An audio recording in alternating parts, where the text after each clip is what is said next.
And we're live. So how's everybody doing? Thank you for Pretty stopping good. by. We got an active side chat going on here. Yep. Thank you everybody for stopping by. How you doing, James?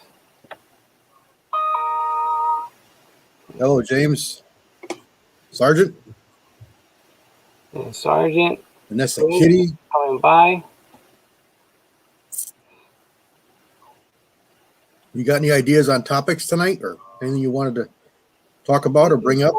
Whatever you want to talk about. I'm all open for anything.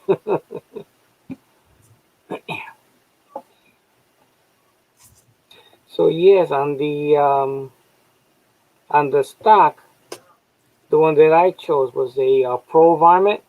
That can handle up to 1.25 inch barrel. Okay. So the one I have, I may have to take some meat off of it, just a little bit, but it's already wide as it is. So it's enough as a starter. Any other design, I'm going to lose that little curve that hugging the barrel. I'm going to end up losing that. With this type of stock, I can still maintain that because it's thick and designed for thick barrels. I've got barrel channel tools up to 7/8, I believe. I got 1/2 inch, 5/8, 11/16, and 7/8, I believe. I don't know if you ever used them, but you can I never. This is gonna be my first project on working with the stock. They work really nice. It's got a handle on one end, and then it comes out with a bar, and it dips down, and goes up, and then comes back up with a knob. Okay. And bottom of the bar, there's 5 or 7 discs, and they're sharp. And there's like rubber washers between them. And you drag it on the metal. It's like a scraper, if you ever used a scraper. And it hogs out, and it goes quick, and it's dead smooth. It does a really nice job. And you can buy them right to the diameter you want. But if you only got a little to remove, you can use smaller sizes in it. But you can buy them. The barrel here, I could take some measurements and I see exactly how much I got to remove. But he said it won't be too much because he's like, it's a good number. I just did my 358 Ruger American, and that was not a factory offered caliber. It was a special from Grice. So I guess their barrel dimensions were a little bit bigger. So when I got it wouldn't quite fit. So I had to open it up. So I just roughed it open so that it would drop in, and then I fit everything else. And then I just opened everything up so that I had a good clearance and gap.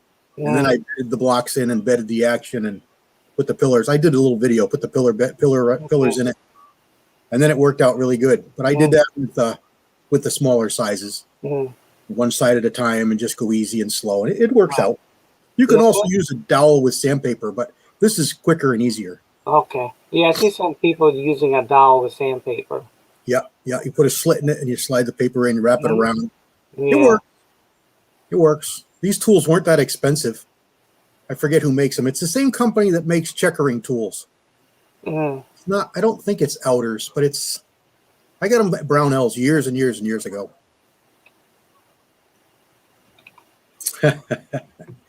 Scott's on their K24. Yeah.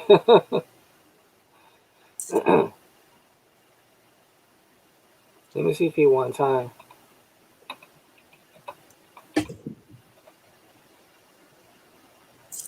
Echo and the Bunny Man. Hello there. How are you doing? Uncle John's on here. Floyd Hicks. Hello, Floyd. Yeah, we have 14 so far. Last Saturday, I had about 35 or so. That was surprising. I never get a high number that way. Rune. Hello, Rune. You got, now you're having nicer weather, people are out doing stuff, Yeah, it was pretty nice today. Yeah, it was. Pretty nice today. My friend opened up his boat and changed a few lights, and I went over and sat in a chair and watched. I can't do anything, so yeah, I just sat in a chair and watched. Now, can you climb into the boat yet or no? Oh, I can't climb. I can't even stand for very long. Okay.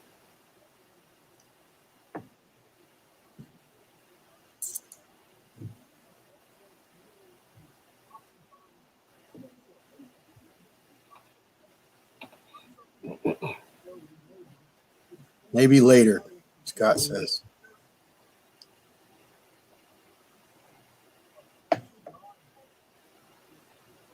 Yeah, that's Maybe. YouTube because I get the same thing. I get no alerts when it's live once in a while. I get no alerts of new videos, and that's once in a while.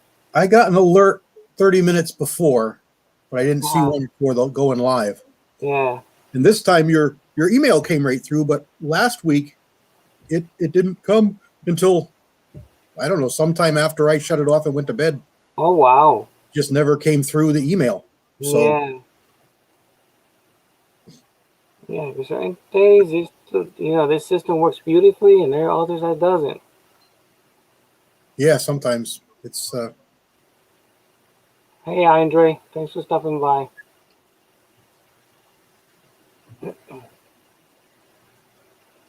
It's gonna be a 375 Raptor. I won't be able to shoot it till maybe September by the time I get the barrel in and everything else put together. yeah, it's gonna be neat. It's gonna Yeah. be pretty neat. So I gotta get now new scope rings because now the ones that have low profile ain't gonna fit that barrel. The barrel's too thick.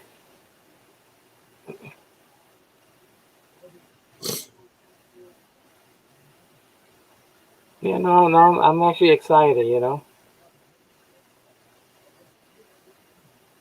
Now the only thing I'm debating that there's two companies that have the dies. The CH4D, I think it's called one of them. C&H are good dies. They've been around a long time. And the other one are Lee's. Mm-hmm. Lee makes them for a company. I can't now remember the name. So the only thing that's the CH4D, the tolerance for the neck, they're about 3 to 4 thousand larger than the Lee because of the if you use military brass, it's enough room for that the Mm-hmm. thick neck. But then the other company says that he does them and he has no problem. But I don't know because Lee is $85 and then the other ones are 109. But at least I know with the 109, it's gonna work with the thick neck. Mm-hmm. And Lee, I don't know, might have issues with certain brass. I have Lake City, but he says Lake City and Federal both the same. I don't know. The only thing I'd say about the Lee, and they admit it themselves, is they generally don't recommend forming with their dies, or their dies are not designed for forming cases. Okay. So if you've got to do that, maybe that would be enough of a, deterrent to get somebody else. The CH. Other than that, I'm sure the Lees would be fine. Yeah. There's Kyle. Hello, Kyle. Yeah. Hey, Kyle, I sent you the link if you want to come on. Yeah, so I might go that route because I know there are better dies. Yeah. They also make a crimp die, so we can add that in there, But their online stores are closed, so I gotta call in the order. They won't take online orders. And you may be able to modify a Lee factory crimp to work with it from a different caliber. Yeah, unless I'll get the Lee factory crimp. Do they make one for the caliber? Huh? Do they make one for the caliber? Yeah, they do. Oh, Yeah. perfect. Yeah, they do. So the other thing is with the forming issue, like you said, so I'll probably just go with the die set from CH4D, get their die set, and then get the factory crimp die from Lee that this company picks Yep. up. And it's cheaper because their crimp die is like $60 and this one's like a few bucks. The Lee's a few dollars. So it's not expensive. Jamie says he's going to come on in a little bit. He's watching a movie. Yeah, CH, they're good. I've got a couple of their die sets. They've been around a long time. They're quality for sure. I think. Yeah. Kyle hasn't eaten dinner yet, so all right. Yeah. Yeah, so I'm gonna go with that route. Because the Leaf Factory cream die, that is a good die. Mm-hmm. It does a nice job. Yep, they do. They really do. Mm. I bought them for most of the calibers I load a lot. I don't always use it, but it's nice to have. Uh-huh. There's Booze and Bullets. Hello, man. Hey, how you doing?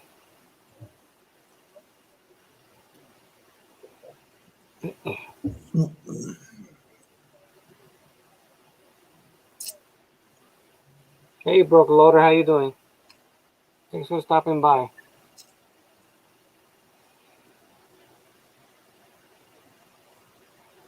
Yes, I have a few things to gather before the project is complete, you know? I gotta go, K&M.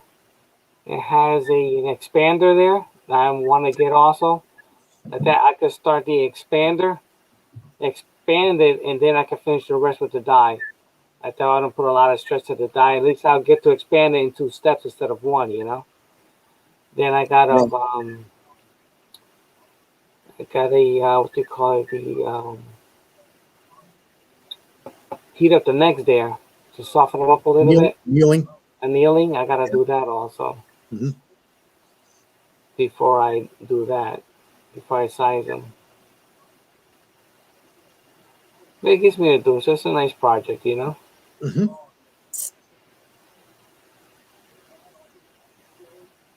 Hi, Georgia boy. Thanks for coming by. Hello, preacher. Georgia boy, how was the gun show today? You made it there or no?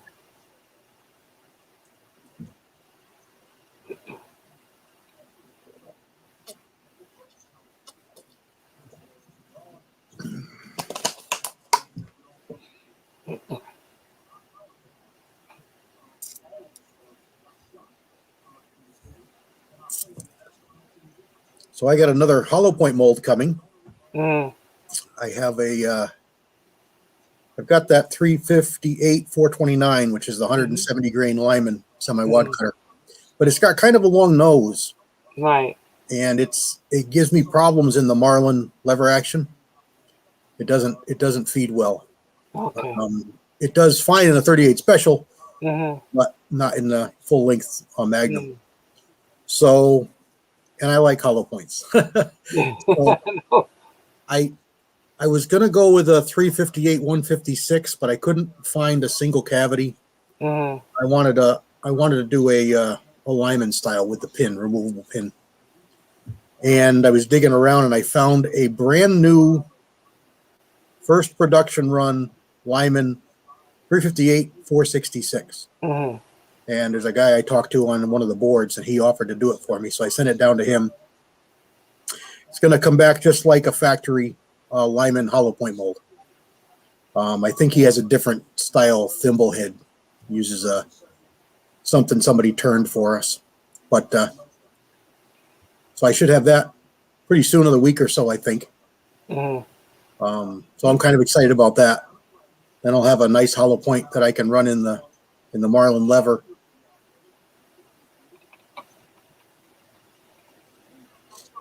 West Covina Dodge. Just pop through here.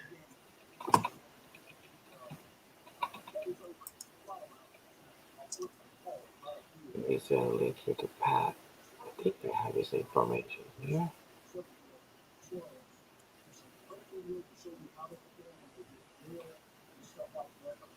Oh, yes, I do.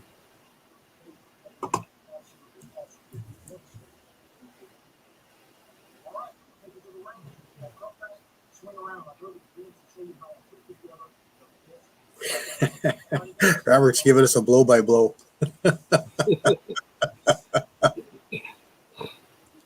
Yeah, you got 30. That's good. I got one of those stocks too, Chris. How do you like it? That Archangel. I've got mine on a I don't think it's a K98, but it's a 98 Mauser.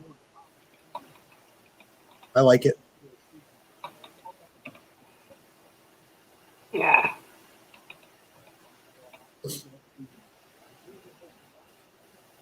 Well, send Pat a link. Yes, I did. I sent you a link, Pat. So you need to sell me the 358-428 mold. See that from Jerry? No, that's a favorite. I'll send you some bullets, but I'm not going to send you the mold. It's a nice one. I like it. At one point, you looked at eBay, you saw a lot of Lyman molds. Now they're starting harder and harder to find because a lot of them, been sold, I should be putting on for my buddy. He's got a whole pile he wants to sell. Mm-hmm. Now's the time to do it. Mm-hmm. I have to talk to him. And I got the time to do it, so that's what I should be doing. Yeah, but now the prices are ridiculous high. Yeah, I'm glad I got my RCBS and I got that one for $40 brand new, Mm-hmm. But now you look up that that thing's like $100 something now.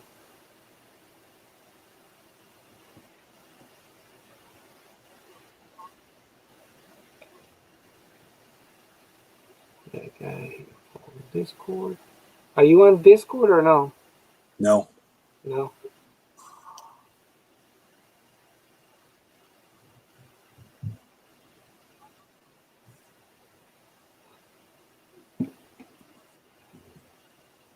Yeah, that's the only place I be there from time to time. And YouTube, I know I'm not on Facebook. I had a Instagram. I got rid of that. Yeah, I don't do anything but Yeah. just these. Yeah, so I just stick to this and that's it. Yep. Yep. Yeah, I see some prices on some of those Seikos. They're pretty costly. You can kill that, huh?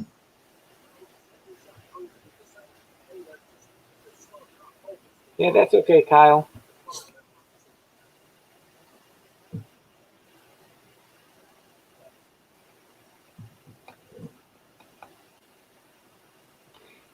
Yep.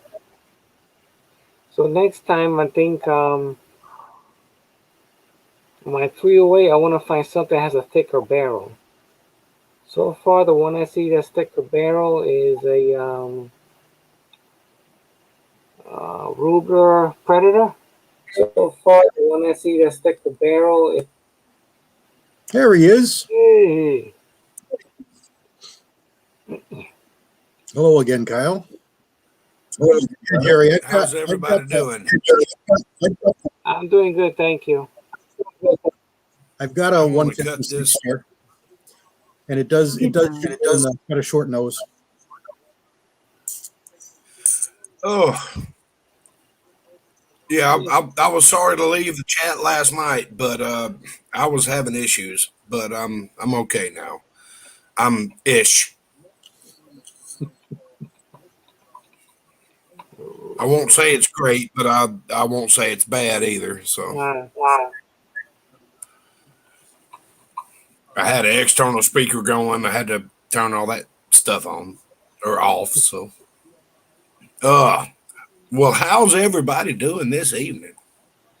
I'm doing good. That's good, brother. That's good.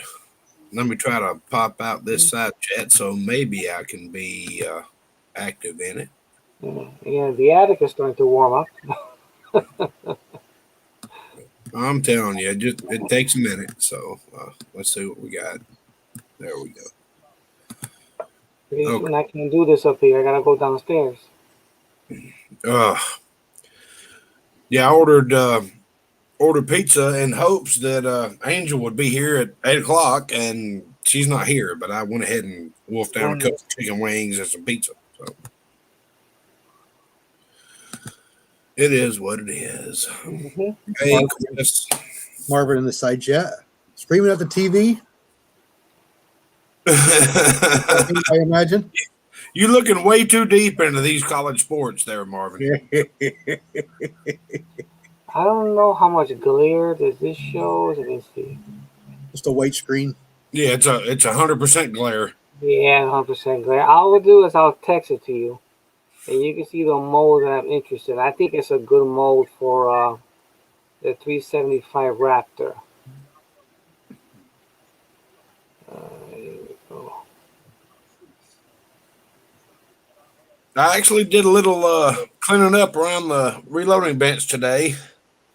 Wasn't able to get around that good, but oh, Yeah, it was me. It's all gone. okay.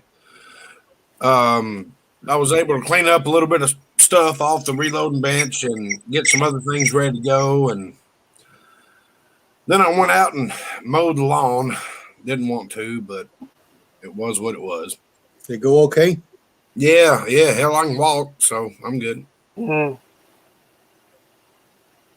Yeah, that bullet looks good. Yeah, right. It was designed for the single shot 444. I'll have to check what I've got. I think I've only got one or two. Mm. Now I don't know how should I say between debating between powder coating that or using a lubricizer for that because of the velocity. I don't think I want to go that fast. This is also gas check design. You won't have any problems. So I've powder coated them and sent them along close to 3,000 feet per second with some molds, and I've never seen any problems with it. No. Even softer bullets. Yeah. It's fine. Well, Chewbacca's saying hey to somebody. Yeah, that's my buddy. uh, He probably wants to do Yeah, something I tomorrow. think it's a good bullet. I have to ask you, CW, how do you shave your head? Use a normal razor, or you got one of the little doodads? In the shower, I got it's a little bitty thing. It looks like a little car. The razor bar? On your finger. You just got wheels on the back. You just rub it around. I've had it for years. Takes the cheapest 2-blade heads. Oh yeah. Great. Yeah, it works great. I was just wondering. Yeah. So you just use like you're rubbing your head and Yep. that's it. Yep. Good deal. Yeah, works good. We can't all have lustrous hair like you, Julio. Oh, mine's where I cut my own hair, but if you look in the light, you can see all my scalp. So I'm losing it. Eventually, one day there's a few times I thought about just shaving them off. That's my problem. If I turn that light on right up there, y'all will be blinded. This is not black. It's gray. You just Mine's all gray. happen to see the dark hues too. The last time it grew in, it was quite a while ago, but I was all gray all up the sides. There's not much on top, but there's some up there. But it's all gray now. Yeah. And I've earned every damn one of them. Black. I've earned every damn one of them, and I'm proud of that. I didn't just wake up one day and life is great, but now I got gray hair. Ooh, I'm gonna bitch about it. No, I earned every one of these. Hair's overrated.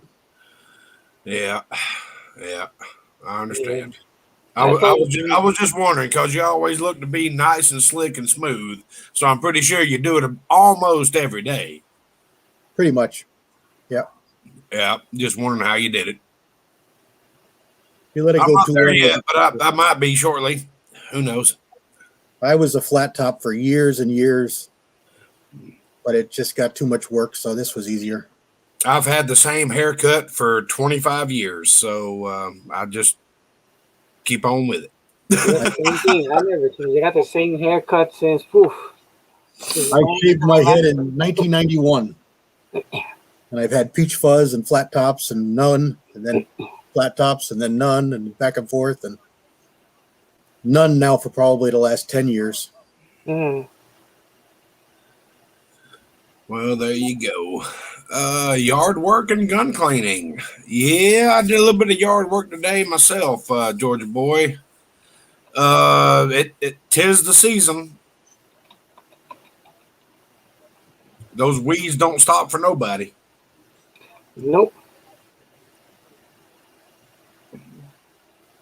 Yeah, we're gonna do some today, but I got lazy and the other thing to do is just it's just to get that little first step, Heck, I thought I was lazy. Heck, I took another nap from about 10 o'clock to about 2 o'clock, and I actually felt like getting up off the couch, and I got up and I was like, huh, okay, Mm. I can move. Yeah, this is good. I'm sorry, guys. I was just feeling real bad last night. Mm. And I knew what I needed to take. I would not be able to function, so Mm. I just signed off. No worries. We got through it. It was good. Yeah.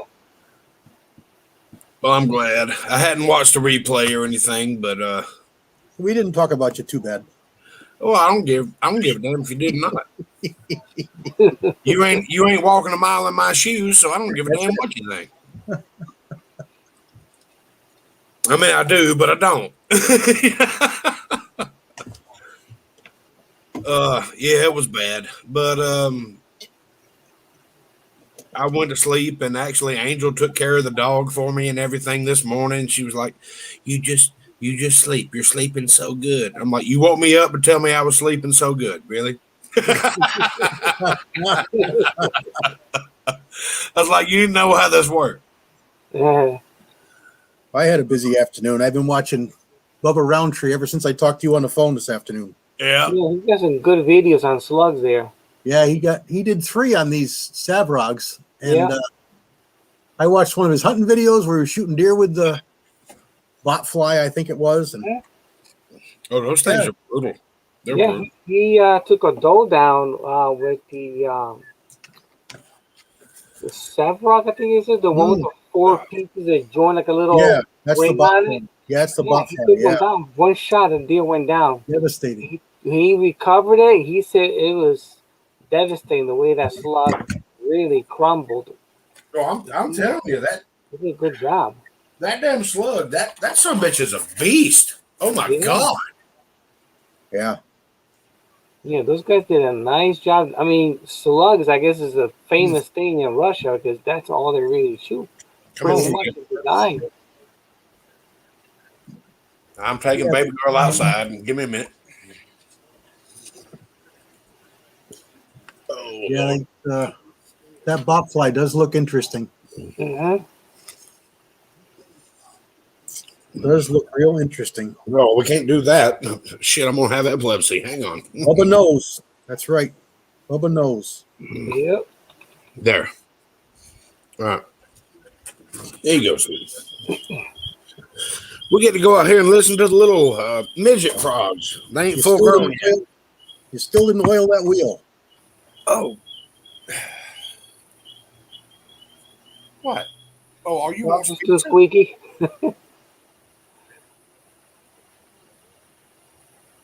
You can't have this pizza. I'm eating it. Crazy dog. Yeah, I've been using my wallet in my front pocket since after my first surgery, and that was back in 2004 or 5. And I was told not to put the wallet back there, so I've been having it in my front pocket ever since. But they said when you do it, you got your spine tilted to one side. That doesn't help. Yep, I put my wallet in the center console. Mm. I've heard from multiple people that is the worst thing you can do is put that thing in your back pocket. Yep. I'm just getting through it. I don't know what I did, but I did something, and that just reminds me that I need to be a lot more careful about what I do in my normal everyday life, because all it takes is blinking the wrong way, and you can't walk for a week, Yeah. And all these young kids at work just they just don't understand it. They just can't wrap their heads around it. Yep.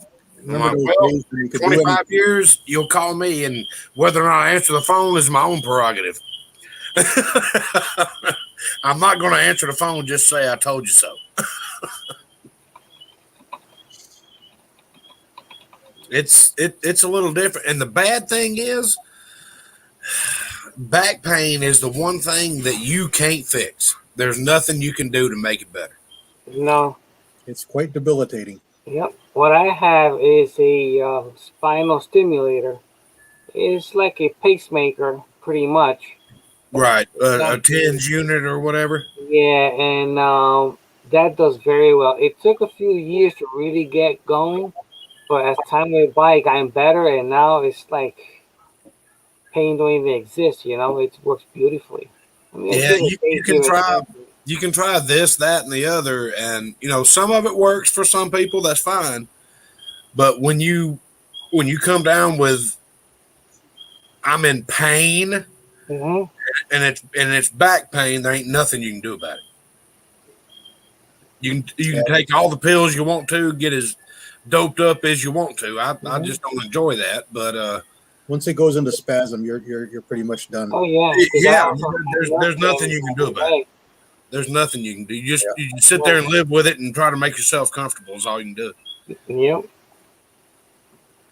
I have had nerve block, spinal injection. They work pretty good. It take about a week or so to kick in, but it works good. A while back, let's see, this was 02, I think.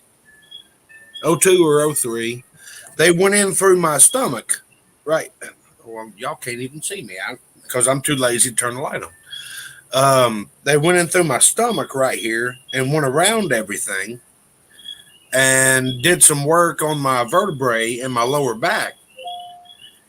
And I'm like, why are you going in through my stomach? Well, it's an easier route. I'm like, so you got to dodge all this other stuff instead of just going into the damn spine? What the hell? What manual you been reading? Mm-hmm. But anyway, it's all about the angle of the dangle. Well, yeah. And they made it happen and all that, and everything was fine. But yeah, there's a few people I know. They went to the front and wasn't quite successful. They did mine to the back. Yeah, I'm actually feeling a lot better today than I was yesterday. That's good. We'll see what tomorrow happens. On rainy days and cold days, it's horrible. That much. Oh yeah. Warm days are the best time. Yeah. Which that tells me that the weather's about to change. Mm-hmm. I mean, hell, even my knees are hurting. We're going to get some storms tonight. Oh yeah, you become actually your own walking Doppler. Exactly. I'm going to go ahead and go out on a limb and say that North Georgia is going to get some thunderstorms and everything tonight because my hips, my knees, everything's hurting, and that's generally the way it works. So you call me Kurt Mellish if you want to, and Georgia Boy will understand that. I predict tonight to be a 4 on the Mellish meter.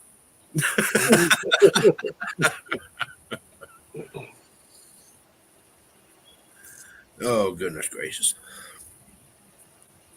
I think Uncle Jim's got a lot of ducks to be launching.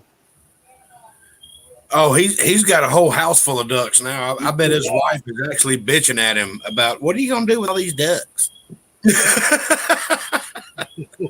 Going to have a massive launching. Well, that's a great problem to have, and I wish I had the same damn problem. That just tells Uncle Jim that he is loved by all of us.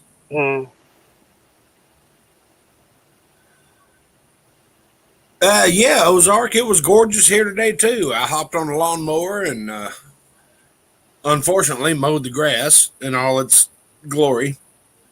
Actually, I just trimmed the weeds. But yeah, it was a gorgeous day. I mean, and matter of fact, right now it's a nice evening, but the clouds are coming in. It's coming. Yeah, no, today hit 70, but at nighttime here still goes cool. Let me see if I look at here. Yeah, I'm pretty thankful that my heater hadn't kicked on in like a week and a half. So yeah. I mean, I still got my heater on. I have it on low, just to when it rains, it gets a little chilly, take that moisture out of the air that makes it cold. Yeah, got to suck that humidity out because that Yeah. should ruin stuff. Oh Lord, Tin Man, don't even give him that idea. Oh wait, what? Who? Oh, we It don't should even, not be like No, 45 degrees. bad, no. I don't want to eat Cub videos. Oh Lord, there's a lot of videos, but that ain't one of them.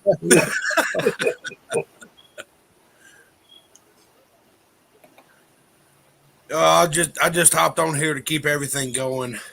Uh, I'm about to go to bed. I'm waiting on Angel to get here. She had to go up to watch her nephew's whatever high school something, Mm. and she's gonna be here in a minute. The pizza's already here. I actually ordered a pizza at 4:30. I said Mm. bring it at 8 o'clock, and Yeah. they showed up at 10 after 8. So yeah, me and baby girl already had dinner. Yes, we did. Yes, we did. We're fixing to go to bed. I'm just waiting on her to get here. That way I got something to hug up on. Uh, I tell you the truth. As a senior solo human being, it's always nice to have somebody to hug up on to. You sleep better that way. Mm-hmm. Yeah, it's kind of strange sleeping alone when you get used to having Yeah, somebody there. Yeah. it's weird. It's very weird. Uh, when Angel is not here, I managed to wad up her blanket and just cuddle up to it because it kind of smells like her. I end up tossing and turning. Yeah. Like, yeah, like she's out with a friend, something like that. Yeah, toss and turn.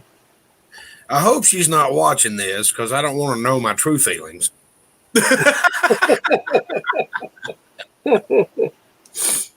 I need to just put a ring on her damn finger and make it done with, but Mm.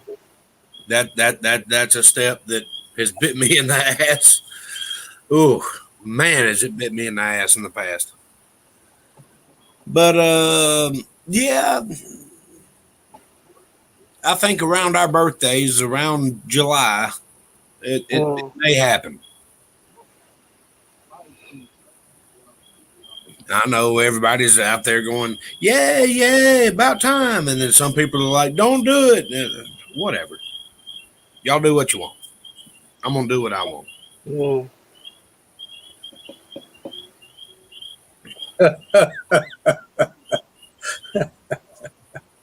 Uh-oh, what happened? Pat.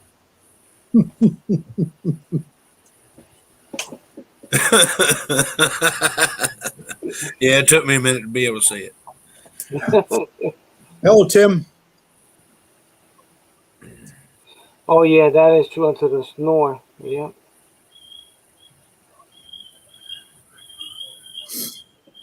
Anyway, y'all guys are the first. Hey.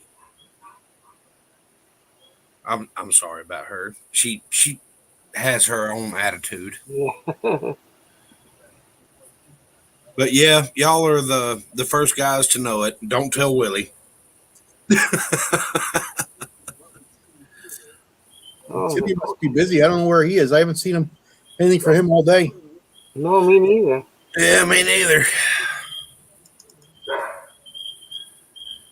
And I want to try to get either Preacher, Georgia Boy, or Jamie to ordain over the celebration, but Yeah. I don't know who I can get over here because I know Georgia Boy don't want to. He don't want to leave his neck of the woods. He's in a totally different zip code. Andy's here. Would you stop? Yeah, we're back at the 31.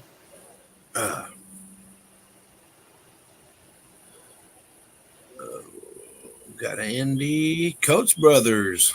Hey, Walter. Yeah, he hasn't done a video in a while. Well, he can join the club. I ain't put a video out in a long time either. It's just, life happens. Yeah. I mean, some of the videos I do not, most of it I keep to myself, Yeah, But, unless I got really something that a lot of people can benefit from this information. I ain't doing video. Hell, I just cooked dinner. I mean, damn. yeah.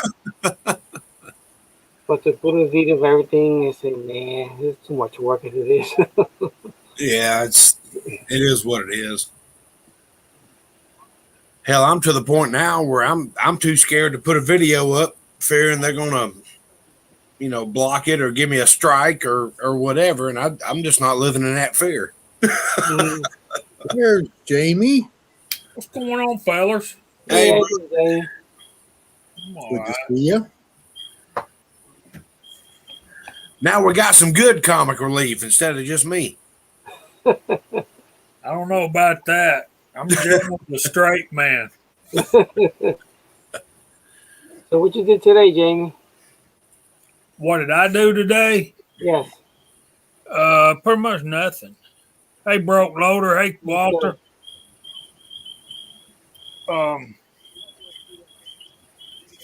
Y'all know I do a pretty good bit of sideline work. Mm. So I had to chase down a paycheck today. Guy owed me some money, so I had to go find him. Mm. And that didn't sound right. It ain't like I got to go chase my money. It's Yeah. I was gonna say it must not have been too bad. You didn't call me.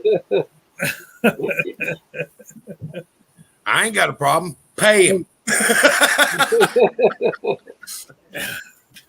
There's Georgia boy. Yeah, over the years, I've found a lot of people that didn't really necessarily want to be found, but they got found anyway. So Mm. I don't have a problem calling somebody else out that owes somebody money. Pay him. Well, I ain't got the money. Find it. I don't know. I ain't gonna say I'm in the mafia or anything, but yeah, I don't deal with people that owe people money. I don't deal right with them. yeah, I'm glad to have the opportunity to make some extra money, man. It kind of goes toward. Yeah, every little bit helps. Oh, I understand. Yeah, it's great. That's my rat hole money, man. That's the money that Lisa don't know about. Come on, be honest. Well, she knows about it. It's just she can't get her hands on it.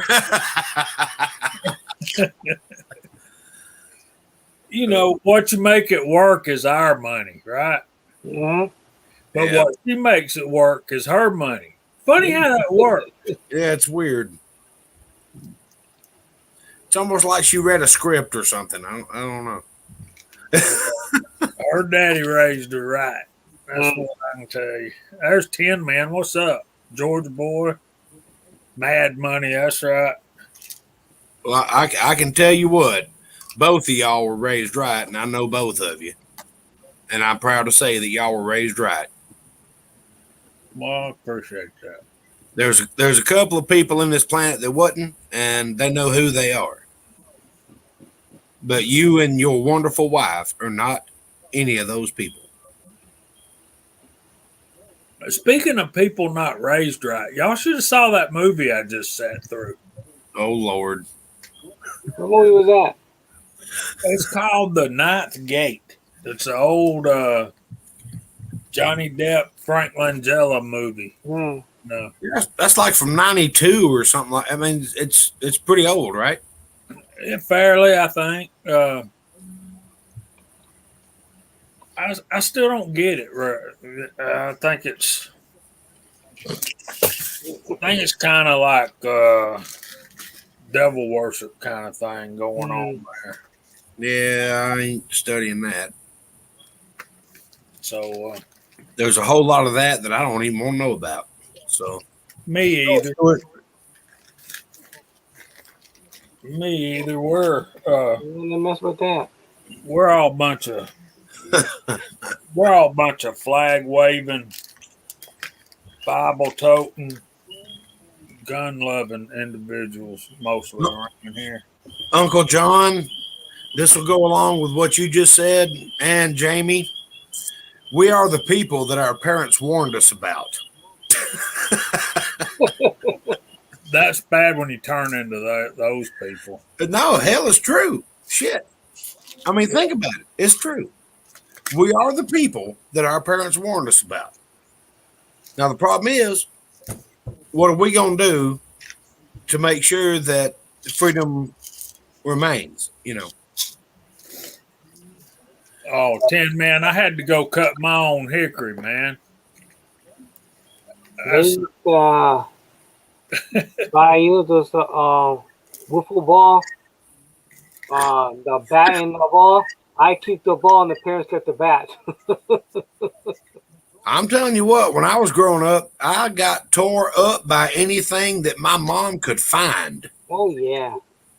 I mean, she could make a shoe bend a corner. I mean, 90-degree turn. Wapow!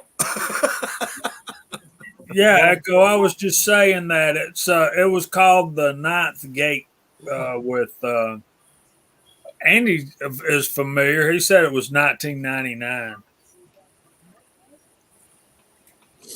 I just remember it was a minute ago. It was Frank Langella and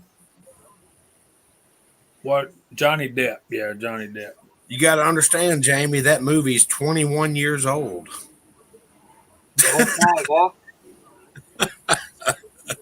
They ain't come out with a good movie in the last 20 years. So, I mean, all we have to do is go back to the 80s and the 90s to find a good movie, you know. All right, this Dead Horse is saying, do not, I repeat, do not watch Jiu-Jitsu with Nicolas Cage on Netflix. It has to be hands down worst movie ever made, not even exaggerating. It makes The Room look like a great movie. All right. I think we've had this discussion before. I'll be sure not to watch that one then. How did Nicolas Cage get to be famous? Obviously, he's kin to somebody. Well, he stole the Constitution. I mean, damn. Yeah. Twice.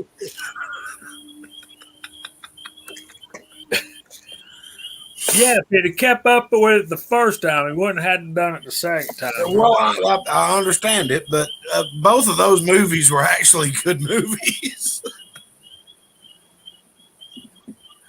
Some people might not like them, but I enjoyed both of them. No, I never even heard of either one of them, so I guess I'm ahead of the game. Oh, National Treasure? Oh, National Treasure I did. I meant the two. Yeah, that is mentioned. Yeah, those were both good movies, each one of them. I mean, there have been some crap movies come out of Hollywood that, I mean, I wanted to go up to the bouncer or whoever it was at the theater and say, give my money back. This is bullshit. I ain't watching. And then the names they come up with, some names just like. I mean, some of them are just terrible. Yeah. I mean, like, you couldn't come up with anything else? Come on, baby girl. There you go. Good Nicolas Cage is falling into some pretty good movies. He's fell into some good stuff, but my favorite actor of all time is Denzel Washington. Mm-hmm. Good. That man makes some spectacular movies. And you just start watching them and you're just totally enthused. I mean, he's just a spectacular actor. Not Dead Horse, I think it's his uncle. But there's a big difference between Nicolas Cage and Denzel Washington. Denzel Washington actually has talent. Right. Nicolas Cage, That movie, he's been in a lot of great movies.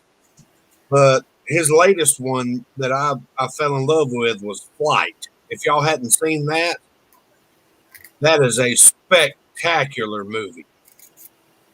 And the Equalizers, there's 1 and 2 of those, maybe 3 of those. Yeah. You get a chance to watch the Equalizer. It's basically Denzel Washington is what's his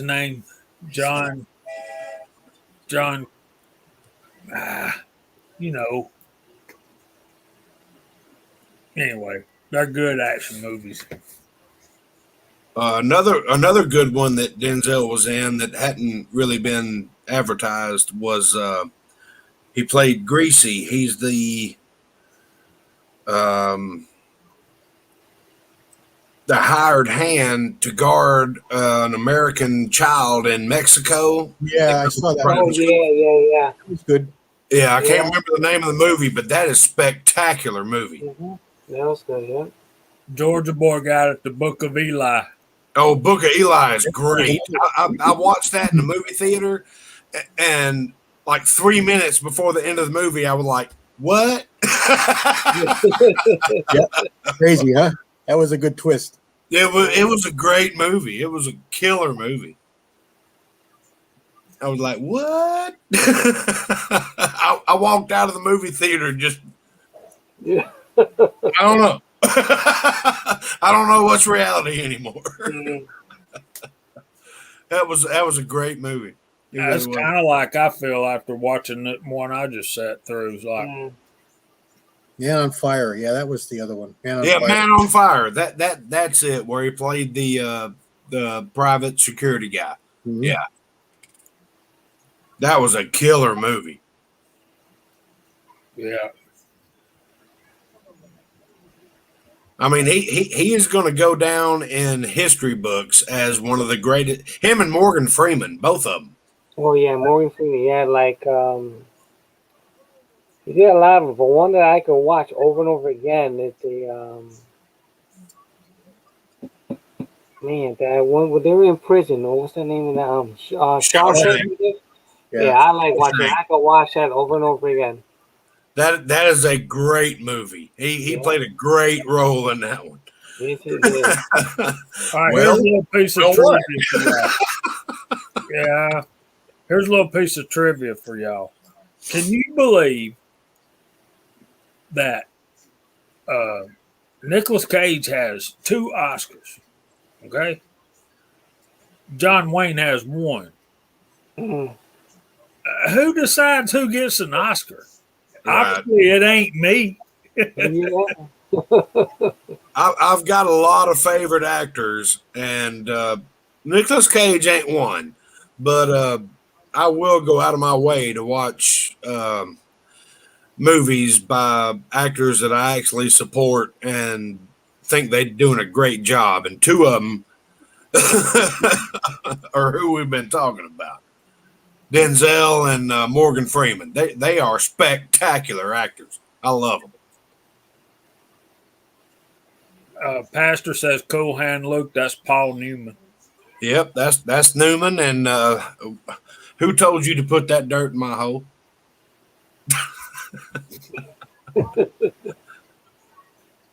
And the famous line from that movie, "What we have here is a failure." To communicate. Let me tell you something. Nobody I know, I've lived here all my life, and Pastor tell you too, I don't know anybody talks like that. Mm. Well, that was in southern Mississippi, I do believe. Or Louisiana. I think it was Mississippi. And now in Louisiana, they talk totally different. Oh, goodness. Yeah, but Like when the Bunny Man saying Nicolas Cage was a food driver.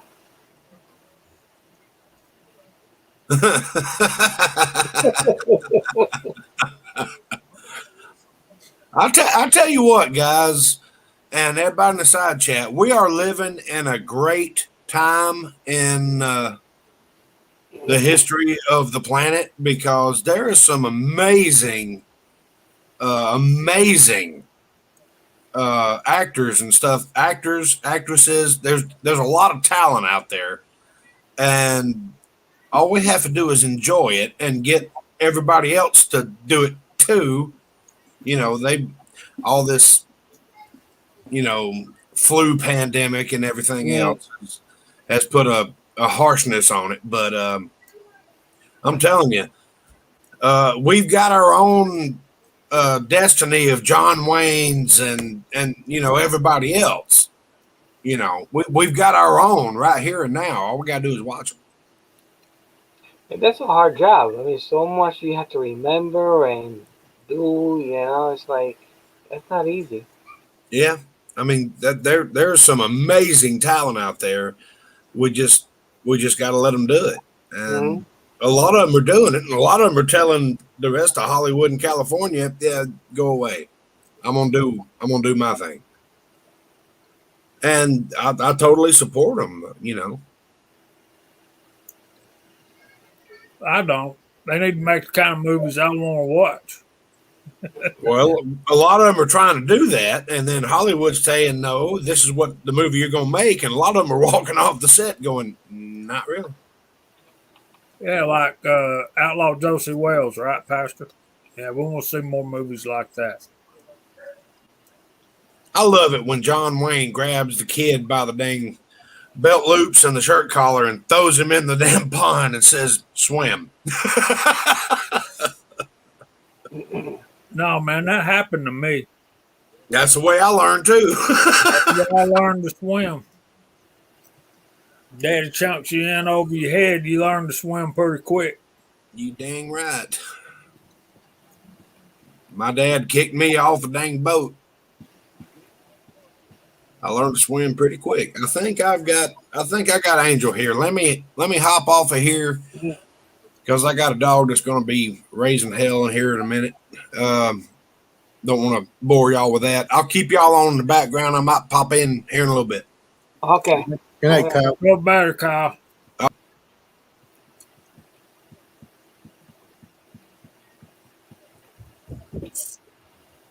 So, anything new you're working on, Jamie? I did some 9mm. Mm. Interesting bullet. Maybe CW can throw some insight on Sierra Yeah. Sports Master Mhm. 9mm. 125 grain jacketed hollow point. They look like that. Oops. Are you good, man? That's Just a big high point. It reminds me a lot of the Hornady XTP and the Yeah. I think that's their cheaper line, right? Like the Hap, Hornady Haps. kinda, but it reminds me of XTP or what's that other one? I can't think of nothing when I need to. Getting old's overrated sometimes. Gold Dot. Gold Dot Spear. Mm.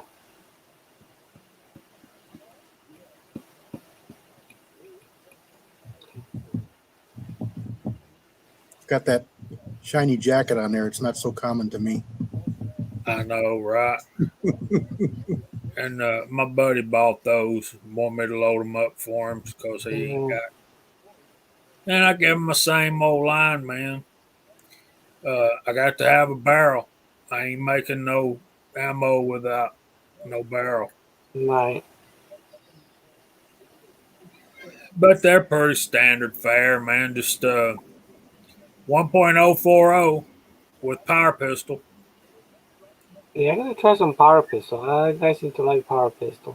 Yeah, I like that powder. Mm. Yep, I just got 2 more pounds of it.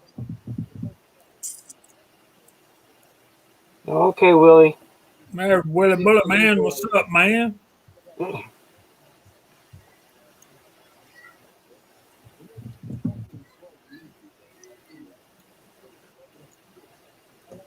So I ordered a slug mold this morning, Jamie, talking with Kyle, and I ran across a really good price on eBay, and I grabbed it.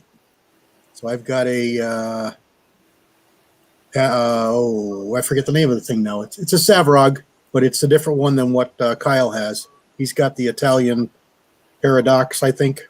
Yeah, the fire hydrant, I call it. Yeah. Yeah. This one isn't the Botfly, it's the other one. It kind of looks like a regular wide flat nose bullet. Yeah, it looks like a regular flat nose bullet. I forget what the name of it is now. It's escaping my brain. But it was most of the time they're $120. I found it for $90, so I grabbed it. There you go. brand new. So, and I found wads. I was looking all over for wads. I called Kyle. We were looking, and he didn't know of anywhere but Reloader Network, but they've been out for a while.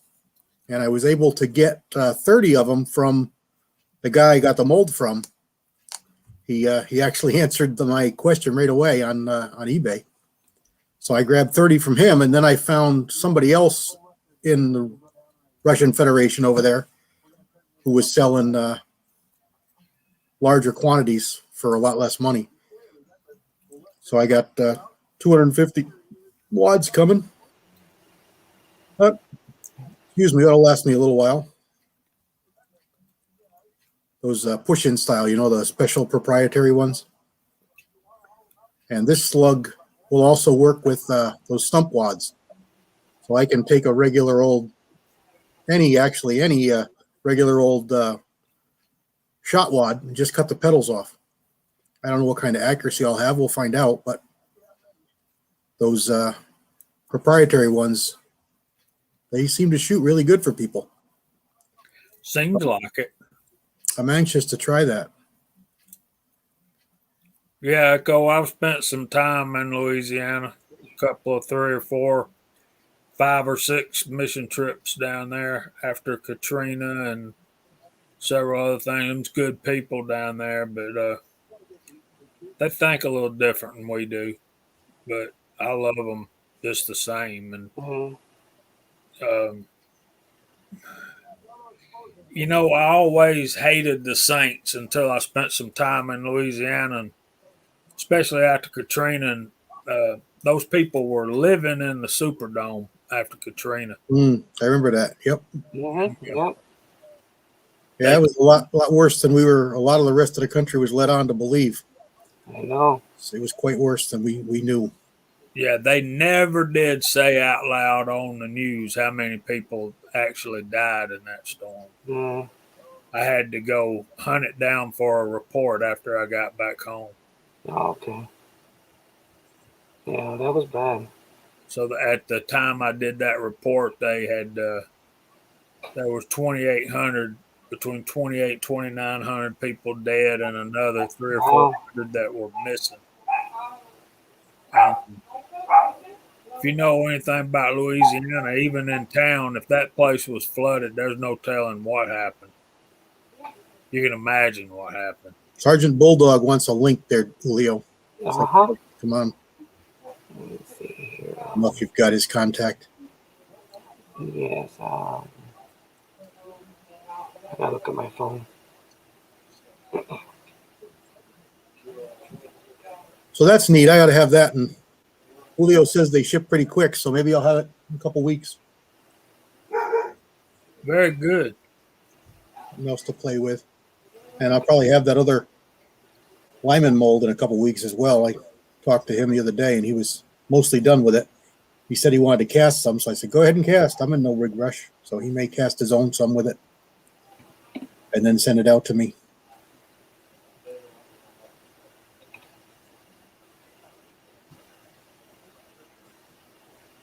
Okay.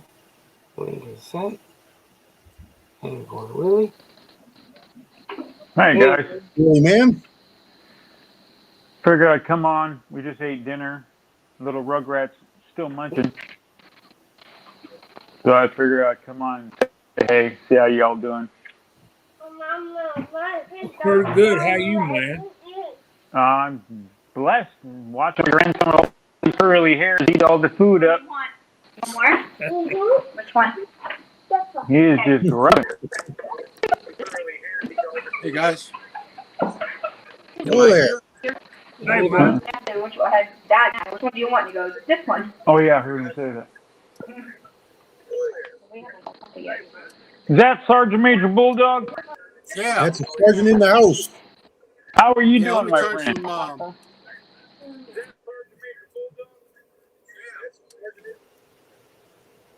What y'all up to? Oh, we're just hanging out. There we go. Welcome to my mess. None of that. So how are you doing, Chuck? I'm doing good. I'm doing good. Wife's doing good. She's recuperating at her girlfriend's house down in Metairie, Louisiana, New Orleans. This the mold y'all were talking about? Oh, look at there. That's a Savarog. Yeah. I understand it. Yeah. This is the botfly, Okay. the 3 dealie. I've got the whole setup. Okay. But matter of fact, I'm in my mess right now. I'm redoing my entire reloading casting setup. I'm out in the casting part of it, and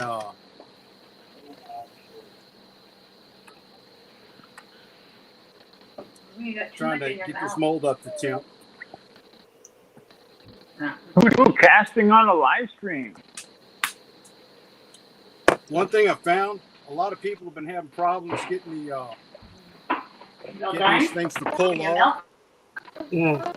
And what I found is that if you take it, like this didn't get a good fill out, but if you take it, just smack it on the end of it. Smack it like that. Yeah. Straight off.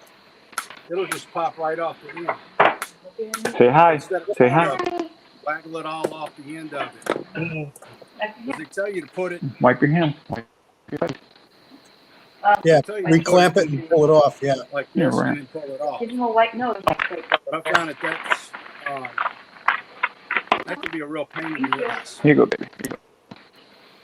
Yeah. I'll bet like anything else, once you get that pin good and hot, it'll come off good. Yeah. Yeah, Bubba Ron Theodore has been using that graphite. He pulls them off. The guys are come up pretty I find right now That's my buddy, I'm Jamie. up at like 820 to try to get it up to a good temp. Mm. But once I get it up, Yep, there's Wyatt. once I get it hot enough, Julio. I should say. That's Brian. Right there. He saw Brian's old head. He said, "Hi, Papa." That's not Papa. That's Brian. CW Longshot. Oh, you got to stand to sit up so people can see you. All those curls. You're going to kill the There's lady. Mike. Okay, Mike go. Bobo. Hello, Mike from Canada. And Mr. William Gainley.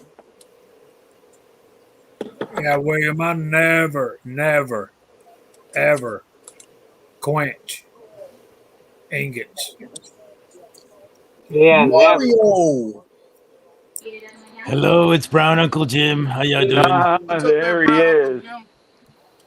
Real fast, I have you guys on. Julio, on the Lee ATP press for sizing the bullet, the ram itself, is it the same size ram? That's a Oh, good there you looker. go, Chuck.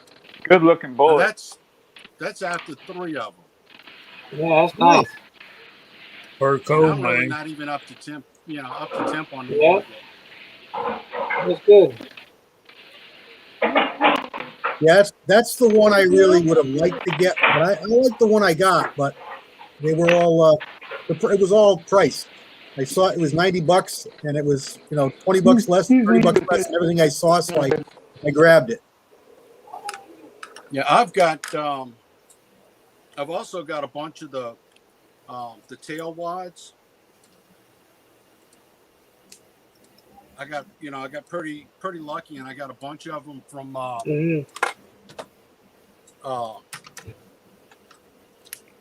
from the Reloaders Network too. Okay. Yeah, But I was bought looking, they didn't 1,000 have of them from Russia. Yeah, that's what I just did. I bought 250 from Russia. Yeah, And they I bought- actually ship pretty fast. I bought, I think, 1,000 of them. Of the other ones, the ones that are kind of like the original bush wads. Like just a little stump wad. I think I have some here. Yeah, let's And I see. got push but I wads. bought a 5,000 Yeah, something like bush something like wads. this. Yeah. Yeah, Bought a case of I bought 100 of those too. Yeah. Yeah, I got you from Ballistic Products. 250. I bought this like maybe 2 years ago. It's some Flex Seal. Uh-huh. Sometimes you're inventing things, you know. It comes in handy. Yeah, I bought 100 of those. They were like $18, I think, $19. Mm.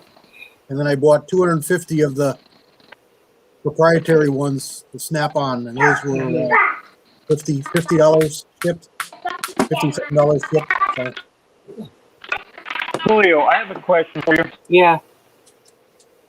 Sorry about the noise. On the Lee APD, is the ram the same size? We're pushing the bullet upside. Everything is the same as normal Lee sizing dice?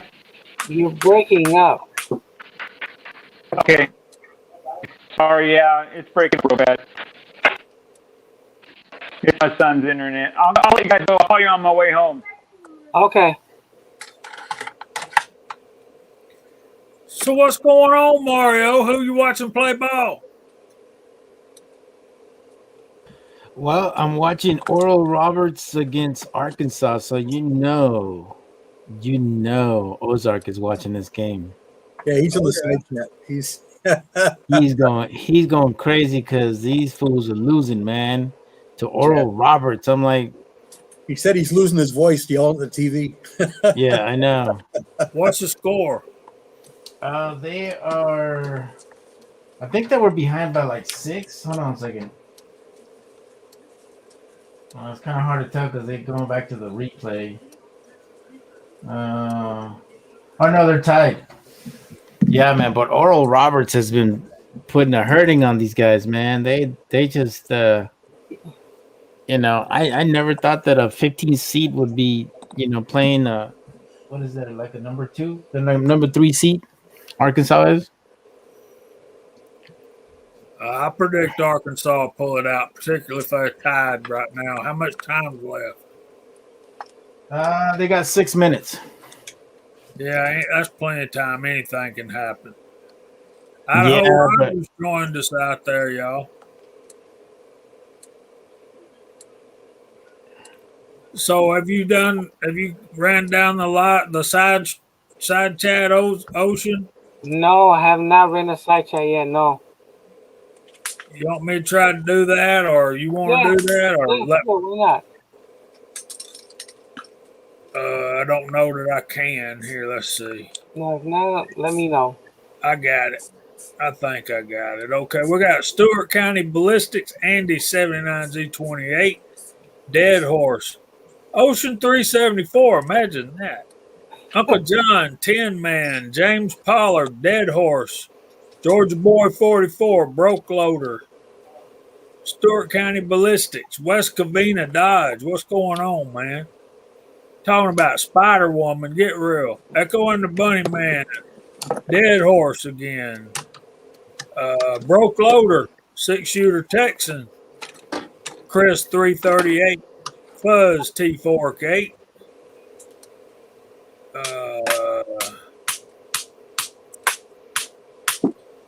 Yeah, Pollard, the girl washing the car, and Cool Hand Luke. Yeah.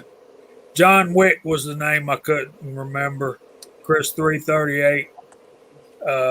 Uncle John joined us.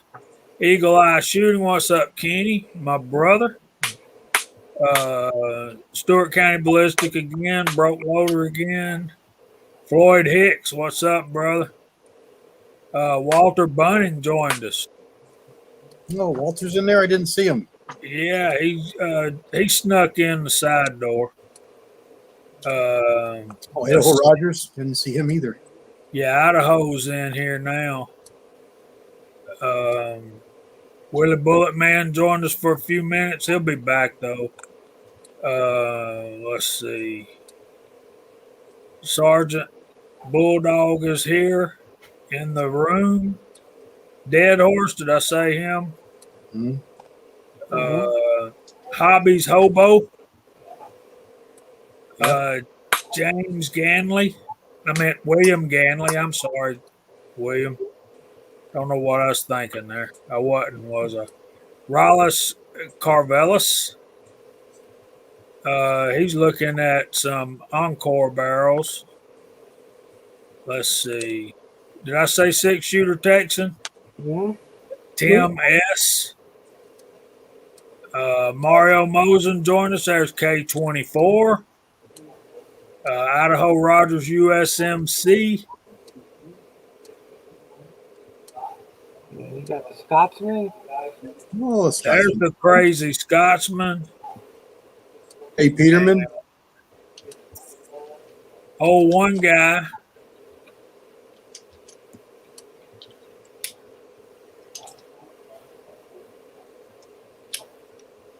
Jay Peterman. And that's about all I can come up with. Yep. All right. So if you're out there watching and you didn't hear your name called and you want to hear your name called, throw a comment up there. Thanks everyone for participating tonight.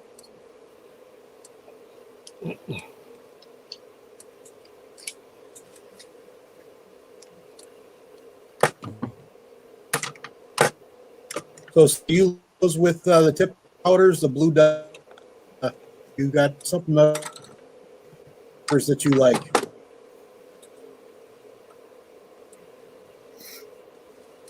Repeat that again. Kind of broke up there. Yeah.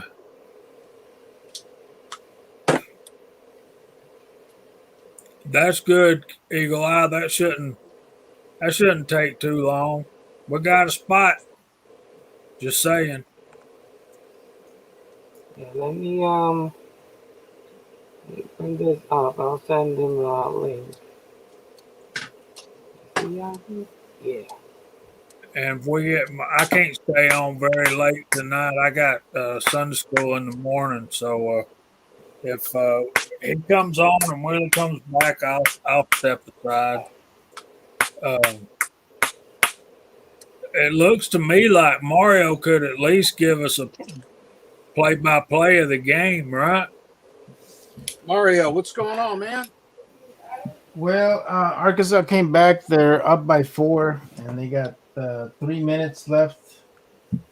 So Arkansas has gotten themselves together now, and they're getting ready to. You probably overtake them, but I don't know, man. That Oral Roberts team is pretty unpredictable. They were down by like 10 in one of the games, and then they came back. So that's what I love about these kind of tournaments, man. You know, anybody can win it. One loss and you go home. You go home, man, and it doesn't matter who you are or what seed bracket you're in. You know, you don't get no second try. So that's what I love about this tournament, man. I think Louisville made it, but there's this Kentucky really stunk this year, and I don't know. They're a perennial power. Well, so did Kansas. They lost to USC out of all teams. Yep. So and that was one of those playing games, wasn't it? Yeah, it's. I mean, like, I can't believe a lot of Pac-12 teams have made it this far, but you know, it's good to see because we never make it that far. But so Julio, what do you got working on, buddy? Anything going on with you this week? No, nothing. I'm just waiting to my stock to come in. It should be in either tomorrow or Monday, and I'm gonna do a little video on that. That's for my 375 Raptor project. You're waiting on what to come in? I ordered a boy stock. Okay. And it's supposed to be tomorrow, if not Monday. That's my 375 Raptor project. What are you gonna put that on? On the like PC Compass, the 308, the barrel is being removed and replacing the barrel. Okay. 375 caliber. A what? 375 caliber. Whoa, Nelly. That's cool. That's gonna be a thumper. Yeah. Would you like to know? What's the name of the cartridge? It's called 375 Raptor. Okay. Yeah. Yeah, I ordered the barrel already, so it'll maybe March, maybe April or May. Should arrive. All right. So, no, Idaho, it's a 375 Raptor H&H. Yeah, which is the 308 shortened with a bigger bullet. Right. That sounds like fun. Yep. So I got a lot of 308 brass to prep for that. What are you going to do for a mold? They make 375 molds? Yes, I did. I actually found one on Accurate Mold. And it's real nice, but I can't put it on here because there's too much glare. But I'll send you a text message. You can see it. Okay. Great bullet. So far, that's the one I like so far. Where does it? How much does it shorten, Julio? Is it do you use molder or do you cut the? Say that again. 308? Where does it trim? Where do you trim a 308 case? The 308 case. Let me bring it up. I took a picture of it a while back. Here it goes. It's trimmed to where did it go? 1.865. That's the trim length on that 308. Let's see if I can picture. Yeah, I can't put a picture here. It's too much glare. I don't know why. Maybe you could turn this off. No, it sucks. I don't know why. Other people could do it and I can't. All right, I found a picture. So it's not a lot shorter. It's maybe 1/8 of an inch. Yeah, about an 1/8 of an inch shorter. Yeah. Yep. Yep.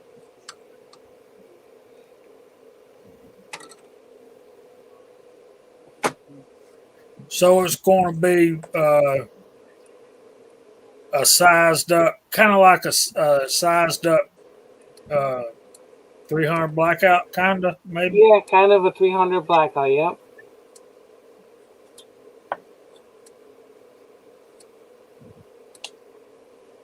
Yeah, it looks like off of my head. a big blackout. Yep. Yeah, that's what it is, an overgrown blackout. Chuck, what are you working on, dude? I'm doing some of these Paradox. Oh. Wow. Let me bring that up. That's the one. You got CW? CW? That's the one I bought. Yeah, that's the one I got. Okay. Damn, man, that thing is huge. That's it. That's Oh, it. yeah. It is nasty. Oh, there we go. How much freaking powder you need on that sucker, man? I'd have to go and look. See, I gotta write this stuff down because memorizing it. Dude, you got it. You got it, bro. It is a must. Scary. Yeah, it is, brother. But I've been using Red Dot and Promo. Hmm. Yeah, you know, I kind of been getting in the habit of using, verifying all my powder loads with the mechanical scale and the little Wahoo. I just, I'm kind of in the same predicament as JH over there. Our little Wahoos are starting to get a little older than usual, so not sure how accurate it is anymore. Hmm. What was that other that other scale that you found that was kind of similar to the WOW JH? Let me put my hands on that thing. I got it right here, close to my heart somewhere. You got a scale check set, a weight check set, Mario? Yeah, actually, I bought myself a RCBS M500 mechanical scale, Let me put that up. and that thing is really good. Yeah, the Fusion. Yeah, let me open it up. And it's magnetic. Its magnets hold it shut. But Oh, look at that! Oh, it's comes with a big weight. And yeah. So how have you found that little electronic scale working for you? honestly, I haven't used it. I do have. I did buy a check weight set, and that's this one. Willie sent me a link to this, and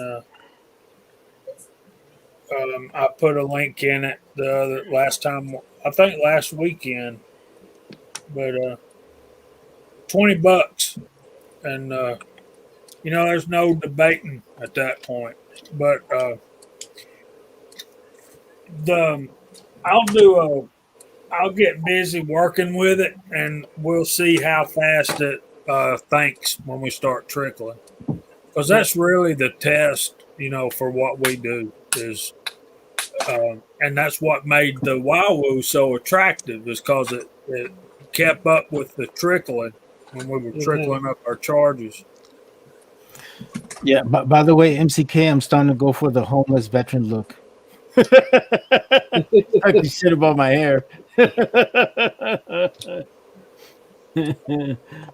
yeah. Hey, Man. Mark. Yeah. So I got a question since we got Pat in the side chat. I was just wondering if he was able to figure out his situation with his 45 ACP. If you guys didn't watch, I think last week or the week before, he was kind of letting us know his struggles with it. So just wondering if he was able to kind of figure that out. Yeah, wasn't it Uncle Jim was going to send them a die or something? Yeah, I think it was a die, and because the measurements he was getting on his once he got a caliper, they were still not matching to the 45 ACP, and I was like, kind of weird.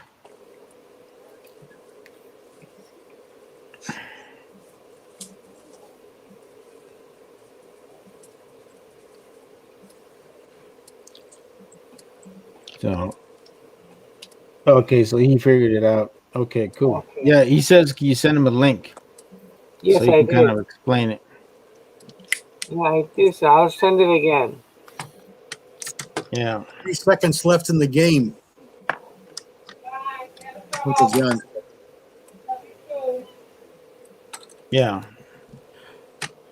Yeah, so I was gonna ask you guys something. It's in regards to mold maintenance. Kind of been using a mold for quite some time now. It's the 6 cavity one, and I noticed that where the plate's at when you separate it. I'm starting to notice it's getting kind of grindy. What do you guys use that to clean the mold? Sandpaper.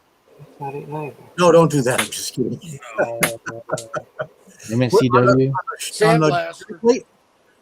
On the spear plate? Yeah. Blaster. Yeah.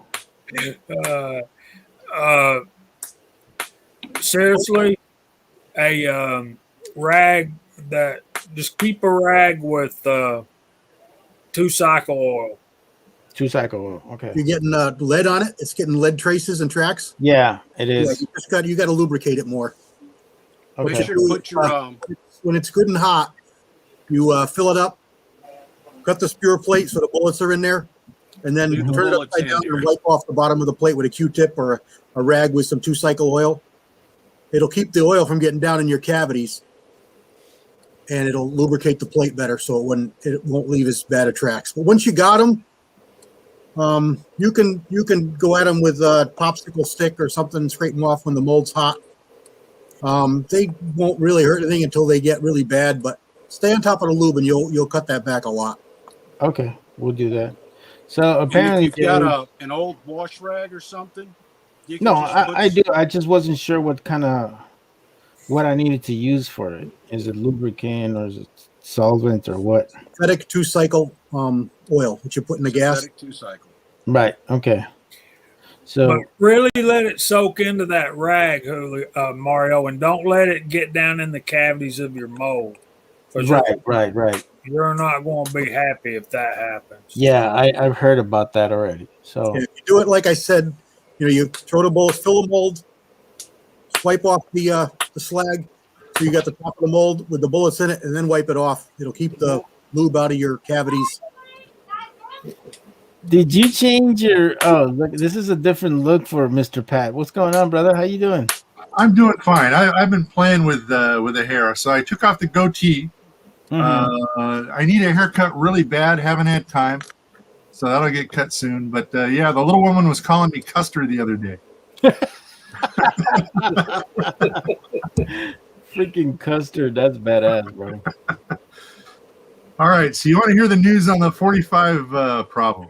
Yes, Okay, please. So here's the deal.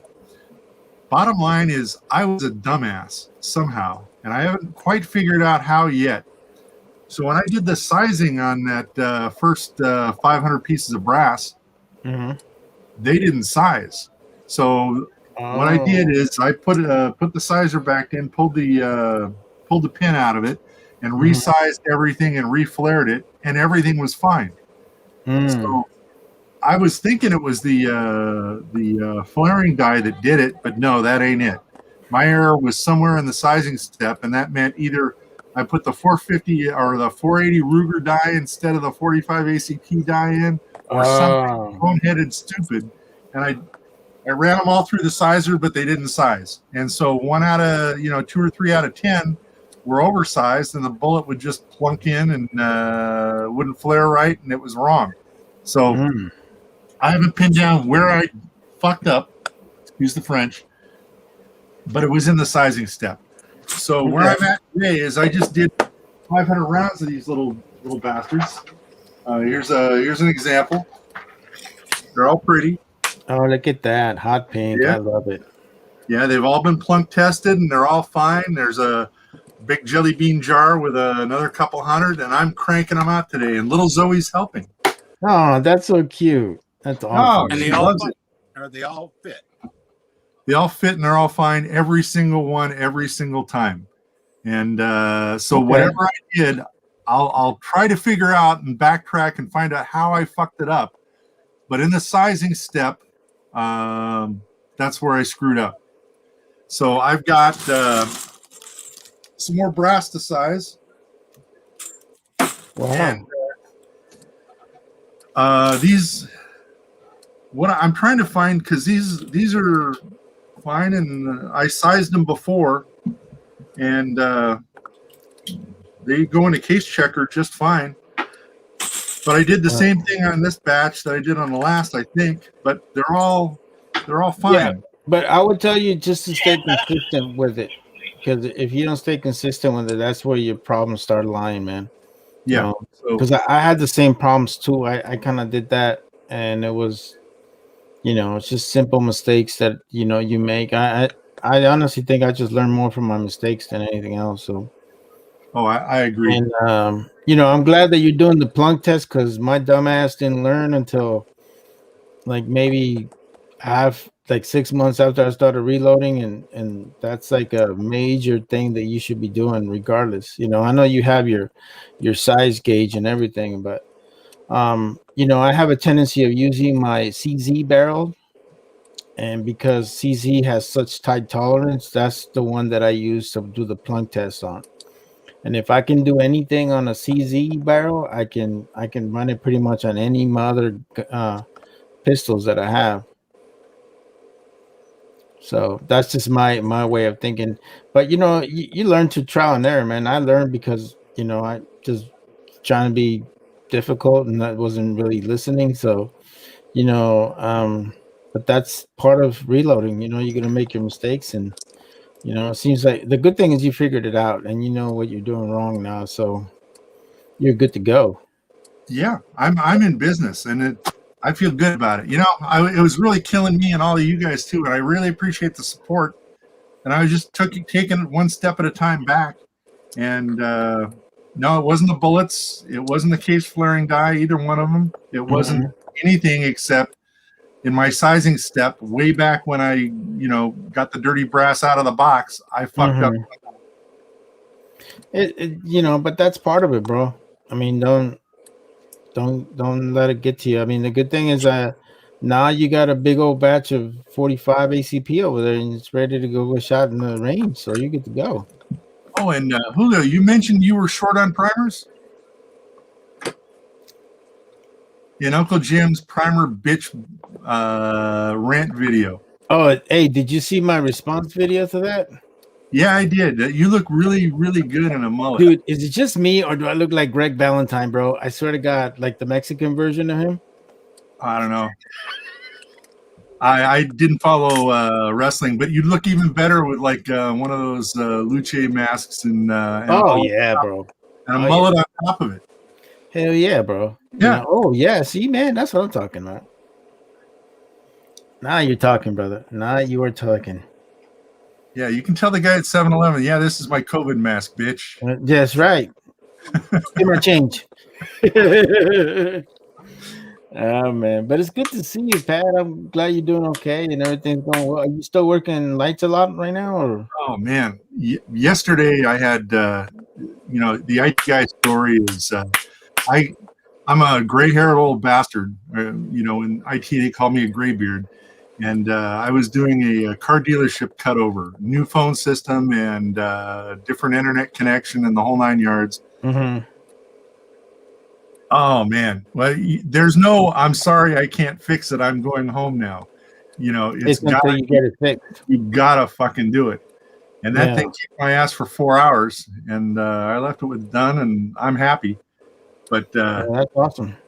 Oh, it was good side money too. But that's just the thing. You can't fail. There's no, no. Sorry, I can't do it.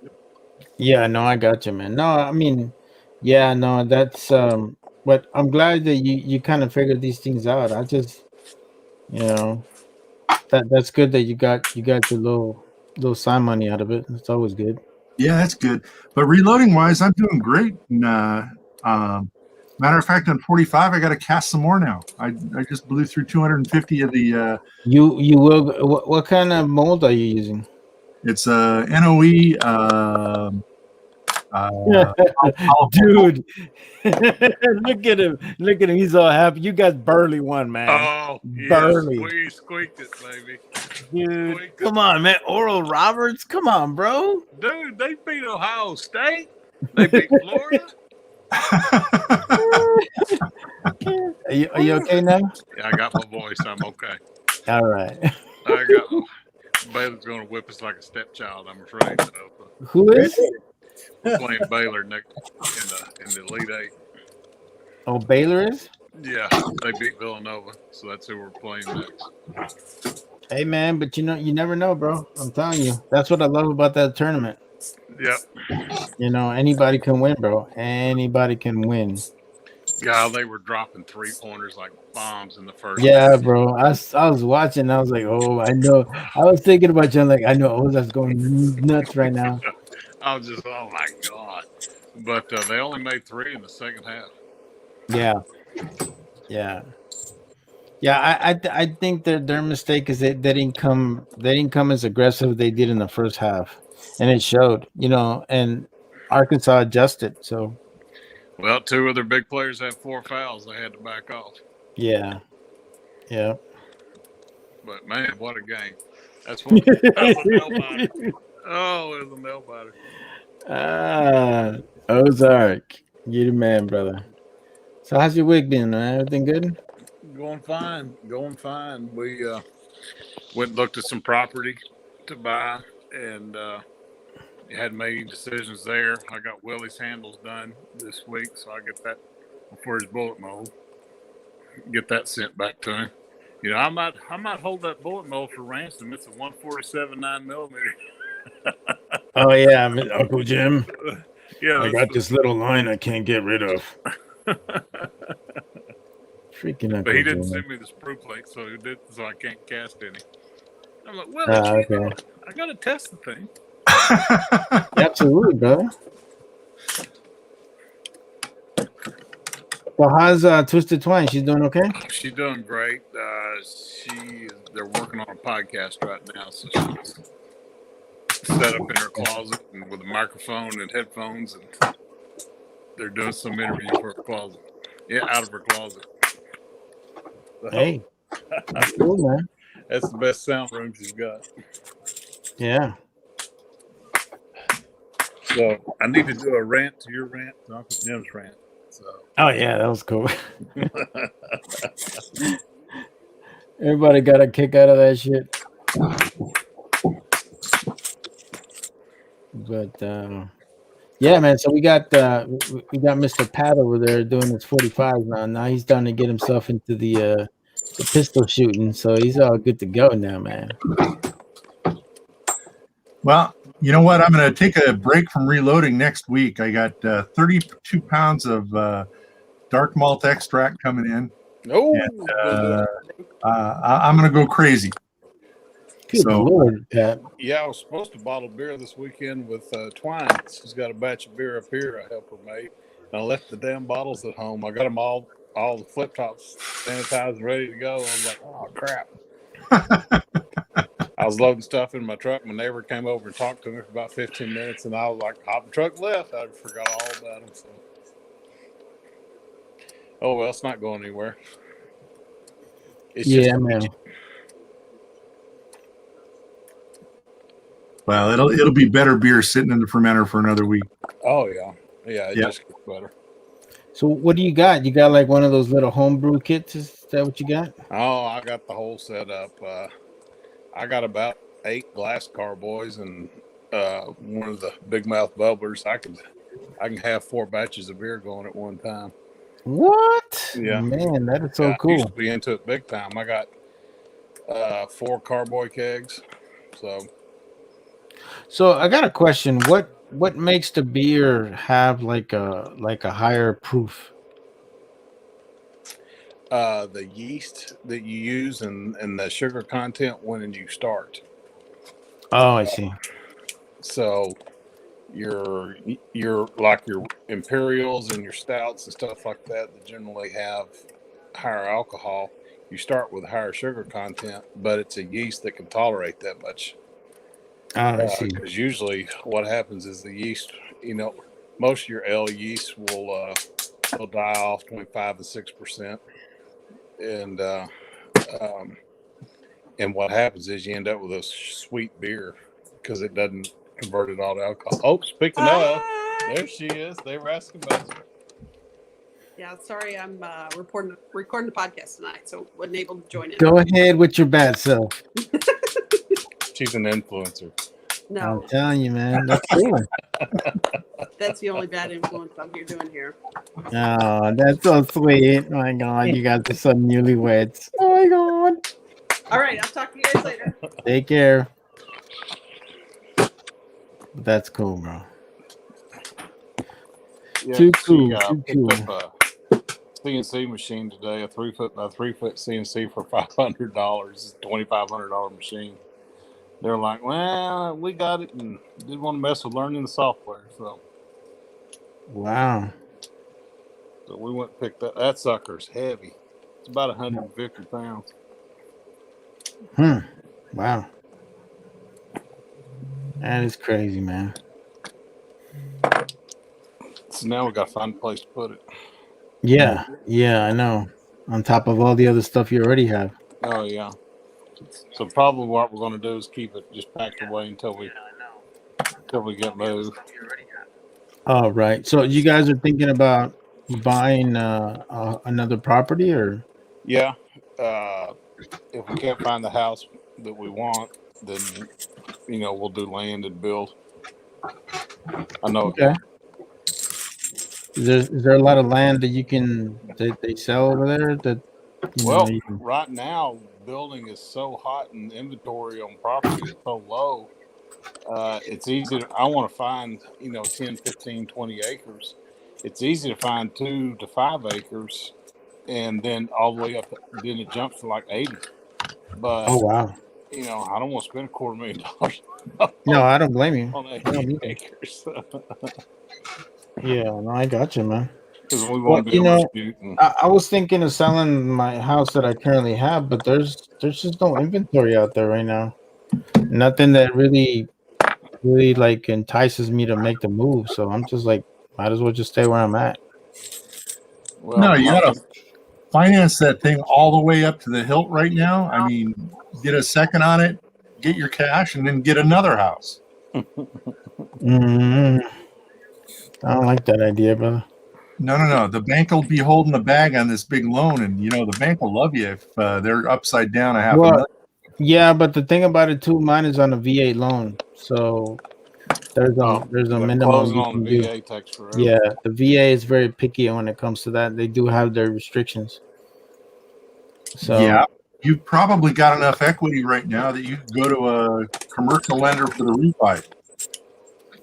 no, I just refied. Actually, I got a pretty good rate, so I'm actually kind of happy. I'm not using any of my equity, but I'm just mostly just trying to lower my interest rate, because right now you got to take advantage. I got a feeling that by the middle of the year, it's just gonna go down the tank, and if people didn't take advantage of it, it's probably gonna end up hurting them. So, because everybody's starting to see what a disaster this new president is, and the banks are starting to take notice as well, and it's gonna, I'm telling you, it's gonna be a ripple effect, and when it hits, it's gonna hit hard. Man, he joined the Senate 120 years ago. What are you talking about? Yeah. Did you see where he's he got said, I joined the Senate 120 years ago. Yeah. Yo, I know that, but I'm just saying, this whole situation we got going on in the border, it's ridiculous, man. And the thing about it is that, if you live in a border town like I do, it affects everybody here. Oh yeah. You know what I'm saying? And It's so bad know that main sometimes- news channels are even covering it now. right. No, and I know sometimes that may not affect people, like if you live in Georgia or Louisiana and other. Where you live at, CW? I'm in Connecticut. Shit, man, you worse. Yeah, nothing happens over there. You probably deal more with the Canadians fucking coming down and shit than anything else. We don't get any French jumpers. As Jerry Clower says, he's a monster. They're coming down to see the entertainment. Yeah, that's what it is. Mm-hmm. Marvin, Yo. do you really think any of them know who Jerry Clower is? Oh, Seriously? Oh. So I take it Arkansas won? Yes, by 2. Yes, with 3 Burley. minutes to go. Burley. Yeah. Yeah, we were down by 12 with 7 minutes to go.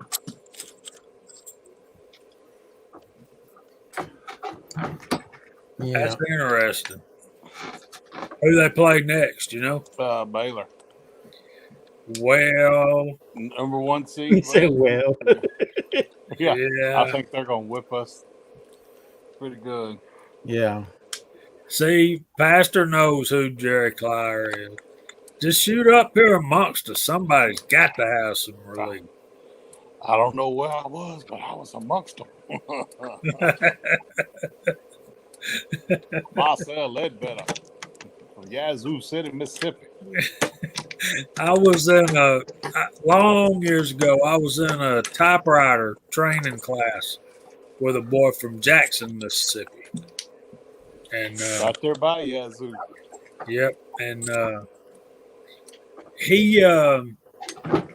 we was in the bar after class, and he picked up a young lady from the bar and took her home, and she spent the night with him in his hotel room. Well, next morning the phone rang while the guy was in the shower, and she answered the phone. Well, it was the guy's wife calling him from back in Jackson, Mississippi, and it didn't go well. Oh, I bet it didn't. Yeah, that's a bad move. Look, guys, we ain't the most brilliant people, but you know when you're married and when you ain't, you know? Right. And you I'm sit 100% there. married. Right. And 100% married does not mean you can give a girl $100 in a bar to go spend the night with. No. Well, that's just plain stupid. Yeah, that's stupid. You know what's stupid? My little woman's a better shot than me at 300 yards, so I know better. Oh yeah, dude. I'm sure she's more proficient with a machete too, man. She'll go fucking crouching tiger, hidden dragon on your ass. She'll go fat boy against fat boy. You Yeah, man, dude. I'm telling you, man. She's shooting her soak on. I learned one thing about my wife. Like, I better not piss her off because she grabs a machete. She's proficient in that shit, man. I learned that shit the hard way. I was like, holy fuck. Mario, you still buddies with a lot of men? I don't want to learn that anyway. Yeah, what you said, Ozark? Are you still friends with a lot of guys that are active? Yeah, absolutely, buddy.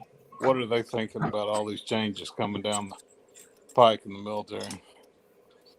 I mean, on our personal type of chats. I mean,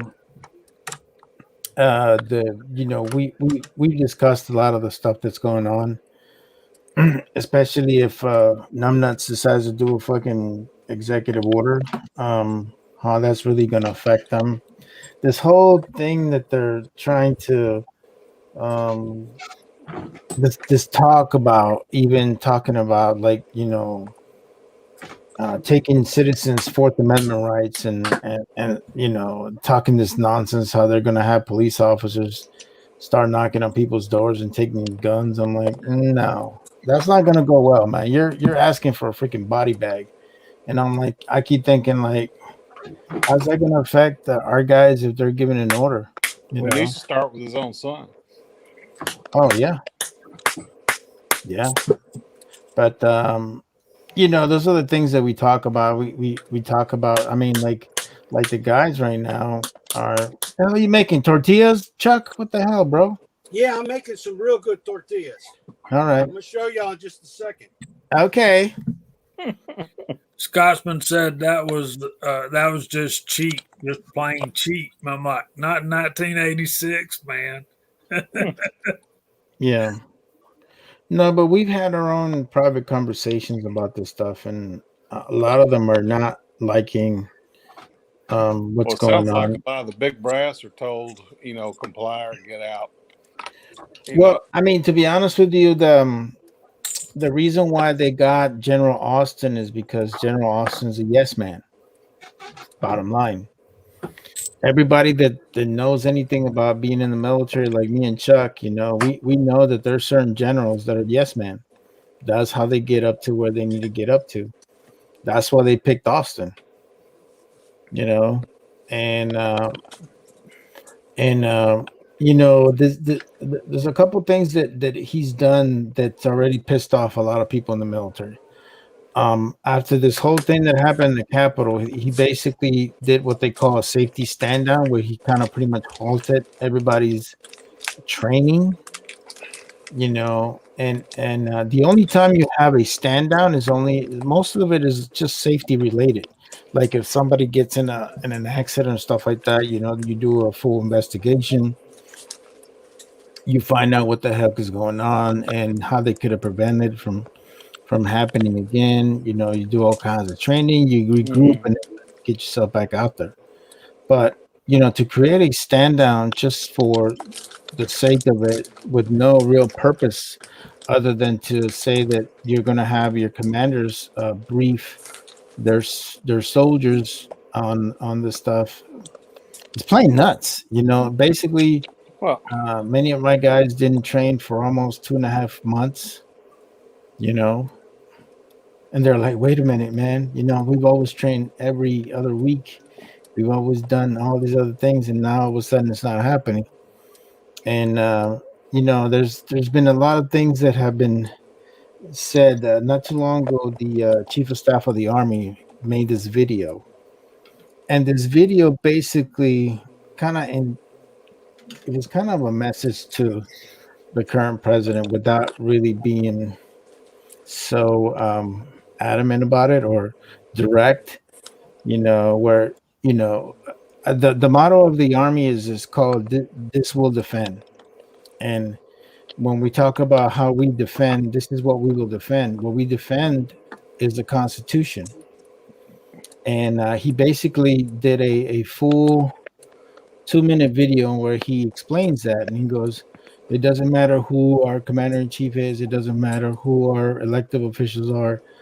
The job of the Army is to defend the Constitution. And that's it. Nothing else needs to be said. Right. My oath did not say I'm going to defend Joe Biden or Donald Trump or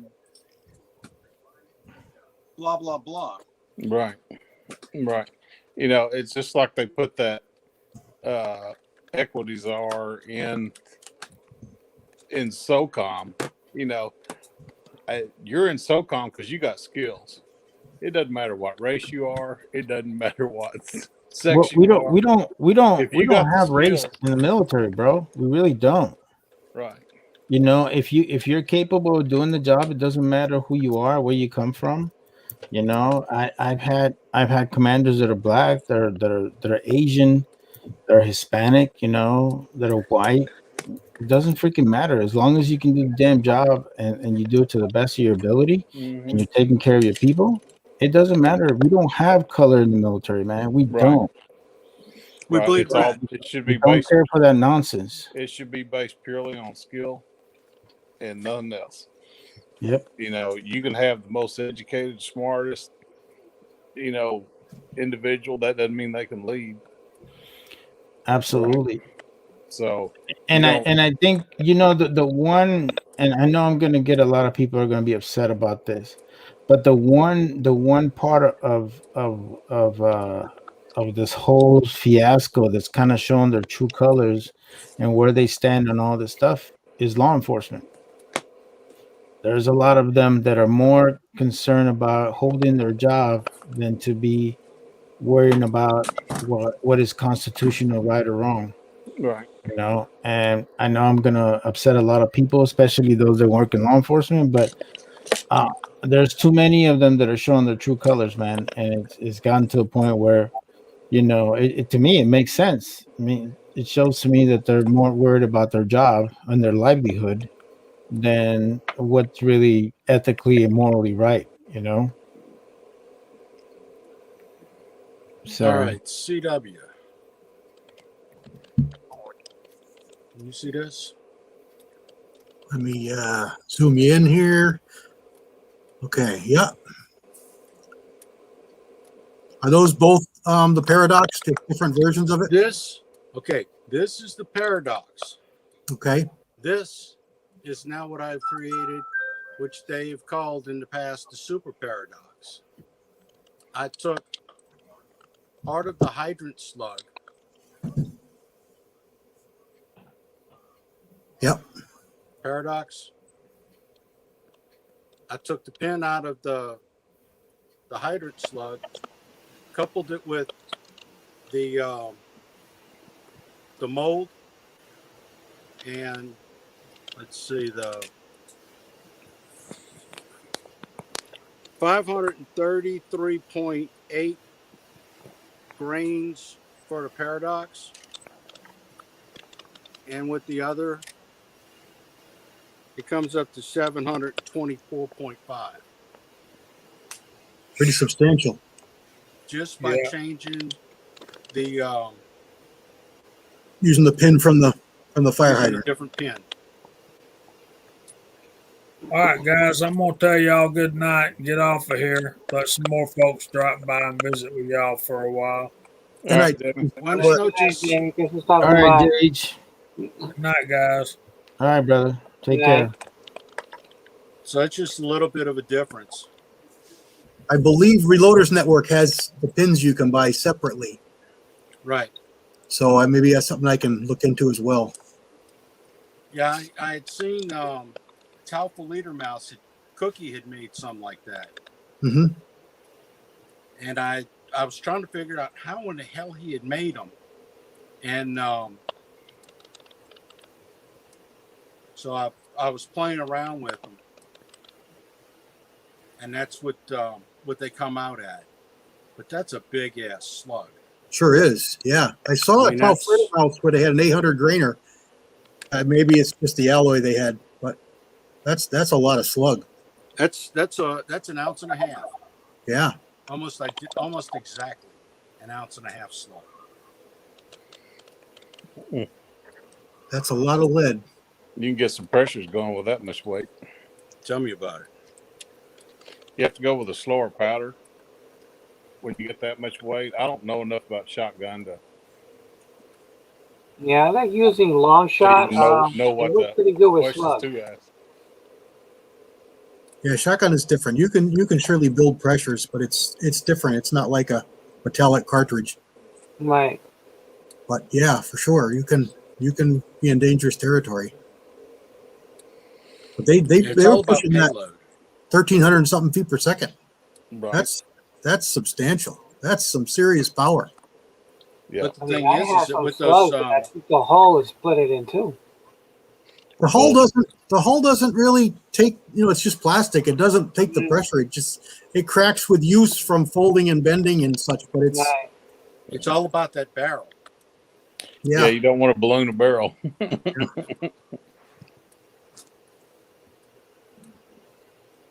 But like you that, can, that botfly really interests me. You could cast that soft and you're going to get expansion, but you could cast it hard. And I'm thinking that those bands are going to break and you're going to get hard projectiles. So more like a fragmenting bullet. Right. I think that one's just going to go straight through whatever. Yeah. Ain't shit going to stop it. That's what I look at that paradox as. That's a wall buster right there. If you cinder cast block. that Yeah. paradox hard, I see tremendous penetration. Tremendous. I agree. But the Russians, most of them can't have rifles, which is why they're doing, why they're so, they've got such good slug performance. Yeah. Yeah. It's like the Brits with their air guns. They get them perfected. Oh, they've got some pretty good air gun stuff too. Mm. Yeah, the only slugs I've been playing with is the 410. I've loaded shotgun for 30 years plus, but it was always birdshot for ducks or for trap and sporting clays and stuff. But the slugs are new to me. The slugs and buckshot are new. I've been playing with the 410 with it and having a lot of fun. But I want to move over to 12 gauge. So this will be a good start for that. I've just in the last year got into shotgun reloading. Yeah, no, I had some good lows using Blue Dot, and they're pretty good thumpers. Yeah, Blue Dot was always my favorite heavy shot load. Blue Dot, long shot, tight group. I wonder what happened to Pat. Said his laptop died. Yeah. Oh. So have you played with different alloys with that botfly? No, I've got dead soft lead, and then I've got regular what I cast with. And I'm finding that regular casting grain, casting lead is, to me, you can do one or the other. Messing with anything in between there's no sense in in doing one or anything else. Your regular is wheel weights, say? Yeah. Well, it's got a lot more tin in it. Just regular pure lead, You need to add a little bit of tin just to get things flowing better. To get it flowing. Yeah. I did put a little bit of tin in with mine. Yeah, that'll help a lot. Not so much that you really make it harder, per se, but it does help fill out a lot.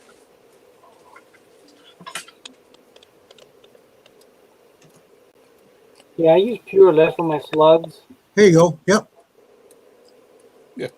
Yep. James Pollard, shoot that 1.5 ounce through a 12 gauge single shot with a It's hollow either plastic that or some. sock on it. See how well that kicks. Yeah.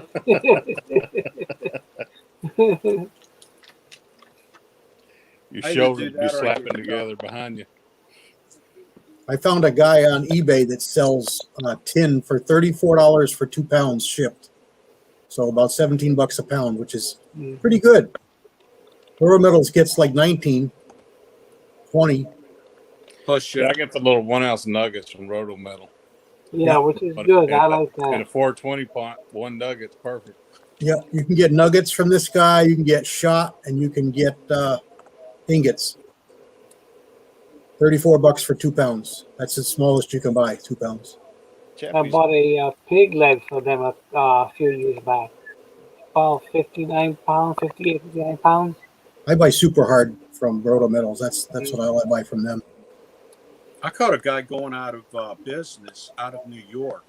He was a lino, a printer. Printer? Yeah. And he had a lot of, he had linotype and he had a lot of tin with a little bit of lead in it. And then he had a whole bunch of pewter. And he would cast up all of his stuff for doing the printing stuff. And he was selling it for next to nothing. Mm. And I was able to pick up a lot of different alloying type metals. Tin. I wish I'd have grabbed a whole lot more. I was a printer for 20 years.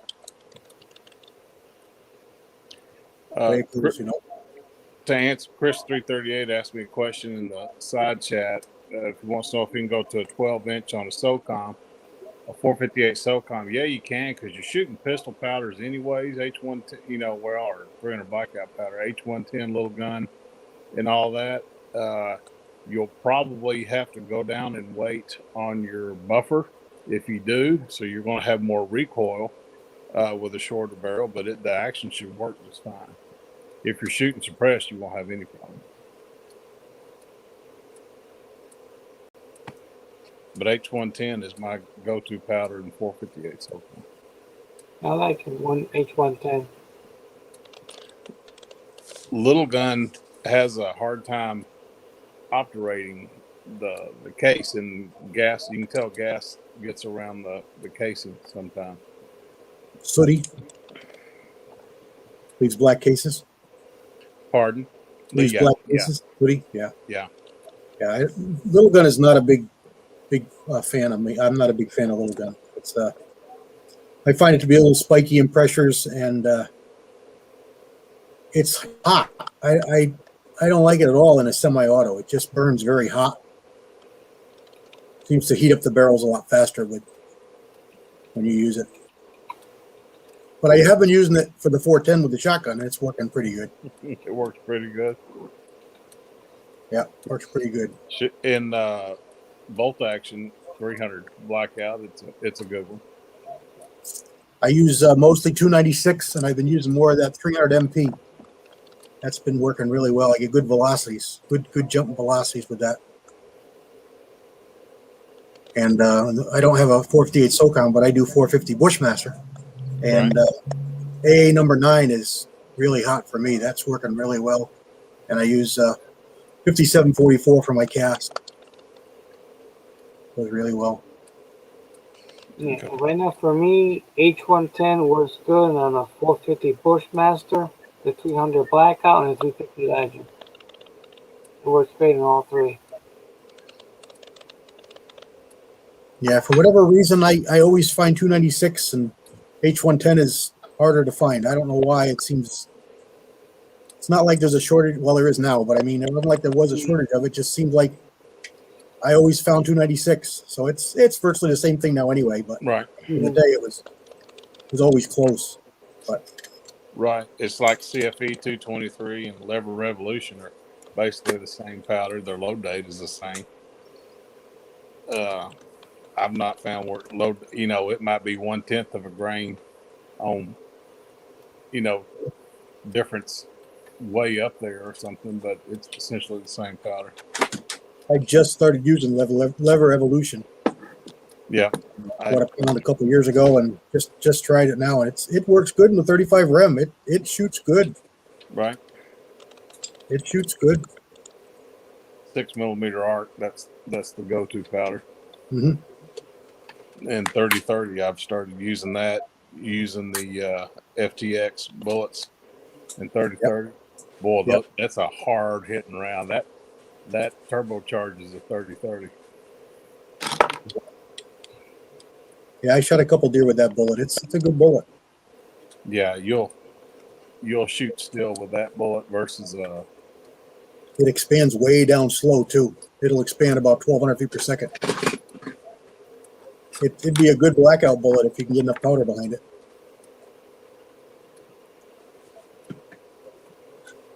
But he freeze? Marvin froze, I think. He froze, yeah.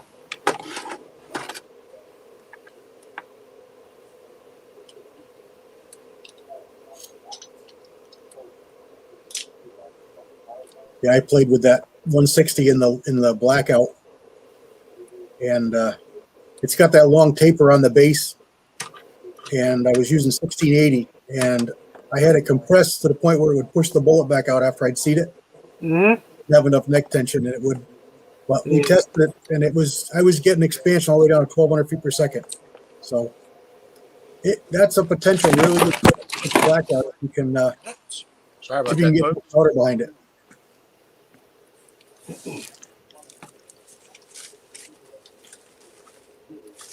Avalanche. Now I like that 135 FTX and that 150 Gold Dot for the blackout. Those are good. Those bullets work really good. Mm. We were just shooting some into wet newsprint, and that FTX bullet, it works really well. Yeah, that bullet, I think that's what you guys are talking about. That bullet that Willie showed last night. Yeah, his new one. Yeah, that long one, I think it's a great bullet for 300 blackout. Yeah, 250 grain slick side. Yeah, he's going to send me some. I'm anxious to try them. Yeah, no, that's very nice. Yeah. Is that blackout bullet? Yeah. Yeah, he bought a steel mold from Accurate, and he got it cut for a 270 grain, 35 caliber, and 250 grain 30 caliber slick side. Mm. It's got a boat tail on it. It's not a gas check, but it's got a boat tail. We figured you'd be back. You froze. Well, the internet flashed here. It went out for a second. That was me last night. We had bad winds. Yeah, it was very windy last night. Yeah. Did you see some of them numbers in New Haven? It was over 60 miles an hour. Yeah, it was crazy. Yeah. I went outside with the dog and almost knocked me down. I said, whoa. I had a gust blow through the window here and blew 2 pictures off a table like 4 feet from the window. Yeah, no, it's Blew a candle, one of them Yankee candles right off the table. Yeah. Yeah, Crazy. the light flickered here. Maybe the light went out. Those are nice molds. About 10 seconds, I would say. Let me zoom that in. The blingy mold right there. That's MP. 300 blackout. About 200, 220, somewhere in there. 235, I think. Oh, that's a big old heavy. Let me see if I can get one of them to cast. I just got my my Mag 250 up right now. I'll see if I can get something to cast it. Looks like it's a bore rider. Is it fat? How's the nose? It's you know the diameter? Side. It's oh, it's slick. Okay. Yeah, it's a slick side hollow point.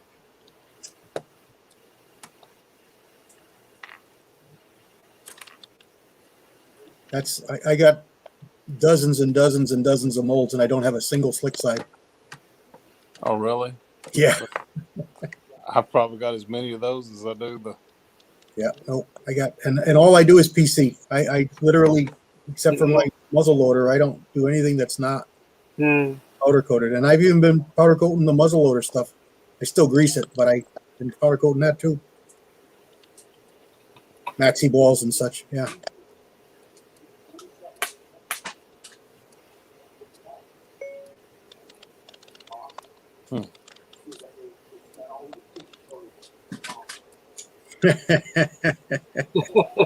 Only $20. Let me like it then.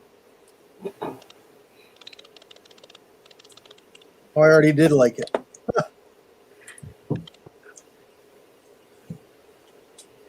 Yeah, Six Shooter has made a call. I think he did a video on making one, I believe. Minute slick slide. Slick slide, yeah. That came out nice. I'd still like to modify my Lee 230. Trim that boat tail right off it, shorten the mold. Be about 200 grains, but flat base. Add another driving band, but It might make it okay. well, it's only got that single driving band on it, Mm. and it's way, way, way in the back. That's why I the keyholes. I've tried it in 2 different rifles, and it keyholes on them. Yeah, I probably got 2 inches out of it, 2.5 inches, 50 yards, but no better. I can't make it shoot. I've got a 311 284, which is about 210 grains. Powder coat the crap out of it. I've tried them fat, I've tried them skinny, I've tried them hard, I've tried them soft. It never really made much difference. 309 all the way to 311. Yeah, the center of gravity on them. The center of gravity on them is forward. Mhm. Is real far forward compared to the ogive, and that's why they like the keyhole. Yeah, you got to get that center of gravity a percentage behind the ogive for the bullet to stay happy.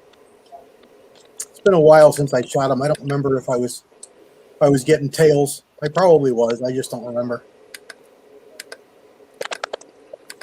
But I gave up on them. I think I got one here. Huh. According to this says it's it's 348 grains. 348. Holy cow! Wow. That's a heavy one. What do you shoot with a primer and a 300 block? I shoot some 240s, and those are as long as the case. Well, 235. That ought to be close. Yeah. Let's see. Yeah, let me zoom that in there. Oh yeah. Big, yeah. That's a big one. That must mushroom very nicely. And that's a 30 cal? Yeah, 311.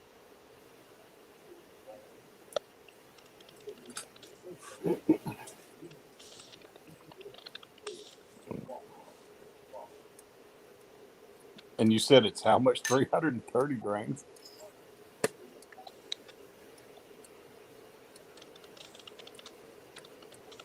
That'd be a subsonic 308 right there, buddy. Usually that's a lot of what I shoot is 300 sub. Do some 1680 and 308. That's a big I bullet. don't do any sub in 308.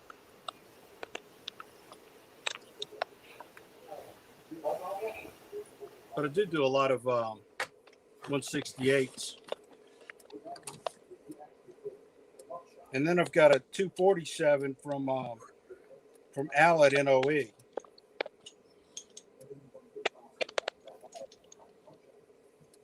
In 30 also? Yeah. It's a 310.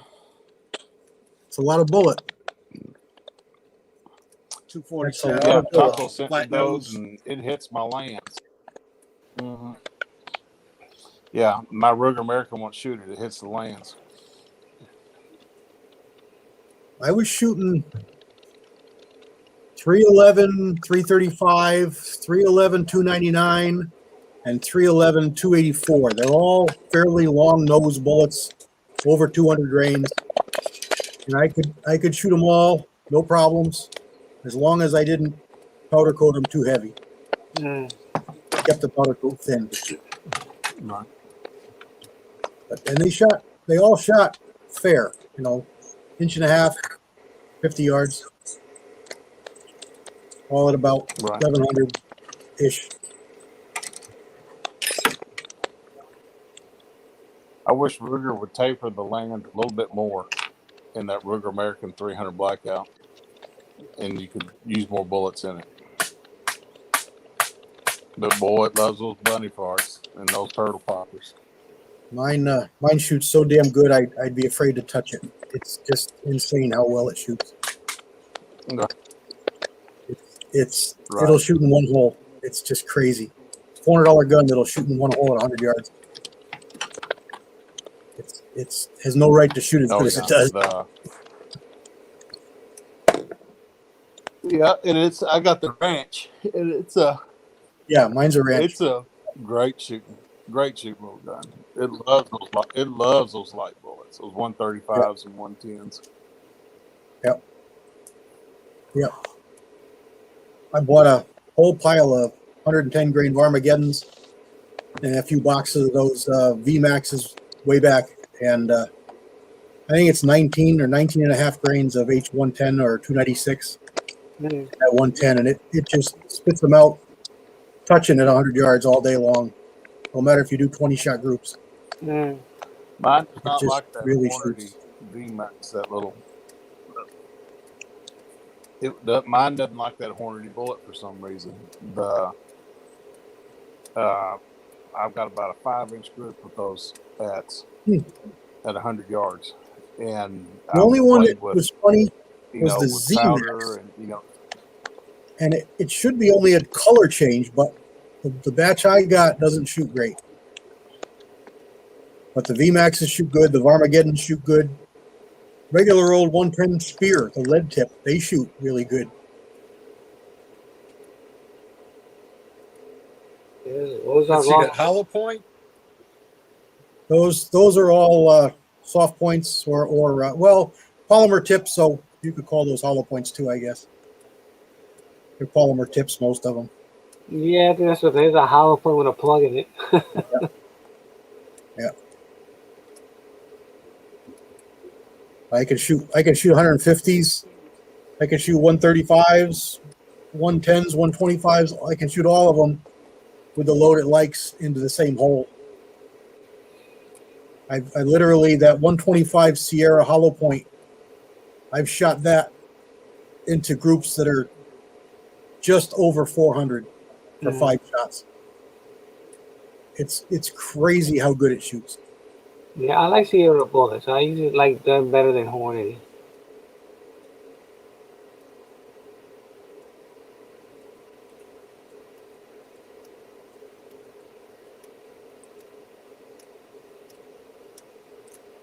This heavy hollow point, it's coming out at like 134. It's a long one. It's a long one. What's the nose diameter? Which it'll change with L. Duh.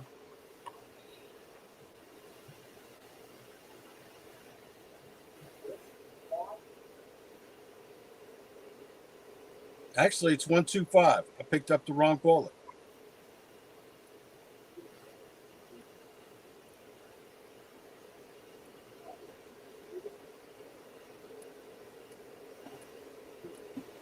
The inside die? The bore rider, the sides of the the diameter at where it would stick in the rifling before the driving band, towards the tip.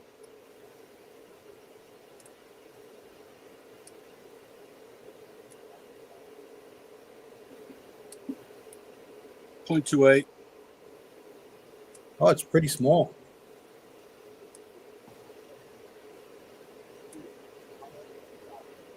Yeah, if they get much over 305 or 303, they won't work well for powder coat. You can keep them 299, 298, it'd be okay.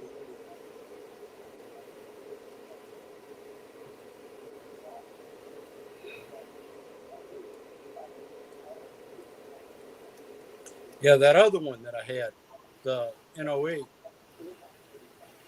was 133.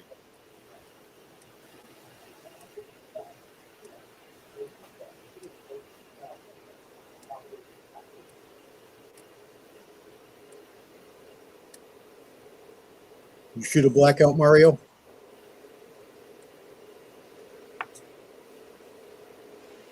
Mario. Yeah, what happened? No. You shoot blackout, 300 blackout? No, I haven't shot it, man. I haven't gotten to the point of doing that yet. I need to get a trimmer for my cases, and I need to get a mold. So those are the two things. Well, I need a rifle too. I need an upper. Yeah. So yeah, I got a lot of stuff before I decide to do that stuff. But everybody keeps telling me it's a really good round, man, and it's That's a lot I of fun. like it. It's fun to You can shoot. get into it pretty cheap too. You really all you need is a barrel and a gas tube and a gas block. You can convert one of your 223s over to it. right. Same bolt, same everything else, same buffer, same everything. Yeah, I just wish they had like a different system where you can just change the barrel, kind of thing. Well, It is. how deep your pockets are, but they got that too. Yeah, I'm like, yeah, I got other priorities than that. But Yeah. yeah, 300 blackout is definitely. Actually, what I really want to get right now is a 308 rifle.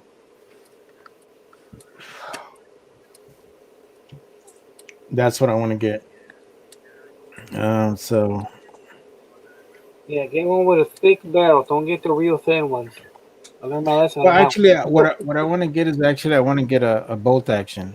I've always Yeah. wanted a bolt action. I don't have one, so want to go into something like that. Just I never really thought about even doing any precision long shooting or hunting or whatever. But I think anybody who's an avid shooter should definitely have at least one bolt action rifle. At least that's my point of view. Mm.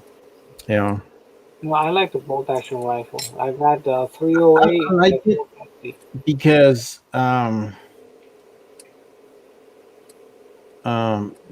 what I like about it is just that it's I think that's the truest form of a rifleman. I really do. Mm. I mean, anybody who can shoot a bolt action rifle, they can pretty much shoot anything. So It is fun. yeah, they're fun, and I just think that you learned a lot more sometimes by just using a bolt action rifle than anything else. But it's yeah, it's good. I have thought about getting myself into a 300 blackout. All you got to do is just do slight modifications to your current magazines, correct? Unless you're shooting really long, fat bullets, the 223 mags are fine. Yeah, you use the same mag. Once you start with the really long, heavy bullets in subsonic, that's when you need a blackout magazine. If you're shooting short supers, Yeah.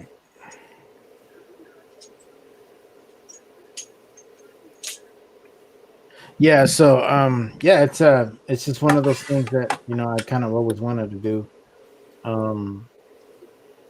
And I really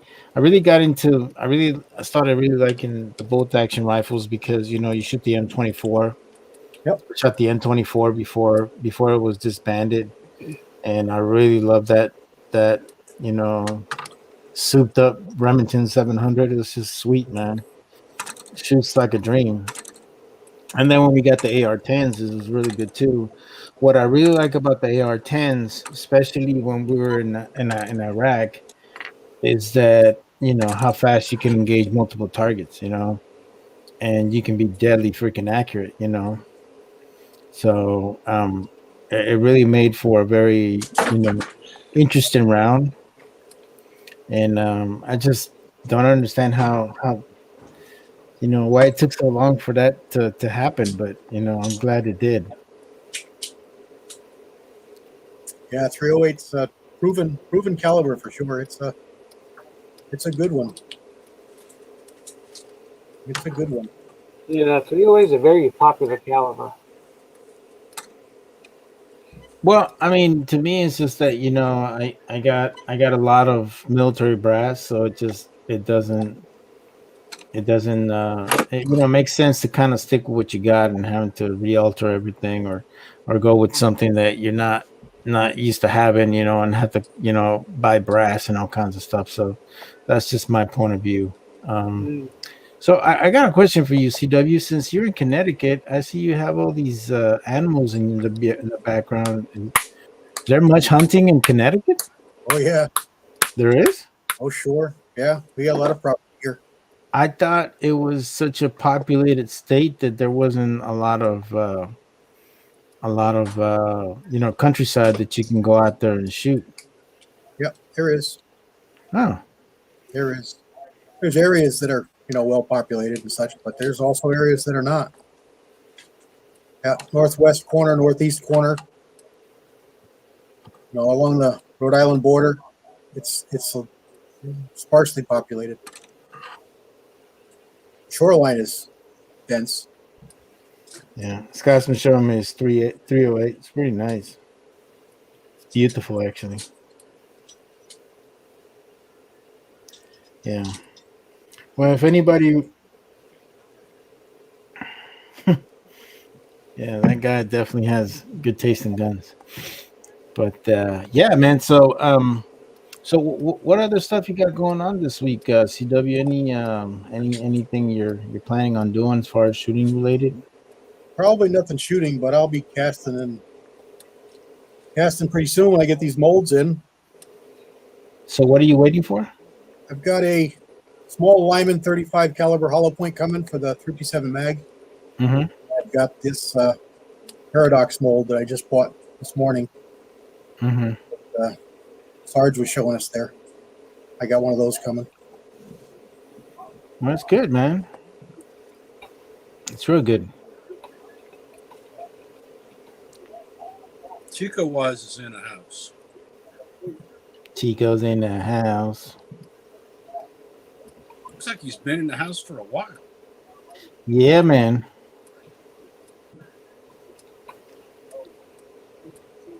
My stuff wasn't updating.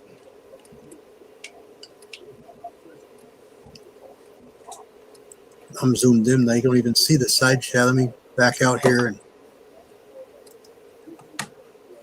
yeah, something that side chat disappears on me. Like it hides. Really? Doesn't go with the flow.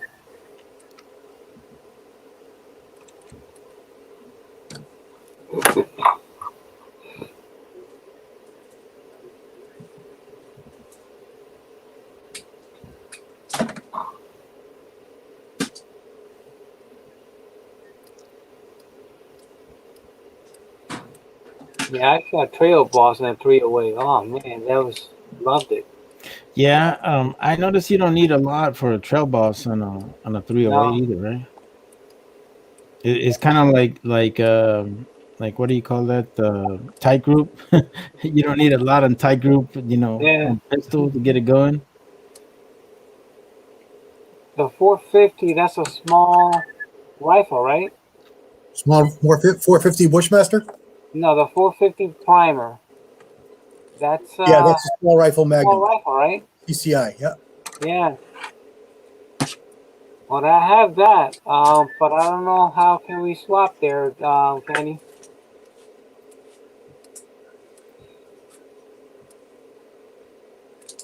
With all this hazmat nonsense.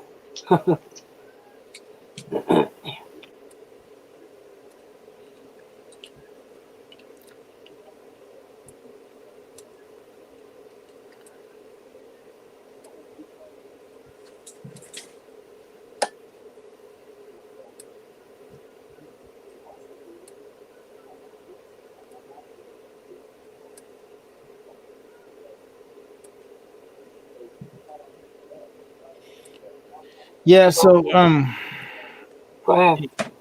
it's been kind of interesting. As to, I notice a lot of us are starting to do a lot of casting right now, because I know for a fact in my town it gets blazing freaking hot, and I sure as hell don't want to be next to any hot device, trying to make some bullets. I don't know how it is in the East Coast. I'm sure you guys have to deal with that dreaded humidity. Yeah, we'll see. I've done it. I've done it casting in front of the pot, I have a little umbrella I put over me to keep the sun off my head there, and it helps a bit. No, I mean, luckily for me, I mean, I have a nice patio in the back, but still, it's still blazing. I even got to a Doesn't point have where glass on it, does it? I'm sorry? Doesn't have glass on it A what? on your table? No, I'm not using a glass table anymore. Okay. I remember that. I know. Everybody gave me shit about that one. Oh yeah, everybody did that one. Not using the glass table no more, buddy. No.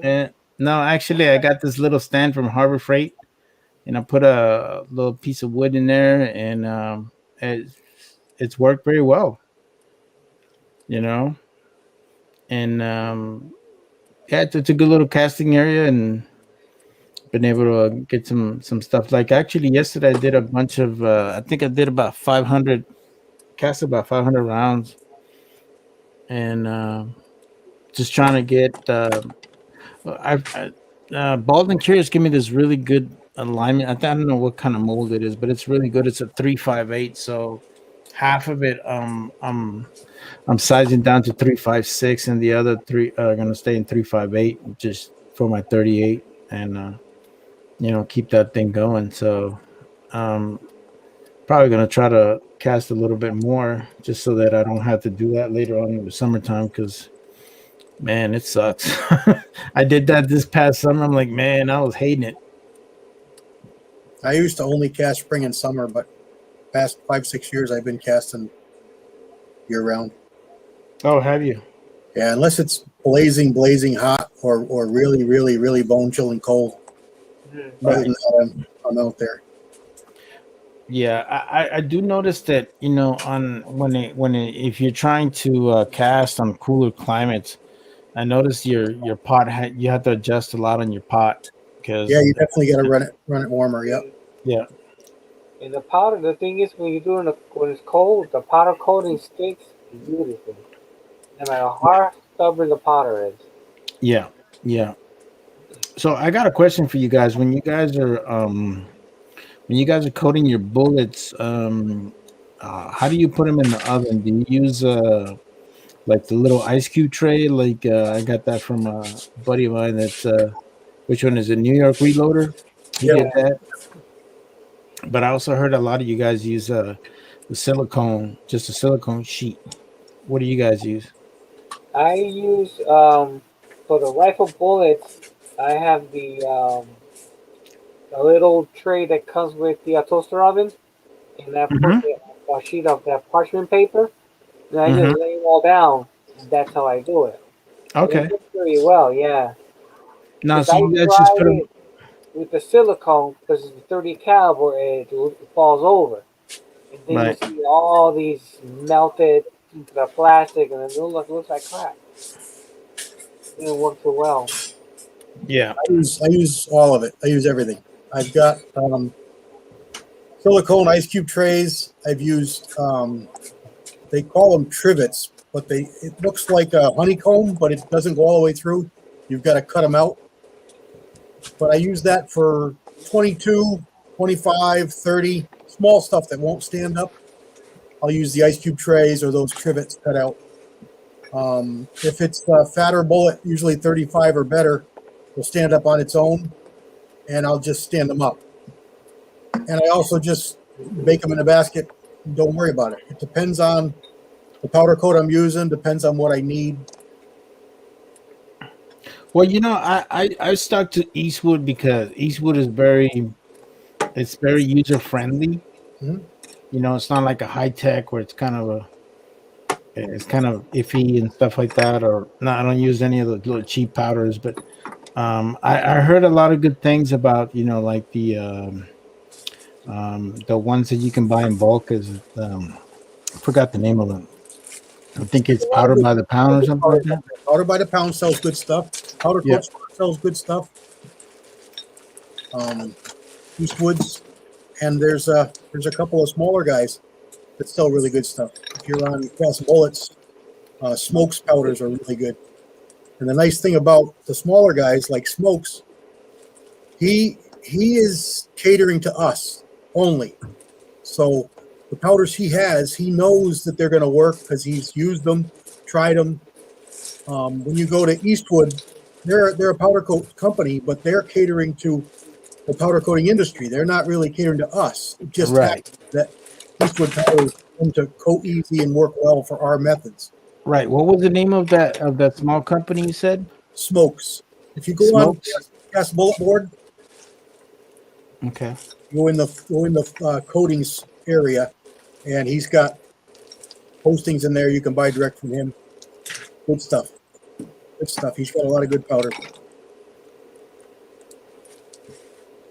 Very cool. Very cool. I've got another guy I deal with, which I'm kind of pestering him to get going because I bought a bunch of powders from him. I actually field tested a bunch of powders for him. There was 4 of us, I believe, that he shipped a bunch of powders out to, and we tested them and coated them and reported back. And the powders he sells, he knows that they work for what we do. So you can buy from him with confidence as well. But he's still working up. He's working with the Reloaders Network. He's hoping to get a store up in the Reloaders Network, and then he's going to allow me to tell everybody who he is and what's going on. But he's got some nice stuff too. He's none of the companies you've probably used. A few of them you've probably heard of. Sherwin-Williams is one.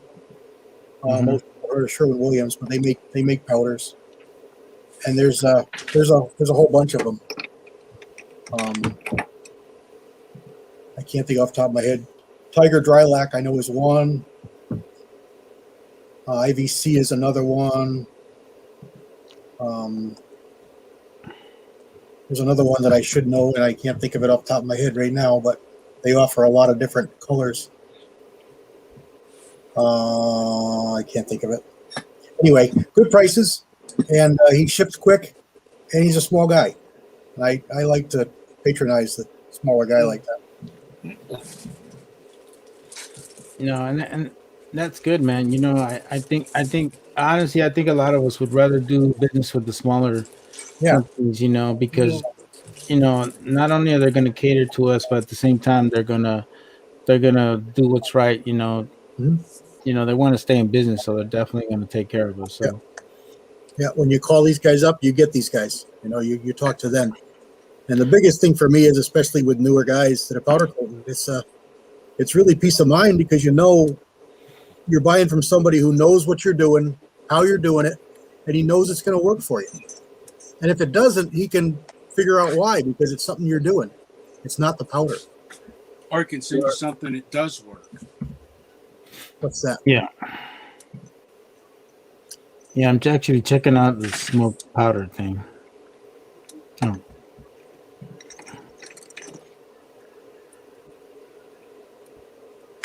Yeah, because I think sometimes, and I think sometimes we have to kind of like improvise to what's out there instead of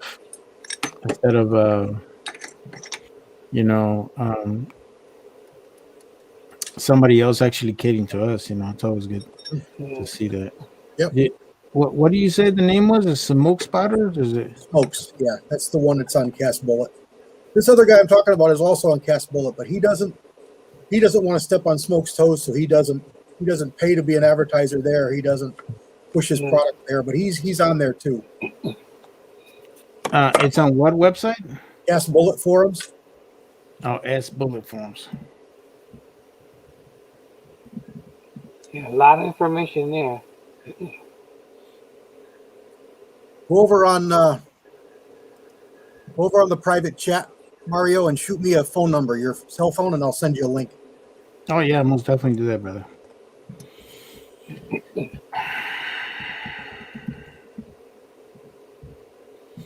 Yeah, man. So Now, let me ask you guys all this: have you noticed a greater influx of people that are starting to reload now, Oh, especially with sure. all the stuff? Yeah. Have you guys been actually getting like hit up directly, like, "Hey, man, how do you do this? How do you do that?" Not a lot. Occasionally, most of the guys that I talk with regularly are either doing it or have no interest in it. Yeah. No, I find reloading to be it really helps me, man. I'll be honest with you guys. It really helps me with my PTSD when I really start getting, start having a hard time. And I'm one that I don't like taking all these damn pills the VA gives me, so I'm like, I go start reloading, man. I start doing like brass prep. I start doing, you know loading some ammo and stuff like that. It really, really calms the soul, So I know a lot of people sometimes have a tendency to tell me like, "Dude, you got yourself way deep in this thing," But in reality, Yeah, there's it helps there's us. there's there's a reason for it, man. There's a reason for it. Just And counting helps me take my mind off of it. absolutely, brother. And you're just like me, bro. You're a veteran. You dealt with very stressful situations and stuff like that. So yeah, I know you can relate. Yeah, no, casting and reloading is very relaxing. Yeah, It takes your Yeah, it's, mind off things. absolutely.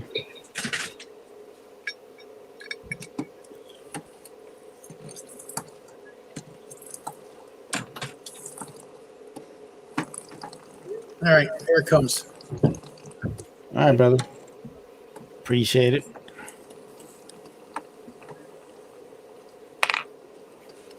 Yeah, They just casting stuck and me an reloading. old greasy spoon in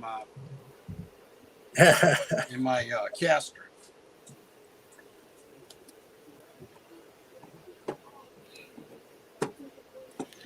Yeah, man. So yeah, I really enjoy it. It really helps with all the stuff that's been going on, especially nowadays. Other things that I really started to notice and I started doing is, all those oops bullets you guys all have. I think we all Oh know yeah, we have them. oh yeah. Hmm. I'm telling you, man. I'm saving every one of those primers, man. I'm telling you. I'm like, man, I got like 200, 300 primers right there, man. I need to Oh use yeah. those suckers. Yep. Yeah, I did my share of crushing cases, crushing primers. Yeah. Yeah, but then you have those that other than seat right Yeah. or you made a mistake, you kind of like seated them too far. But I mean, it's still good. You gotta resize Yeah. the Yeah, if I see them too far, I grab the hammer bullet puller, and I mm-hmm, tap on it lightly, till I get them out again, and then right. Have you guys had much success with the bullet puller with the kinetic one? Because to me, that thing, I don't know. I'm not very convinced with that thing. Can I give you a real good hint or a Yeah, real good please do. tip on how to make it work good for you? Yeah, All right, get you a 4x4 and yeah. stick it over on the side of your bench for when you get ready to do kinetic bullet pulling, Mm-hmm. and cut it about the length where you want to use it. Okay. Right. And when you get ready to do kinetic bullet pulling, imagine, where's my freaking hammer? Okay, hammer, 4x4. Wow. Right. Use that to hit it and hit it along the grain instead of trying to hit it on top of your. You're beeping, bro. Yeah, that's my. That's your oven? No, that's my smoke alarm. smoke alarm. All right, go take care of that, bro. No, I'm in my garage. I gotta remotely open my door, and it'll go off.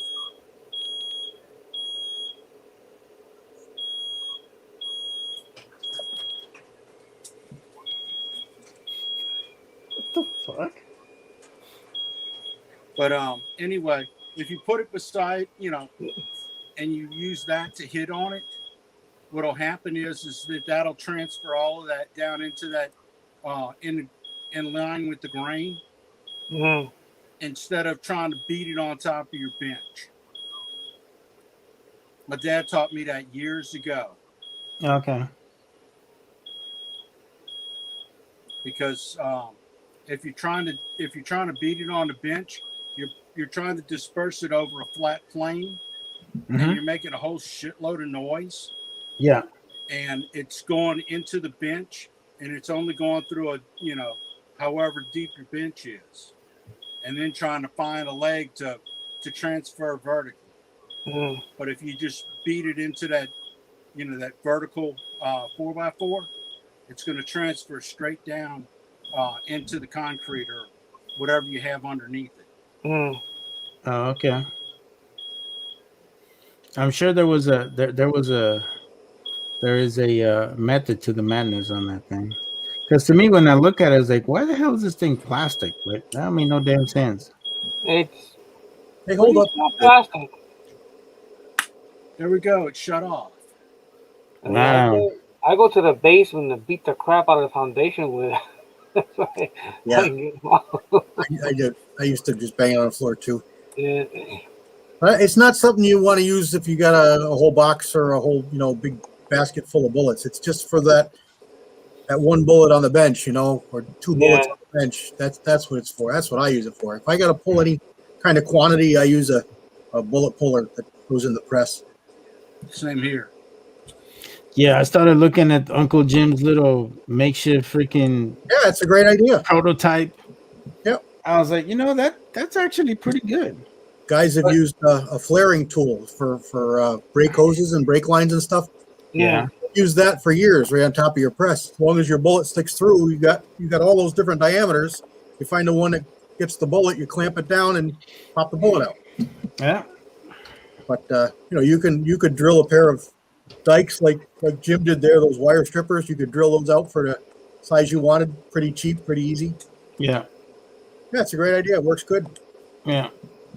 Actually, I liked his prototype better. He got a little too much into it, and I was like, I like the T that he had because, the magnet would secure better with the with the frame. Well, the thing about his that's so good is it works for short bullets. Most short bullets won't come out the top of your press, so you can't use the top of the press. Mm-hmm. If you got a 3006 or 308, no problem. It's going to stick right out the top. But if you got a 380, it's not going to work. Yeah.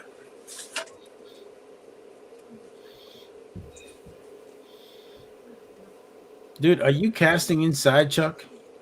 Me? Yeah. I am. The but fuck I've are you also doing, man? I've got a vent behind me. Okay. I'm about to say, like, what the fuck are you doing, man? Fucking kill yourself and shit with that shit. No, I fluxed, and when I put the wax stuff in there, I got too much wax going in it. It overrode the. Oh yeah. Vent. Yeah.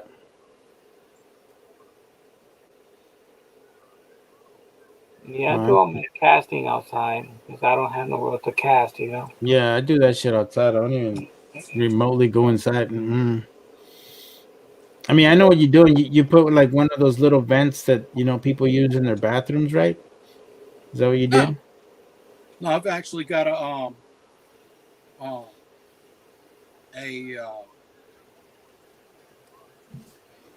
it's set up like for one of jewelry. gable fan or something like that.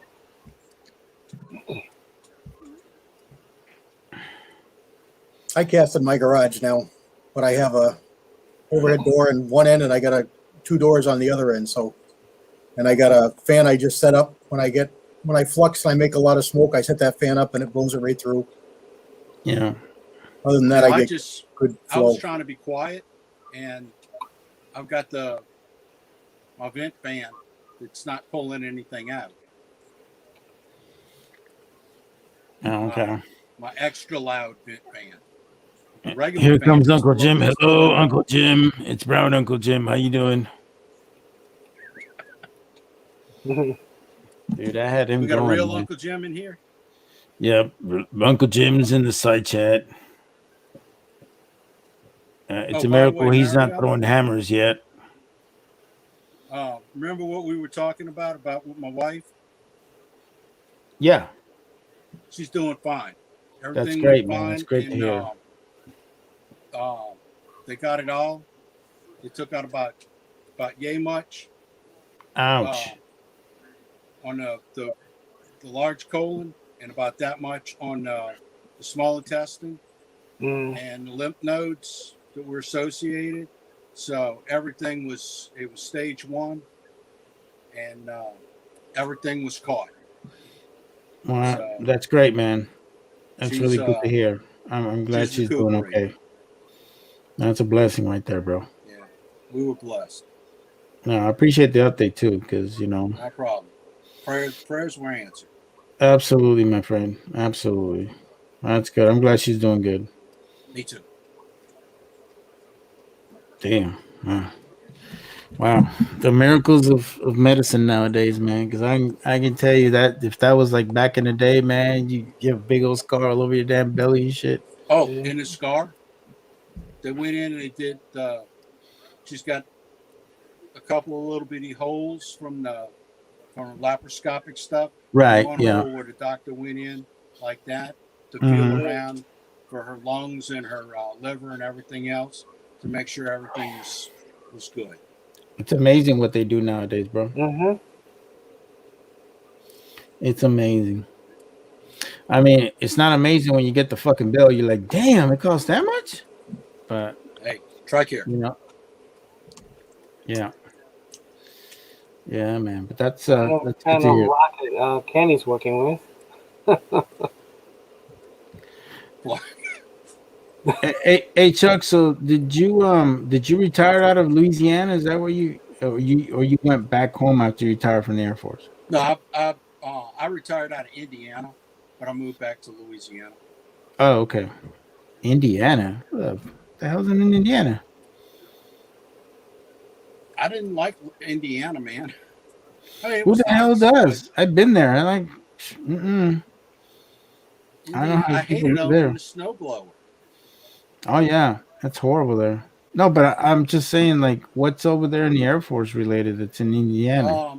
There's a large air reserve base. Actually, there's a large joint reserve base. Oh, okay. One of the largest refueling bases. Oh, I see. And So they have a lot of the fuelers there, or what? yeah, but I was a full timer for a 550-man combat engineer reserve unit. Yeah, that's cool. So, yeah, that was my job, was to, keep everything deploy ready, go all over the place, have fun, meet new and exciting people, go to foreign lands, kill them. Nah. Yeah, Indiana does feel like a fucking foreign land, man. You go in there, you see so much fucking corn. It's ridiculous, bro. It was different. Oh yeah. Well, I mean, the reason why I know about Indiana is because my uncle was a professor at Bloomington over there, University of Indiana, and I went to go visit him over there. So, but yeah, man, Indiana, they don't fuck around. They are very serious about their basketball over there. I'm like, we got Notre Dame and Purdue. Yeah, I don't care for Notre Dame. Sorry. I don't care much for Notre Dame. But I'm more into, Louisiana sports. My little nephew played for Tulane? No, played for LSU. He was No he played kidding? LSU baseball. And then I Wow. got another one who plays for Dayton right now. Okay. Dayton That's baseball. cool right there. That's awesome, bro. And my my one nephew who played for LSU, he went into the draft, and he's Cincinnati, whatever. With the Reds? It's not the Bengals, the Tigers. Oh, that's the Detroit Tigers. The Detroit, yeah. Okay. Yeah, Detroit Tigers. That's cool, man. So where's he at? A balls, single A or double A? Or right now he's on hold. He's on hold. Yeah, he's double A. Kind of up in arms as to what they're going to do, because their season's on hold. On a hold. Yeah. Or on a pause. I know that the minor leagues are still going, but they're going to be it's going to be a very minimal season. There's no playoffs for them. Right. So yeah, that's just the only thing that sucks. But that's cool, man. I mean, for him to be in double A, it's a blessing in the sky, bro. I mean, you know. He's a good kid. You know, he plays good that's ball. Good. That's definitely good, bro. And you know, it's and people have no idea how hard it is to make it in baseball, man. It's really, really hard. Really hard to make it to the bigs. Field. Huh? It's a very competitive field. Yeah, very competitive. And the thing about it is, half of the time you're dealing with the Hispanic players, the ones that are coming from Dominican. Yeah, but guess what his last name is? What's his last name? Cabrera. Huh? Cabrera. Oh, okay. Well, that fucker's fine. He's good. So he's okay. He's good. He's a white boy. His last name is Cabrera. Oh, fuck yeah, bro. He's good. You can't worry about shit. Now, my brother-in-law's parents are originally from Honduras. Oh, okay. Yeah, Honduras has actually they got. Immigrated. Yeah, that's cool. But all my my sister's kids, they were all, all good ball players and all, good academics. So. Yeah. Let me answer Eagle Eye's question, or answer to my question. Actually, Filipino Jesus, that would be a great thing, bro. And I'm going to tell you the reason why. You're really good at presenting things to people, that's the Asian side coming out of your ass. You know how to do that. But no, I'm just, in all honesty, bro, you are really good at presenting things in a way that people can understand them, and I think that would be a good thing. And I really that would be a great thing for the community, bro, because, for as many people that like to talk a lot of smack, I think really we are our worst enemies. We have too many people that have a tendency of critiquing each other instead of helping each other. I mean, to be honest with you, I know that everybody in this panel has gotten all kinds of, stupid comments from people, but yet these are the same guys that don't have no videos on their freaking channel, but want to tell you how to do yours. You know what I'm saying? So I think that would be a great thing, Eagle Eye. I really think you're really good at presenting things, and I mean, if you can help some folks, I mean, you basically got me into reloading. So, I really think that would be a good thing for a lot of people to get it themselves into. So that's good, man. I'm glad people are hitting you up.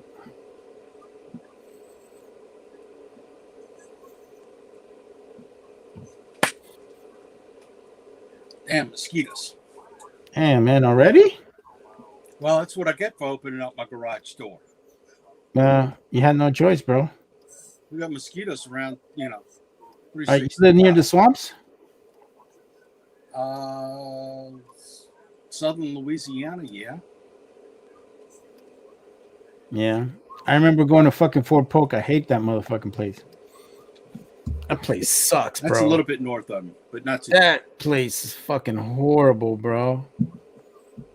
I hated that place. I'm about 15 miles north of Pontchartrain.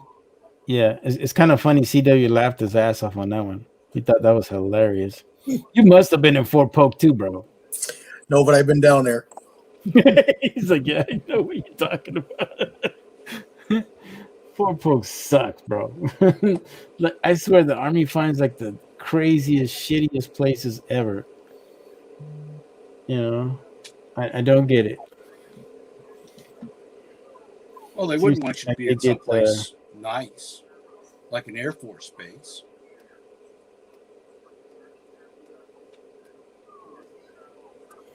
Yeah. So what else is going on with you, man? Chuck? Staying out of trouble. I've been just taking care of my wife. That's the whole. She had surgery on Monday.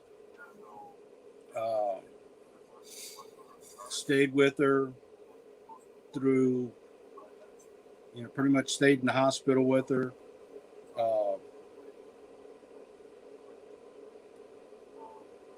Through her initial recovery in the hospital. How long was she in the hospital? Brought her down to our girlfriend's down in New Orleans. And that's where she's recouping because we've got all kinds of pets here. Oh, okay. Yeah, well, it's easier, for her to be down there without all the pets. Yeah, I feel you, man. Plus that, and one less thing for her to have to worry about, because then she's gonna be worrying about the pets and they're not being taken care of. Adds more stuff to more stress that you don't need to right now. And the pets are going to want to be on top of her. Oh, I see. Yeah, wanting to snuggle up with her. Yeah, exactly. Help her feel better. Exactly. We got 4 cats and a dog.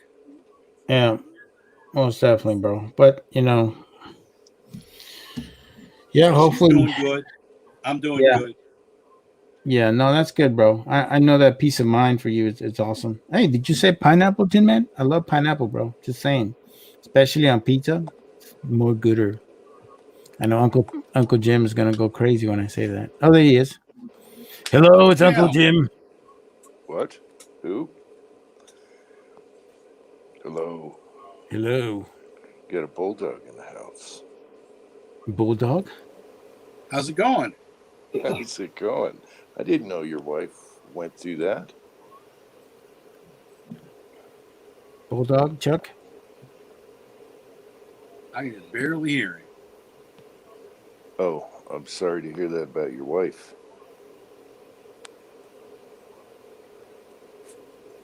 How's your wife doing? He's ignoring me, isn't he? Can you hear me okay? No. You're not overly loud, Jim. Okay, well, I'm trying not to be. Yeah, it sounds like you're trying to be quiet. All right. Let me see here. I'm trying to be quiet because I'll be sitting next to my wife, so we got to watch ourselves. Hey, you're Julio. clear, just not loud. Hello, this is Brown Uncle Jim. How you doing? His interpreter. Oh, yeah. I can't see the side chat either. I'm going to have to whip out the other iPad. Oh, my gosh. Oh, my gosh. How you guys doing, man? 3 hours? I fell asleep. Yeah, man. Actually, we have how many people online right now? 32 people. God bless your soul and watching our... Yeah, it went to 40 a little while ago. That was amazing. I know I gave you a thumb. Even though I'm not a thumb guy, I was going to thumb down you just to make it different. Yeah, why not? Everybody else comes out. Got to be one.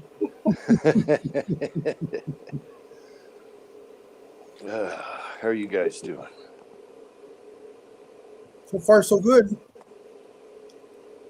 You like my new avatar?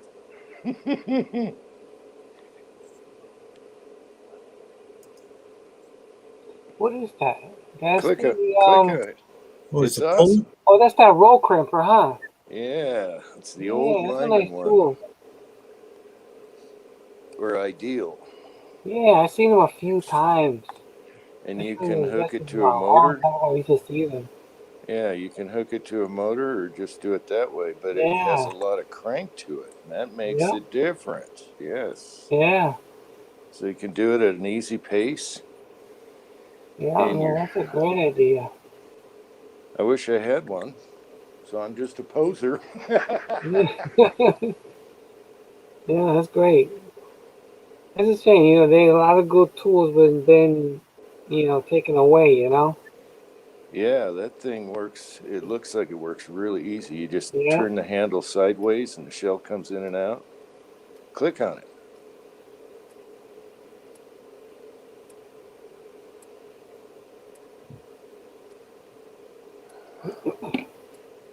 Click on Uncle Jim, not the brown one. Oh, okay. Well, the one wearing the duck shirt today. There we go. Yeah. Yep. But see how easy it is to get the shell in and out? Yeah. That's awesome. Yep. And then you can hook it up to a motor if you want. But I think the casual in the loading room would be sweet. So hopefully the thrift store will have one tomorrow. You never know when you walk into it. Yeah. Let me click on the chat, see what the replies are here. I just heard that Tin Man was casting outside and an acorn fell in his pot. That is funny. And so I put a squirrel logo emoji there. That is funny. No, I find that hilarious. I always cast sitting down with shorts. One day, one dropped a bullet and one missed the table and landed right by my crotch. Man, I stood up so fast. That's hilarious. Yeah, that's one thing I worry about outside, especially if you're close to the roof. Mm-hmm. You know, a pine cone. Well, a pine cone would be good flux, unless it was wet.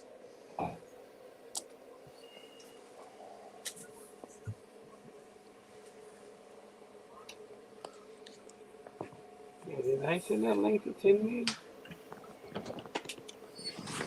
Yes, I did. Well, there he is. Splattering works to leave a mark. I come on and everyone leaves. I know how it is. Here comes Willie. Now you're in the dark. This fool here. What are you doing, man? What's up, buddy? You tell me, homie. I'm just left my grandson heading home. All righty. How far is that from I got a question. We're 80 miles. 80 miles? Yeah. Damn. Have fun with that. I can quiet my mom. I always see my son. Go ahead, dear. I won't say him. One time he wants to fucking work. We just left Nick's house.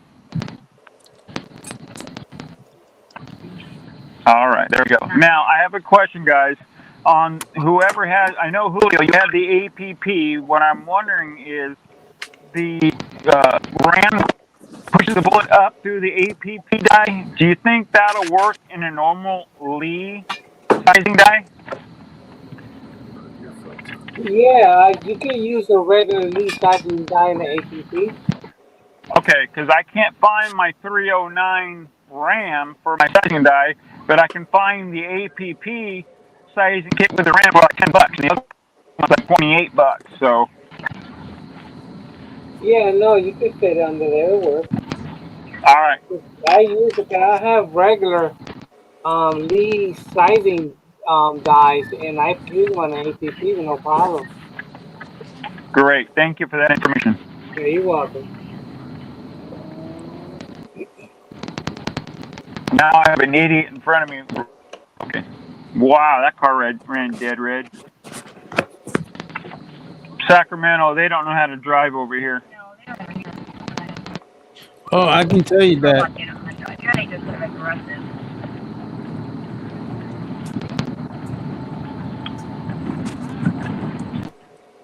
Oh, I couldn't tell you that, man. Sacramento, them fools can't. Now, is Isn't that a Ozark still on California thing, here? though? I'm Huh? sorry. Oh, yeah. Yeah, he keeps freezing up, so he stepped away. Okay, I can tell him thanks for making my handle.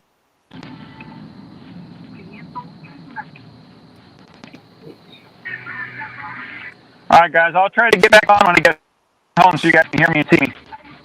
All right. Okay, man. Okay. See ya. All right, bye. Drive careful. 80 miles. Damn, that's far. Mm-hmm.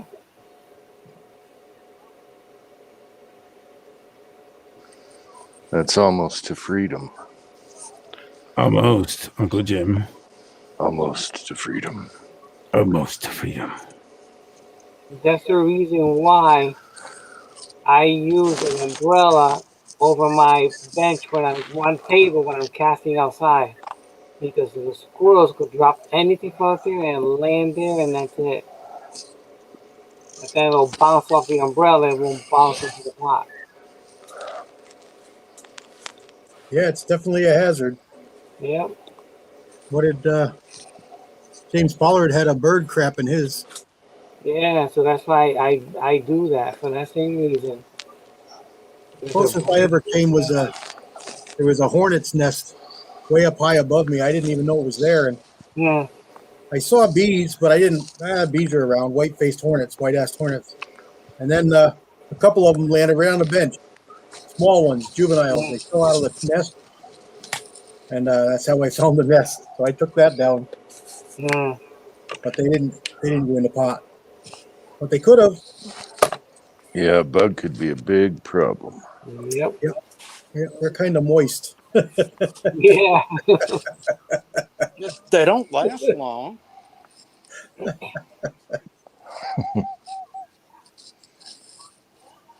I've never really had problems with this moisture and lead problem. Oh, that's the tinsel fairy. You don't want her to come around. Yeah, you better knock on wood right now. Yeah, it probably should. I mean, Probably should. Yeah. Hey, I'll be right back, guys. I'll be back in like 30 minutes or so. Okay. All right. Okay, Mario. Yeah, I cast in the garage also. The only thing I got to worry about is a hummingbird. They're so stupid. I mean, my dad, when I was a kid, that's when I started casting and loading. And I must have been maybe 10, 11 years old. So that's got to be 50 years ago. Mm. I'm 61 now. And I mean, I can remember I was doing some stupid shit, like spitting in it. And I have never seen a moisture explosion in all my years.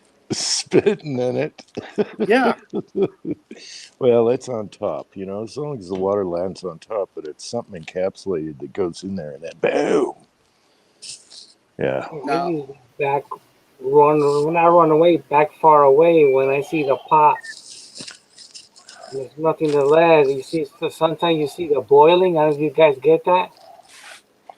Now, one thing we have problems with down here in Louisiana is we get moisture encapsulation in just about everything. Like, say, for instance, when I start pouring into an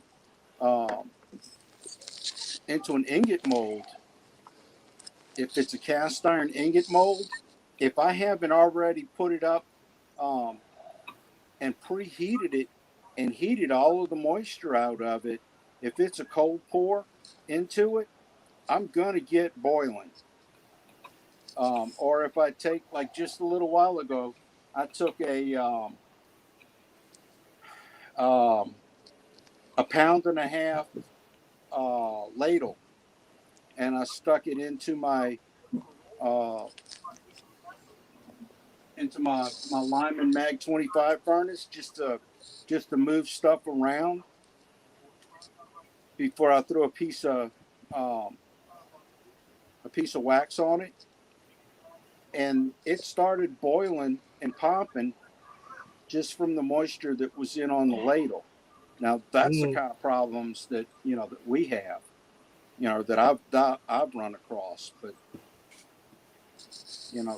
I'm real careful not to make sure, especially down here, we get moisture in everything because of heat and cold. Mm-hmm. Even wax. Yeah, even wax could have a little pinhole of water in it. You never know. Yep. I always squint when I put stuff in, And I stay away when the ingots are melting. I just stand back a little, just in case. Drill a hole in it, plug it up with some water, and toss it in there just to see what'll happen. I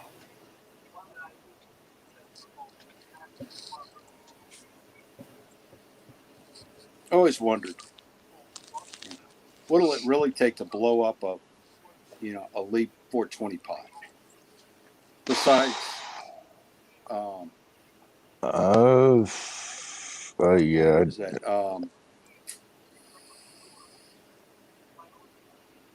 What's the other casting material Willie was using? That crap we try to throw away all the time. Zinc? Zinc. Yeah. I forgot. There's been a few people who've blown the bottoms of their pots out.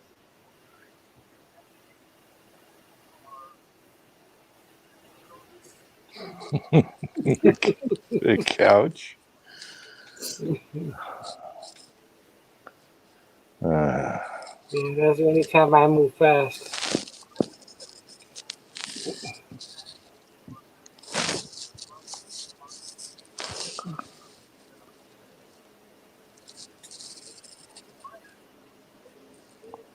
Hey, the preacher is There's Harold. So, Jim, how big is the posse? Oh, he's gone. Oh, we lost Jim. I was going to ask him how big the posse was now.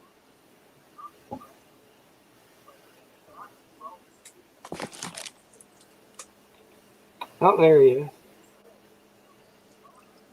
Uncle Jim and his buttons. So how big's the posse now?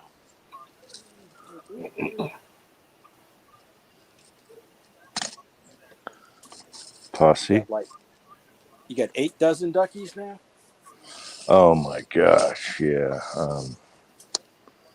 48? No, 49 that were mailed.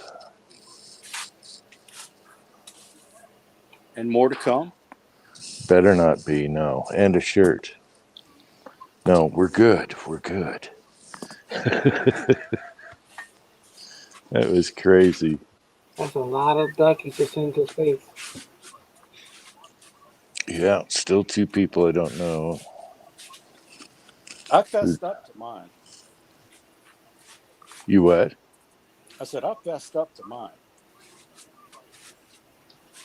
You got stuck? What? He said he fessed up to his. Oh, he fessed up, yeah. Which was that? Was that a dozen or the big? No, that was the one.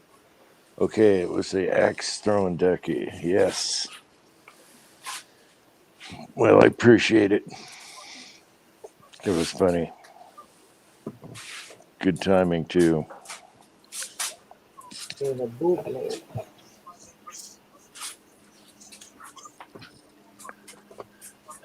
Yeah. Yeah, we're gonna have a little something on that. Yep, we're gonna have something on that coming up.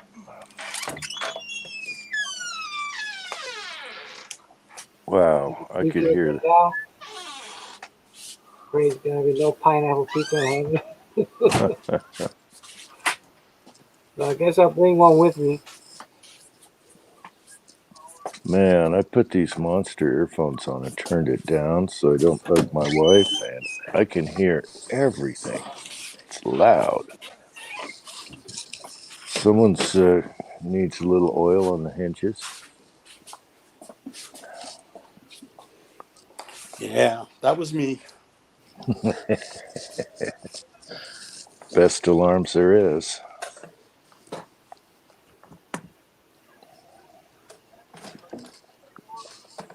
Oh, Tin Man don't like pineapple neither, huh? really? Yes, I like pineapple pizza. Yep, me too.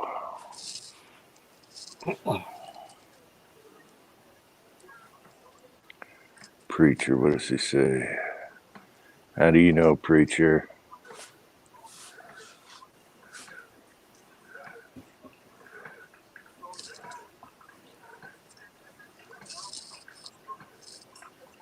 How do you know, preacher? Did a bush catch on fire next to you and you got that that message? What?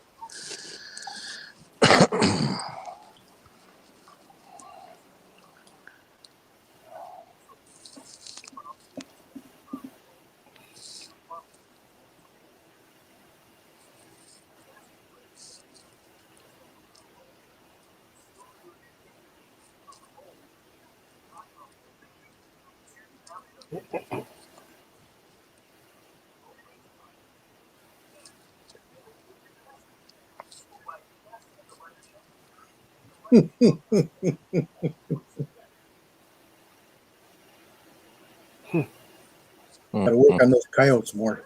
Yeah.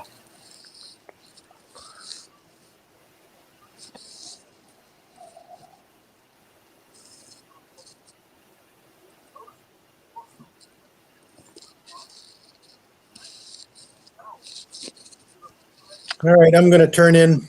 Yep. All right. Thank you. Thanks for stopping by. Thanks for joining me.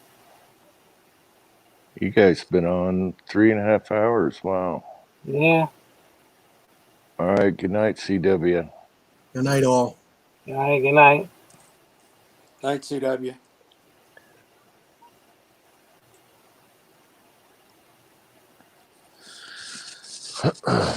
She's got 32.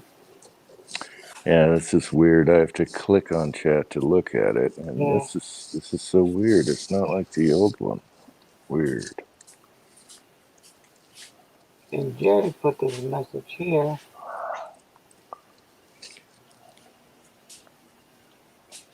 Quack quack. Yeah, they give out duckies in the car wash. Hey, that's nice. Yeah. Except for his wife forgets to get them. Don't. Go back and wash that car again.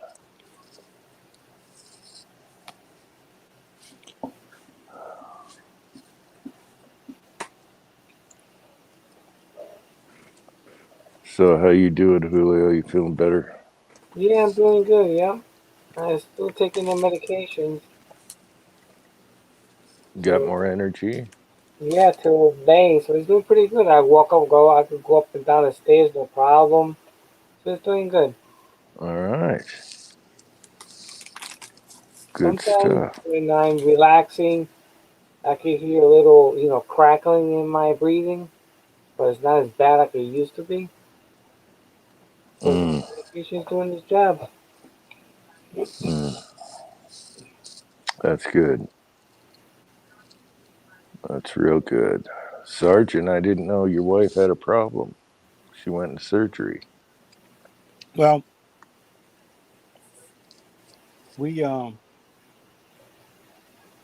she went in for a colonoscopy, Mm-hmm. and turns out she had colon cancer. Wow, that was lucky she went in. Mm-hmm. So our her surgeon said, "Let's go ahead and let's get you in, get your surgery done, and we got it in, and it got her in. Nope. Hang on. Interrupting. Oh, that's okay. I don't mind. Yeah, but if I have any chance to give him crap, especially when he's not listening. Oops. All right, you ready? Crap.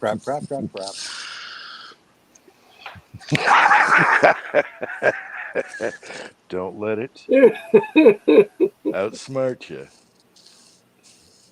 That's why I went for the earphones. Yeah, I hate putting those things in. All right, I had to mute. Sorry, I couldn't hear anything. All right, we were giving you crap steadily. Yeah, that's fine. That's normal, typical. Shall I start from the beginning? Oh yeah. Okay.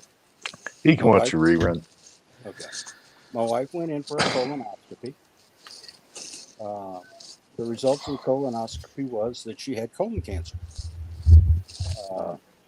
The surgeon decided, let's go ahead and have the surgery. Get her in there as quick as possible. So we did the surgery, and they took out about 12 inches to 14 inches of large colon. Wow. And the associated lymph nodes, and about an inch to an inch and a half of small intestine, and got everything. It was stage 1, so best possible outcome. Whoa. And she just went in because she wasn't feeling well, or what? No, she went in for a Checkup? for a routine colonoscopy. So the best. Everybody that says things ain't, you don't need to do them. Yeah, praise God, man. Best possible outcome. Glad to hear that.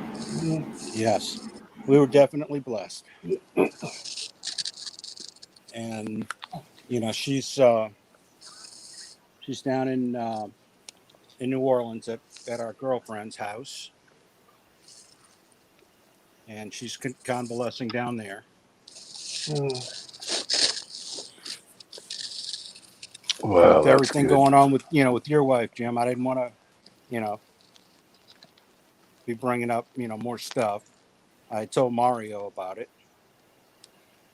And, yeah, but you don't have to worry about that.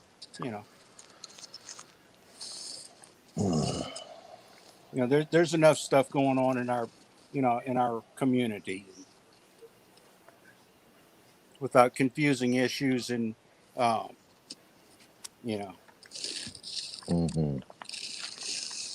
so. Oh, well, that's good. That is so lucky she went in.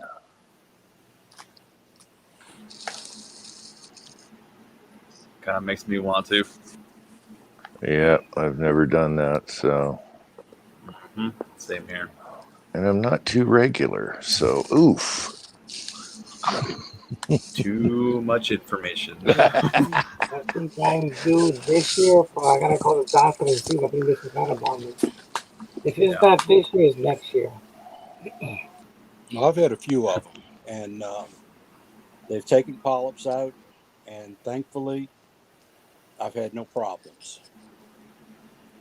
Have had hemorrhoid. Did you serve? Did you serve in Vietnam by chance? No, Bulldog? missed it by that much. Okay, so a lot of Vietnam vets I know have colon issues and polyps and stuff from the Agent Orange. Yeah. Yeah, My grandpa and my uncle were 2 of them. I went in 77. Okay. And missed it by just a little bit. Yeah. Yeah, I'm more the type of guy that would rather mail my poop to somebody because it's fun. No. Mailing turds is fun? Yes. No, mailing things that smell like dirt is fun. And the mailing turds is not fun. Never pain about anything else. I mean, we used to light bags on people's porches on fire that had poop in it. We didn't mail them. Yes. That was fun. Nowadays, excuse me, I was munching on something. I hope it's not what we're talking about. No, no. No. So bad. No. Where's this Nowadays, check? they send you a kit, and you mail the poop back to them. Yep. Yeah, I know. So it's all about mailing. Yeah, they give you a little small spoon and scoop it up. That's I know you got to use the goldfish net and get it out of the toilet, or I mean, you just do direct deposit. Yeah, All right, that's folks, more how my about if we speed. change the subject? Oh, Back to reloading. What is wrong with us? It's a shitty Well, subject. one more thing. That is more my speed because I hate hospitals. But what if you mailed it to the wrong address and went, oops? Mail it to Nancy Pelosi. What is this? And they're smelling it? Well, taste it. Maybe it's chocolate. Sorry, Julio. Yeah, we derailed Julio's chat pretty quick. It was going Yes. so well. Yes. Yeah. Sabotage. Pat, you're sick. But we love you. I have a mile-long Ethernet cable and I can't find it. Bitch. Pineapple pizza.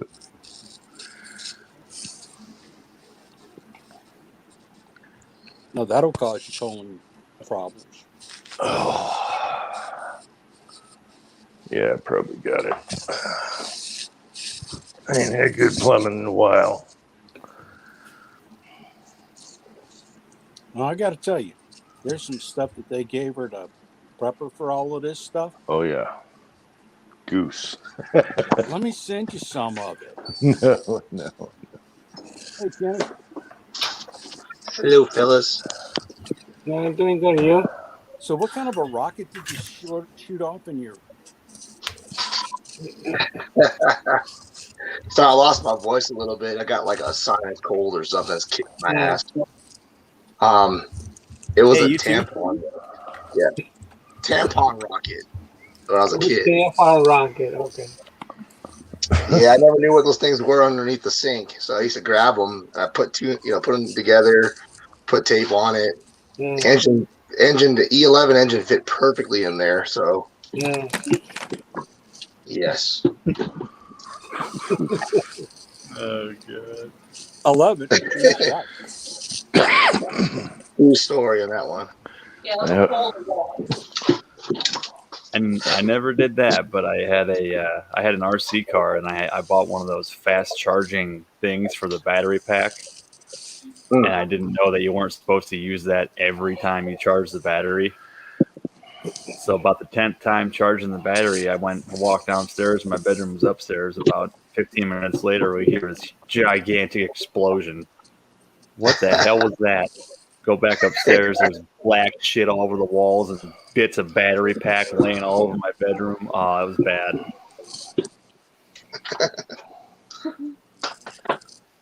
You guys needed some hickory. Yeah. 40 lashes. Yep. 40 lashes was a minimum.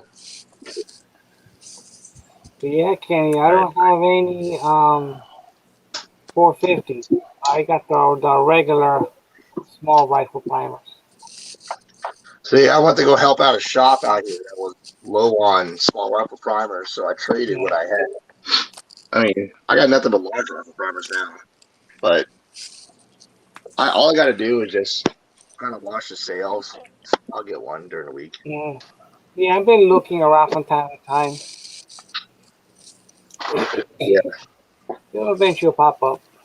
Well, what we need to do is we need to set up an over the road with all of these people that we know that drive over the road. Yeah, I actually managed to convert 7.62 by 39 to 6 arc. And it actually shoots really good. Yeah. So now I got large rifle prime brass for my 6 arc. And the funny part about this is that I could actually push pressures now. I could actually go up and charge. So you got thicker brass? It's thicker brass, but it's not putting I got more surface area on the primer, so it's not giving me those high pressure signs. That's good. Which is odd. I would think it would have. It would have actually put more pressure, but it's not showing it on my rifle. So I'm pushing 2,840 feet a second with a 110 grain. So that's right there with PRS velocities. Damn. Oh yeah. What's that noise?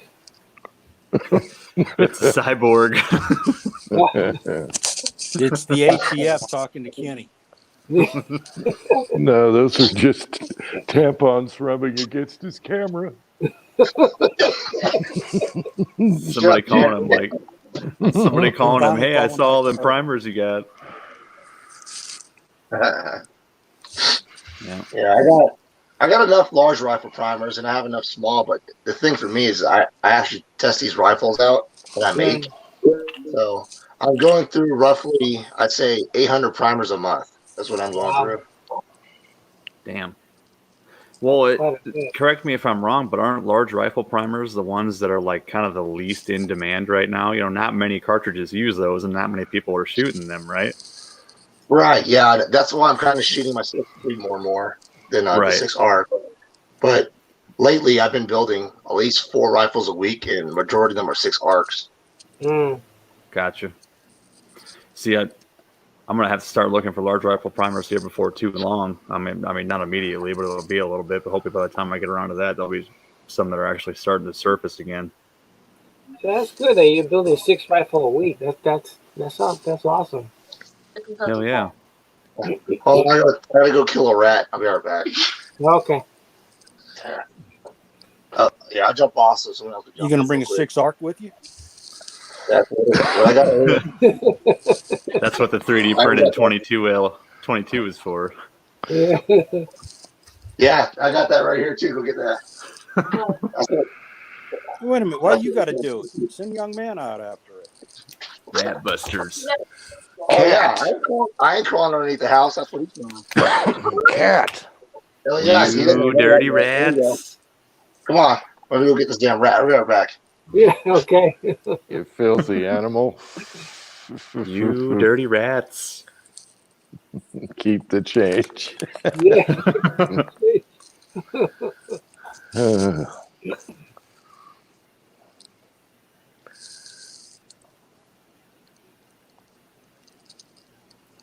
So yeah, Kenny mailed me his 308 AR-10 lower. Well, I mean, not 308, but he mailed me his AR-10 lower.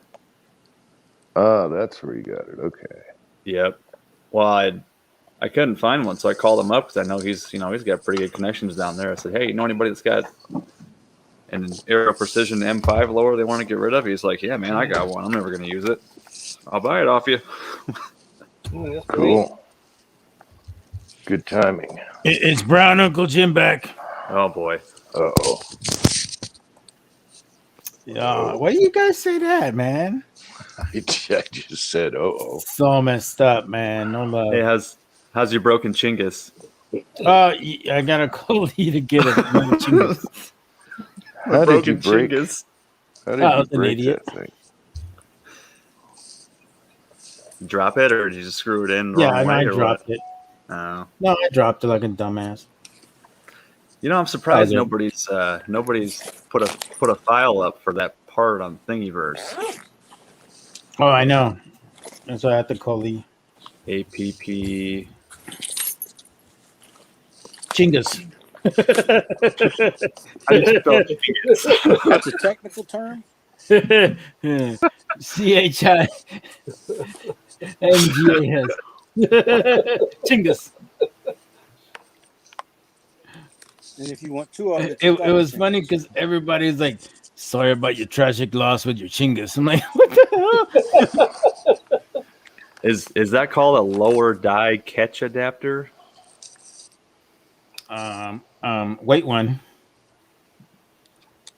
Let This- me Google this sucker. You said it's a white one? This says it adapts a 1 pound container to catch bullets. Oh, it's Now, just a bottle. Oh, It's the just a bottle adapter. The I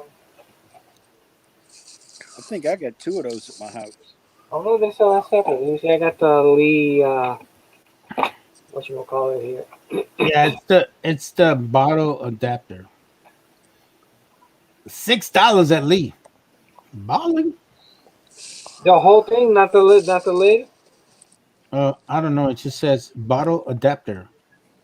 Well, it has a picture of the whole thing. It says bottle adapter works with a catch container to size your bullets. No, I think it's Yeah, just we that. probably need a catch container, not the bottle adapter. No, he got broke the adapter. No, I broke the adapter, not the bottle.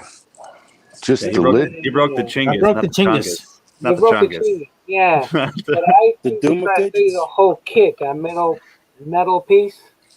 Yeah. Is it that with all together or no? No, just a lid. The little adapter, like Oh, okay. yeah, that's all that broke. That's a piece of plastic. They're red now too. Yeah, the red. I know. Well, I mean, I could print you one and send it to you, but you'd have to use an empty 1 pound gunpowder container. What do you mean? Like for a bottle. Instead for of a the bottle, the bottle, clear yeah. bottle they give you, you'd use an empty 1 pound gunpowder container, like a tight group container. Oh, okay. You have to use one of those instead. But What is that? But as long as it fits in that little die thing. I think it just threads over the top of it, doesn't it? I Yeah, think it does, that that adapter fits both the powder bottle and the plastic one. I think. I don't know. What do you use it for? Catching primers or what? I'm like, Totally, Uncle Jim. Yeah. Totally. All you got to do is take that threaded piece, because I just made my own, and just take a little bottle, put a round hole, and then thread it on there, the Check lid. this out. Totally. Yeah, I just use a homemade one, Okay. so it fits in my drawer. Chuck's got that look like. What are you doing? What are you looking at? Looking, man. What are you looking at, man? I'm Hang on, looking I at gotta some other stuff. set up my chingus.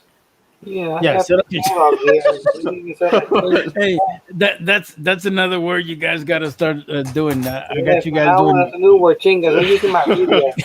I got the new chingas. I got you guys all going.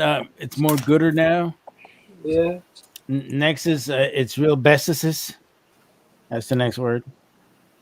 I always More heard that vestices. I always heard that in high school from my Mexican friends. They always said chingus, but I haven't. It's been a long time since I heard it, so I started laughing. That's when you fucking started bawling, man.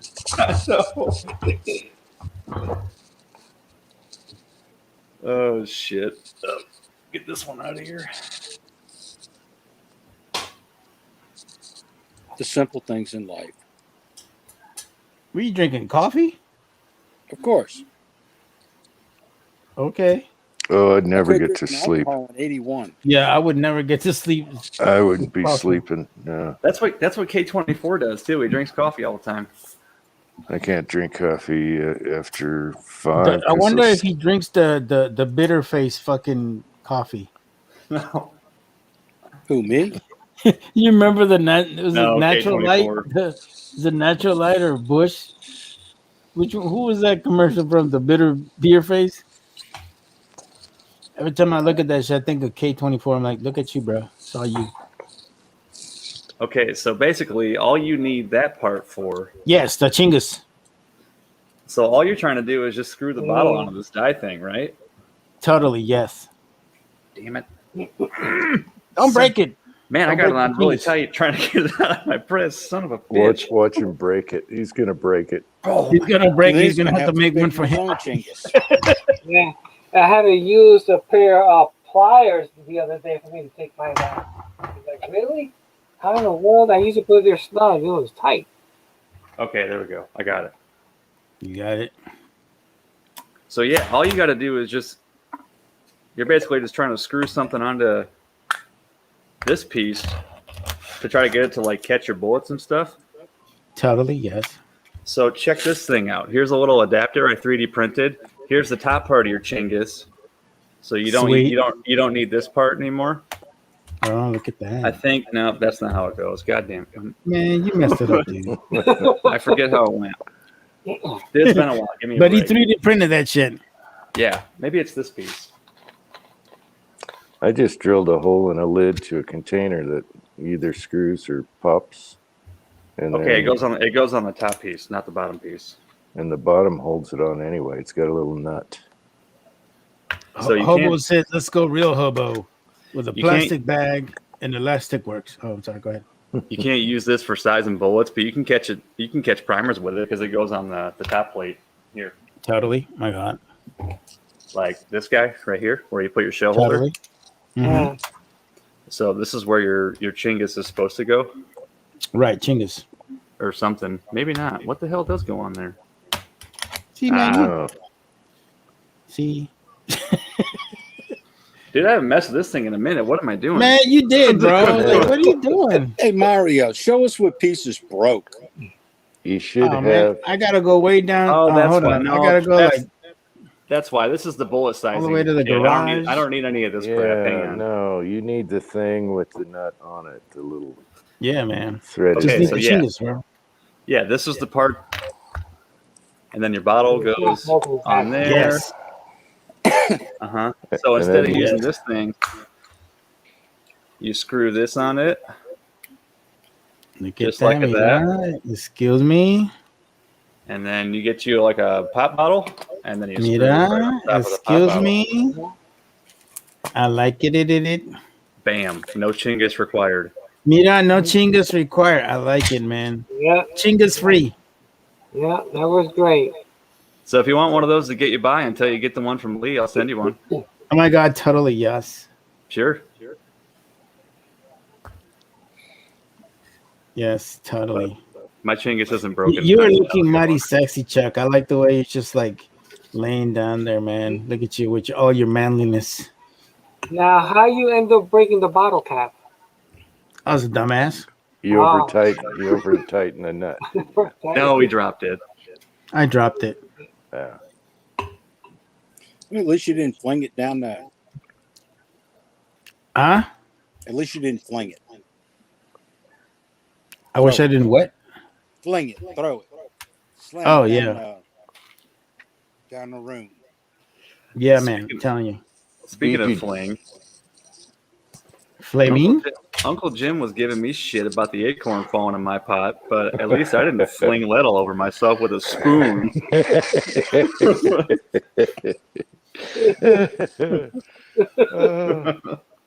You know, Uncle Jim, I'm still thinking that there should be another teabag video. Too big too. Mhm. No, I don't know. the next video is going to be Uncle Jim in a bathtub with 49 ducks.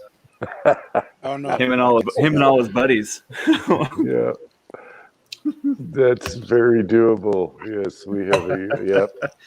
See, that's why when I'm casting outside, I have an umbrella over me, covering me and the pot.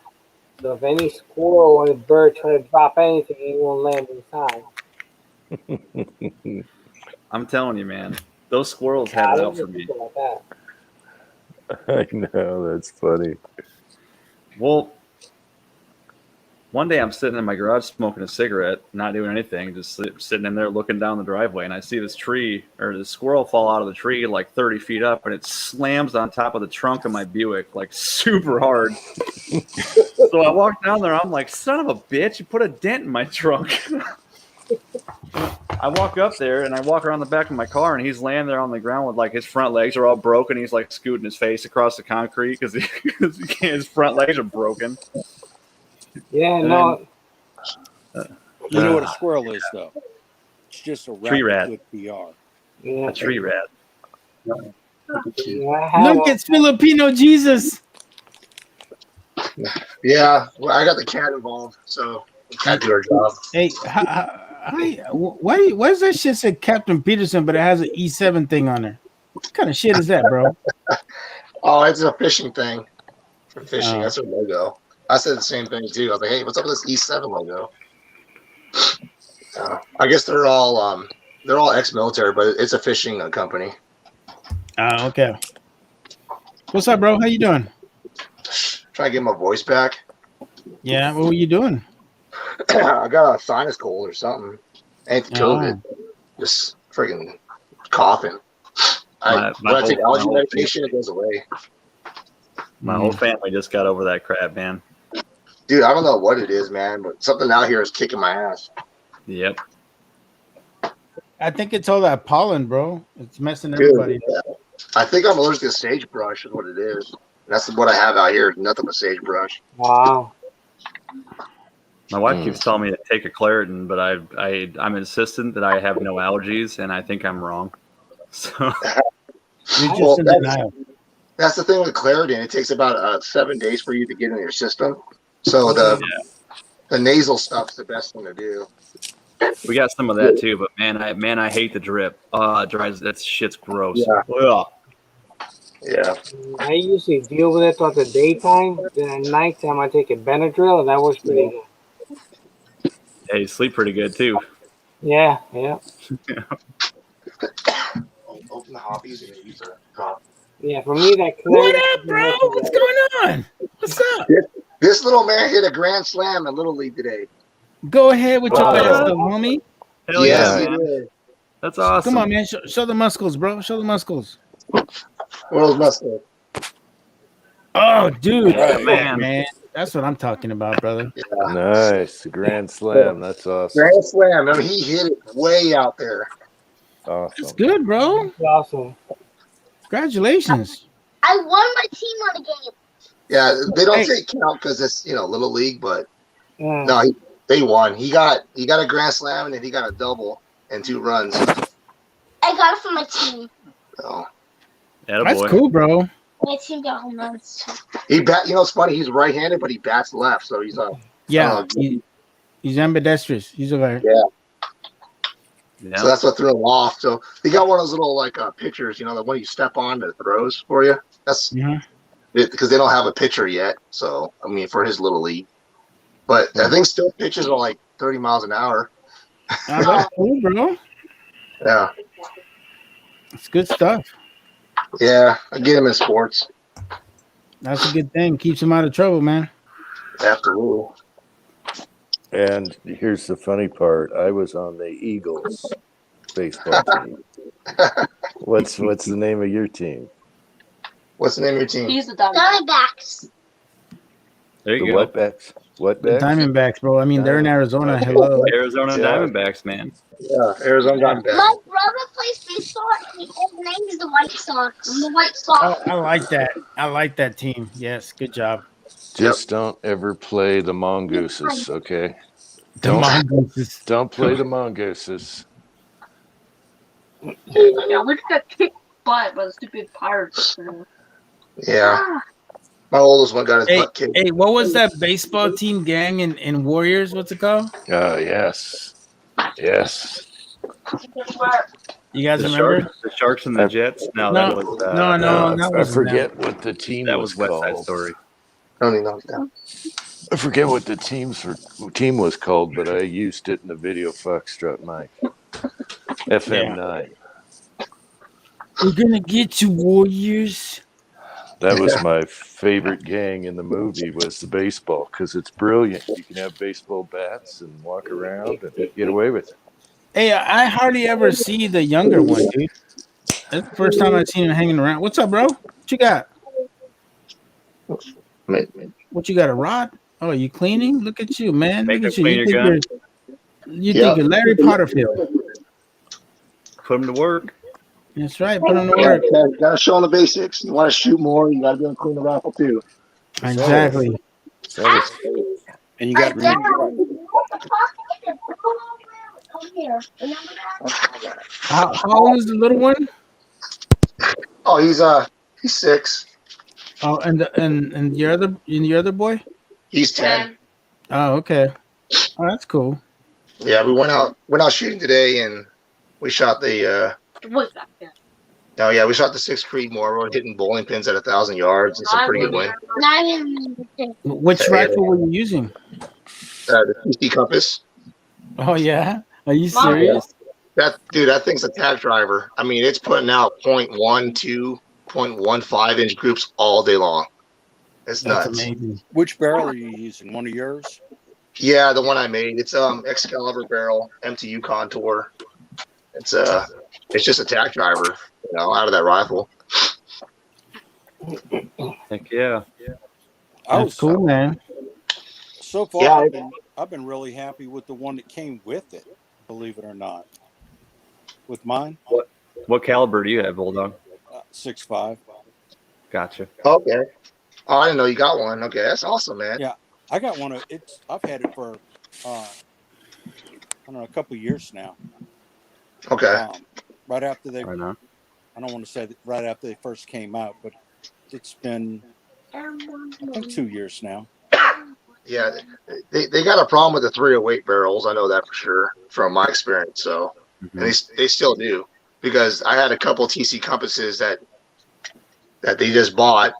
Someone just bought and shipped it over to me, and they had the same tooling marks, and that barrel shot like crap.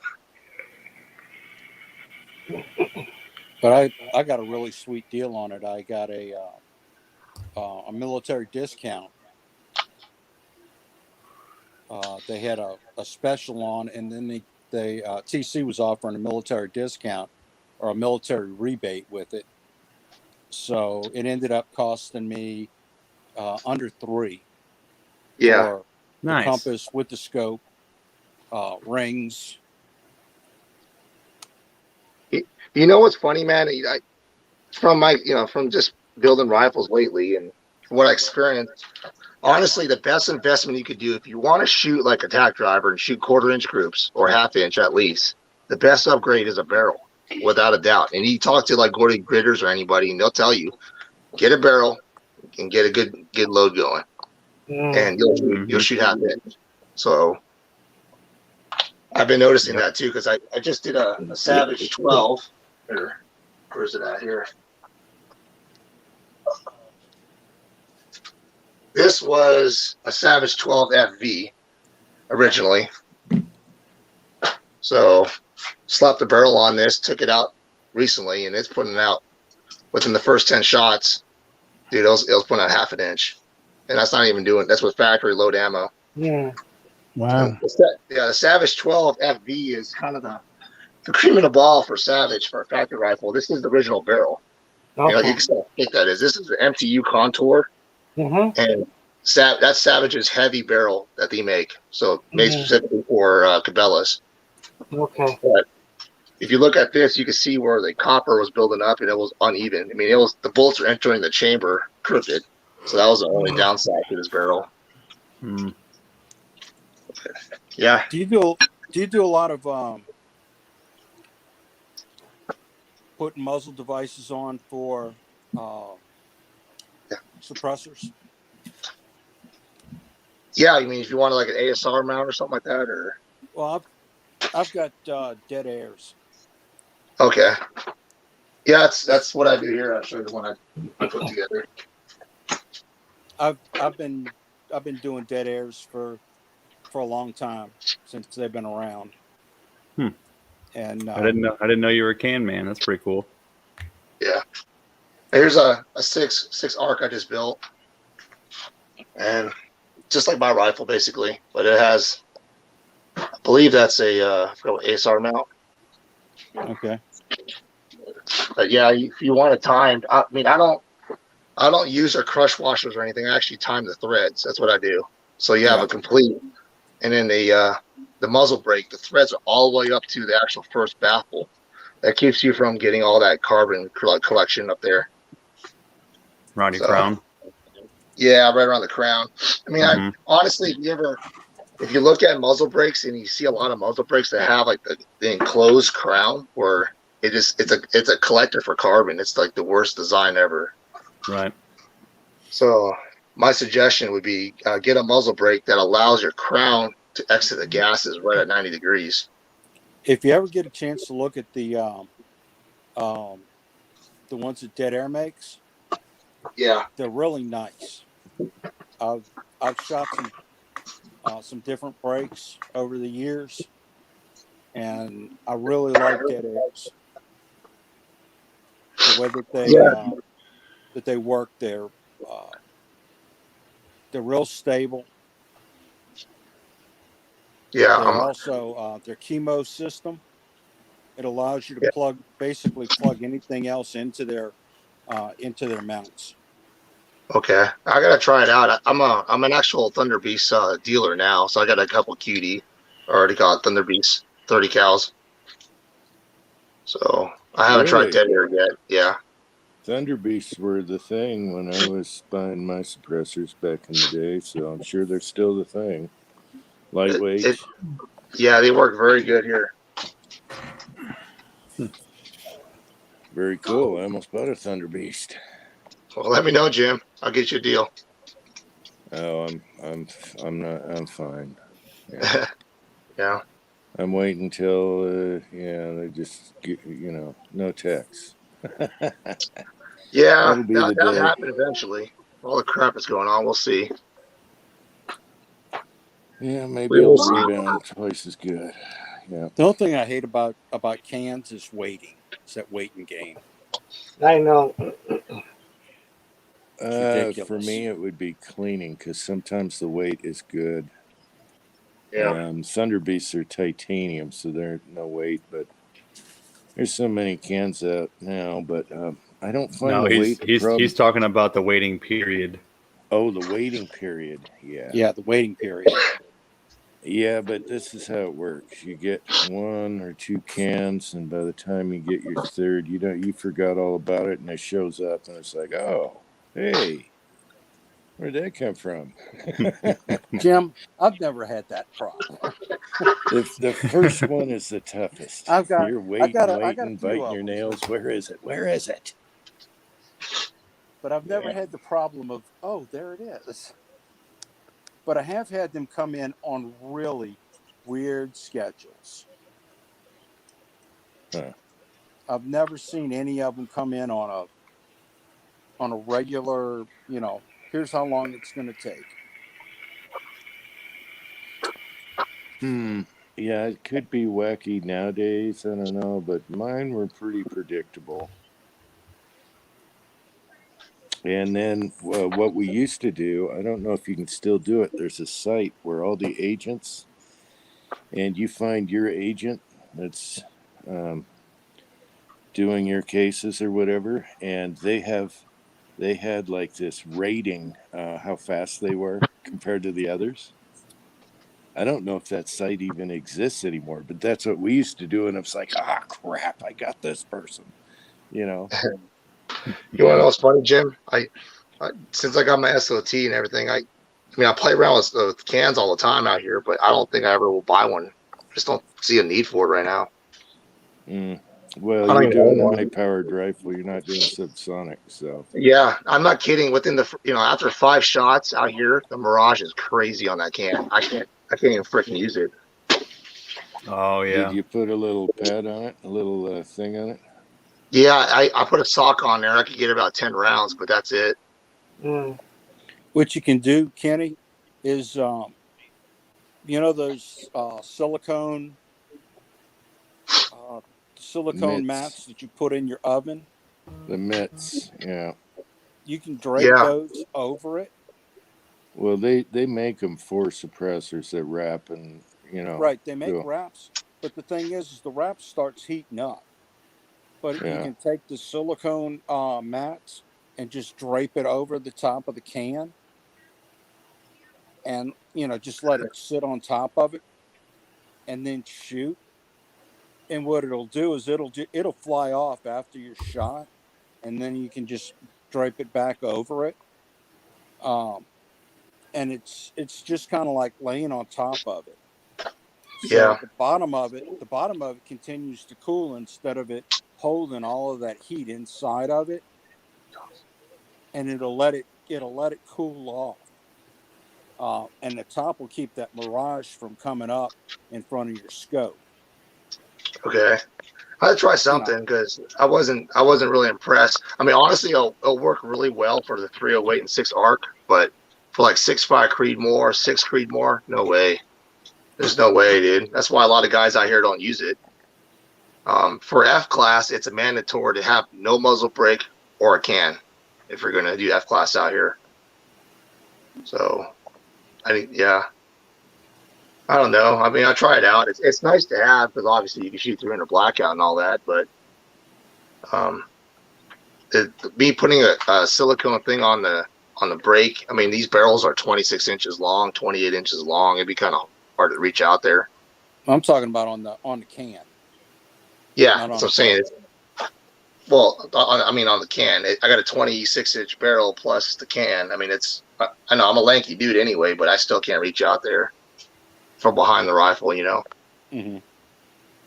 I'll try it out. I have a Thunder Beast right now, and I have a hybrid 46 that I'm playing around with. So, the 6 arc all day long, dude. I can shoot that thing, and the barrel doesn't even get hot. That's kind of why I love this caliber. It's just easy to shoot, easy to load for, and does everything I needed to do out here in the wind too.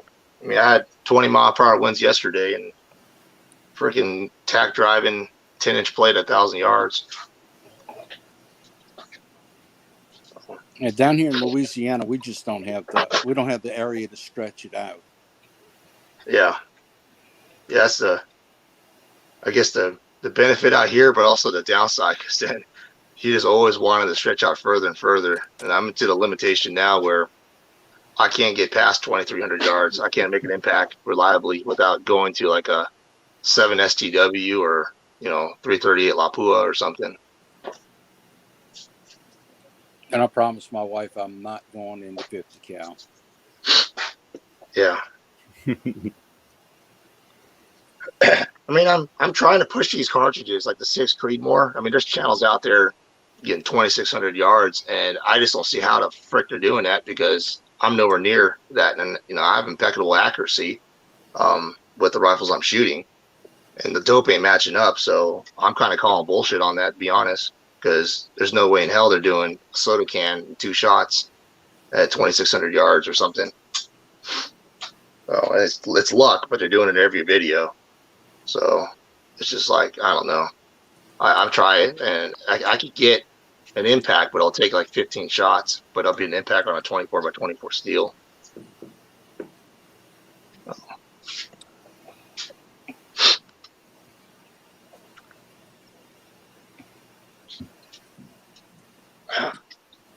So, give me our pliers. Yeah. Yeah, my Lyman Prep Center. I'm trying to get my case trimmer off. That pilot stuck on there. The case length gauge. Yeah. I've had to use channel locks on the cutter and the case length gauge before. Yeah, something they can stay on there, man. You can get them off. Yep. Yeah, it's that damn flared aluminum thingy. Whatever. Well, I mean that's meant to keep it in place while you're using it. I mean, I think if you wanted to make your cases a little bit longer, you could probably back that out like a half a turn or so, and it would stay when you were using it. Yeah, because it doesn't hit pretty hard. Or put a little thin washer under it. Yeah. Yep. It's not an easy part to turn in. So I mean. Yeah. There we go. Oh. Let me catch this. It's my wife calling me. Okay. Hey, sweetheart. What you doing?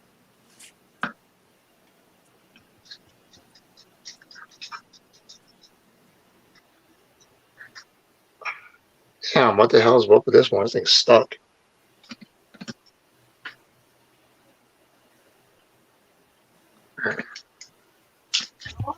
I got it.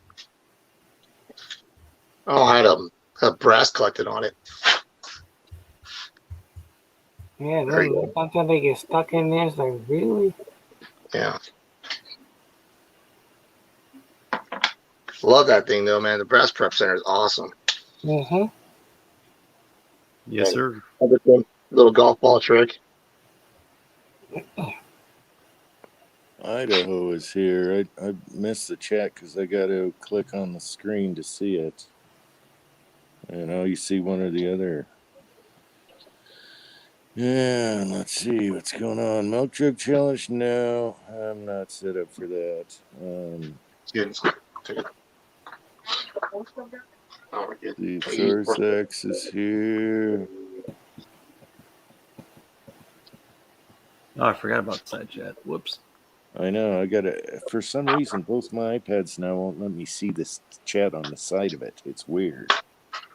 Hey, Thorzax. Dead Horse here. Idaho Rogers is back.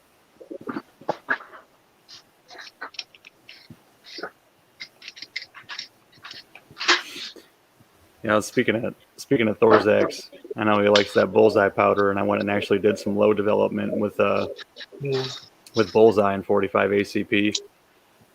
And when I first started reloading, the very first ever, I put 4.2 grains of bullseye under a 200 grain semi-wad cutter in 45.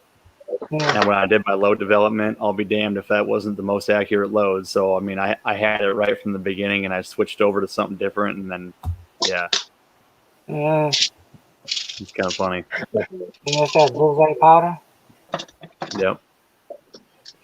That's such a good powder. Bullseye, yeah. It's a classic.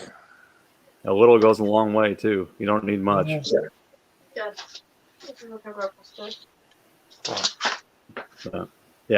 thought that was funny. It's like, man, I used to load this, and it was the best load I did, and I for some reason I switched over to something different. What was I thinking? Hell,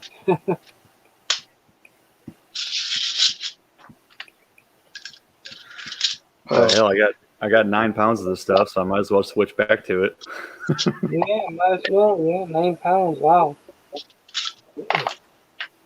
I found an 8-pound jug a few months ago. I'm like, well, I don't know when powder is going to be available again, so I might as well buy it. Yeah, I mean, whatever you're looking for, let me know. I'm able to get powder easily. Oh, good to know. Actually, I think I'm dead serious. I was wondering the other day. I'm like, okay, when I start reloading 308, what's the best 308 powder? I mean, I don't even know what bullet weight is like a typical. I mean, I know like a 168 or something. I'm assuming. Well, 168 is like the typical, 308, the 155 grain, 168. Honestly, the 175 Sierra Match Kings have been like, the cream of the ball, and then they got the 180 Juggernauts, and then from there you get the 220Xs for F class and all that. What about for like an AR-10, like an AR platform? I'm guessing just a regular hollow point bow tail, or yeah, hollow point bow tail, 155, 168. Not the Match Kings though. No, just the ELDs from Horn today. So you can go either one. I don't know what. Would a hollow point? Would a hollow point be better than a polymer tip and a semi-auto like that? Yeah, go with the Bota hollow point. The 155 or 168. I think Hornady makes a 168. Okay, that's what I've seen work the best. Varget, or I believe it was precision rifle, something like that, or I think Winchester Reloader. 748 or something. What like about that. Reloader? Which one did they used to use for the military ammo? Was it Reloader 15? I'm not sure. I can't remember. I think I have a pound of Reloader 15 laying around. Varget, I mean, it works for 308. You can just stick with that if you have it. I think I have about a quarter of a pound. That's about it. But that's a ways away. Yeah. Reloader 762 says Reloader 15. That's what I thought. I think they used to use that for their military. I think their sniper. I think they used to use Reloader 15 for that, if I'm not mistaken. Yeah, I use Reloader 16 for the 200 grainers for me. That's what I use. Okay. And Reloader 16 is very temperature insensitive, or yes, temperature sensitive. I mean, it will change, fluctuate quite a bit. Okay. Probably not good for where I live. No. Well, like for me, I can't shoot my 200 grain load at summertime. I'll have overpressures. Okay. But yeah, what Orzak said, IMR 4895, that's another good one. But honestly, Varget's going to give you a good performance if you have it. And if you can't get it, let me know. I got 22 pounds of Varget if you want. So, Damn, dude. yeah. That's funny. Yeah, I'll let you know. Like it'll be a while. I'm not even gonna bother with it until I get the rifle built and whatever. I'm in no rush for that. Okay. Idaho 168 and a 44.2 of Varget. All right.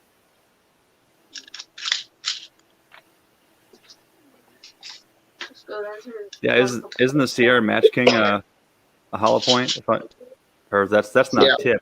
That's the TMK. Okay, that's all right. Yeah, TMK is the tipped one, but yeah, they got a both at hollow point. Right on. Thanks, man. No problem, dude. Yeah, I got that's what the it bullets. is. Okay. 7.62 says it's the M118 ball round. Yeah, that's what it is. Yeah, I got some of those bullets if you need. So I got 300 I could send you.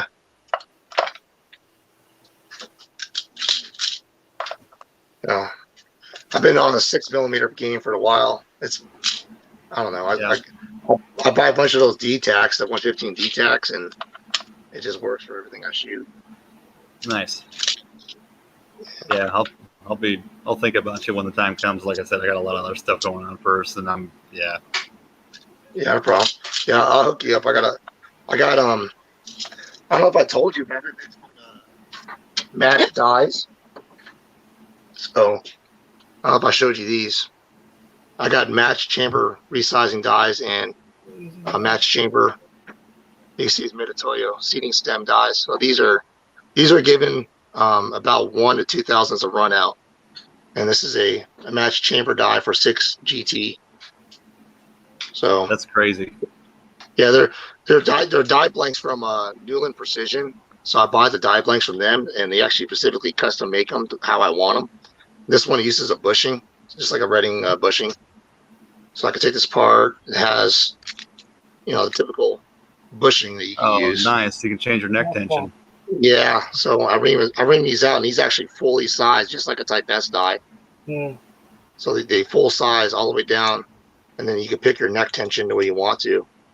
And this is awesome. Giving me some awesome results. I'm making these in 6 ARC, 6 GT, 6 Creedmoor, 308, 6.5 Creedmoor, 6.5 PRC. And then this Mitutoyo gauge, what I did different on this one is the seating stems. What I told them to do different is give me a blank seating stem, and I make a cherry, and I actually profile it to the bullet, to whatever the bullet is. Like for instance, this one's profiled for a 109 grain bolt to hollow point from Berger, and it's dead nuts. I mean, it ain't moving. Oh, that's awesome. Dang, dude. So, and then the same chamber that I cut the barrel with is cut on this seating die. So when it fits in, I mean, it's dead on. It's not moving. Not to mention what do you call it? The lock ring is also cut. So when this is all in the lathe, this is locked down, and I face off the lock ring, everything too. So everything is flat and everything as much as possible. That's crazy. So, I mean, honestly, these custom dies, if you look online, these things are upwards of like $400 just for like some clips. Holy shit. Wow. Yeah, I'm not kidding, man. He's like the best of the best dies you can buy.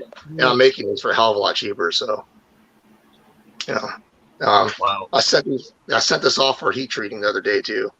So these came back heat treated. They're they're made out of tool steel, so it's harder than shit. Yeah. Wow, that's crazy, dude. That's awesome. Amazing. So that's what I'm going to be offering pretty soon. I'm making a bunch that way I could get ahead if people want them,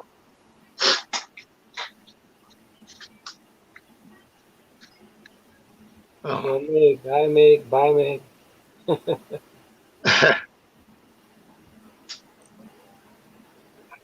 Yeah. I see Mig show up. He's got a new toy.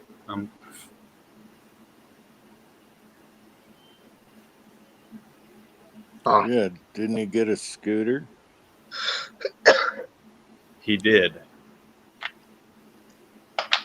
You got a scooter? No, he got a Enduro. Oh, nice. Pretty So sweet you looking, go to- actually. So you go to band camp or whatever, isn't it like a 400 Suzuki? I think it's the 450 DZR. Okay. 4-stroke. Yep. Well, we should let him tell everybody. We don't want to spoil it. Right. Not like he's Well, gonna make a video. Yeah, when he ever makes a video, I'll say. Yeah, he's not going to make a video, so people have gray beards by the time they see it. Yeah. Well, yeah, do you guys need? I mean, are you trying to find dyes you can't find anything for right now, Kurt? Or I'm just kind of. I'm not really in a rush on anything right now. Like I said, the only thing that I was worried about right now was the lower, because dude, with the shit going on right now in Congress and everything, I just wanted it before I couldn't get one. You know what I mean? Yeah. So it'll be a long time, I think, before I get around to actually like building it and needing stuff. Yeah, I just got my what was it? My post-process letter for an M16, so I get to put together a full auto now. That is awesome. Yeah, that's awesome. That took 3 months for getting approval. They're like, "What do you need this for?" I'm like, "Because I'm testing the Wildcat calibers. I want to make sure it's reliable," which I am. I'm shooting a 35 Taco Teeny that I'm trying to play with right now. So that's bonkers. Yeah, I mean, might as well take advantage of it right now. And the cool thing is I know there's 2 FFLs right now. They're selling their post-processed M16s lowers, and so I don't have to go through the whole thing of trying to get it approved or get a letter. So they already had their letter. I was at the bottom of them. Nice. Oh. Is it time? It's good. Never shot a full auto. I know some guys that there's a gun shop local to here that's got an MP5, like an actual MP5, and it's full auto. They've shot that. They said it was a blast. They said it was really fun. They're fun. The MP5s are fun. In Connecticut, I will own one, but it cannot have the selector switch. That's the killer there.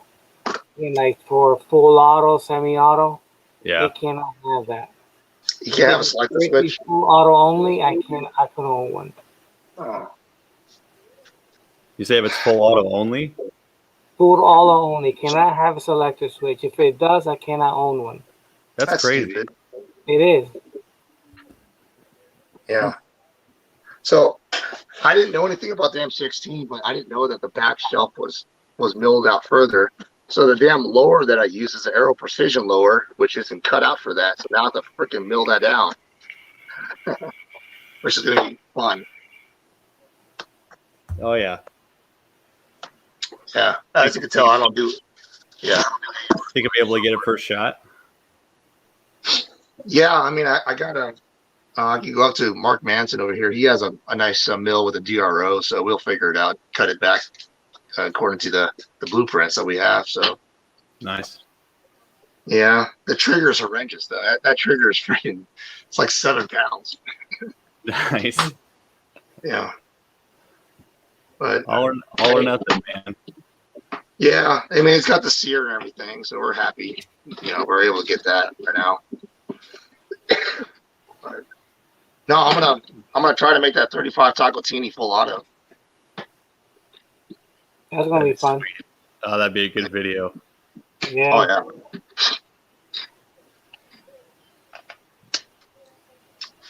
You see?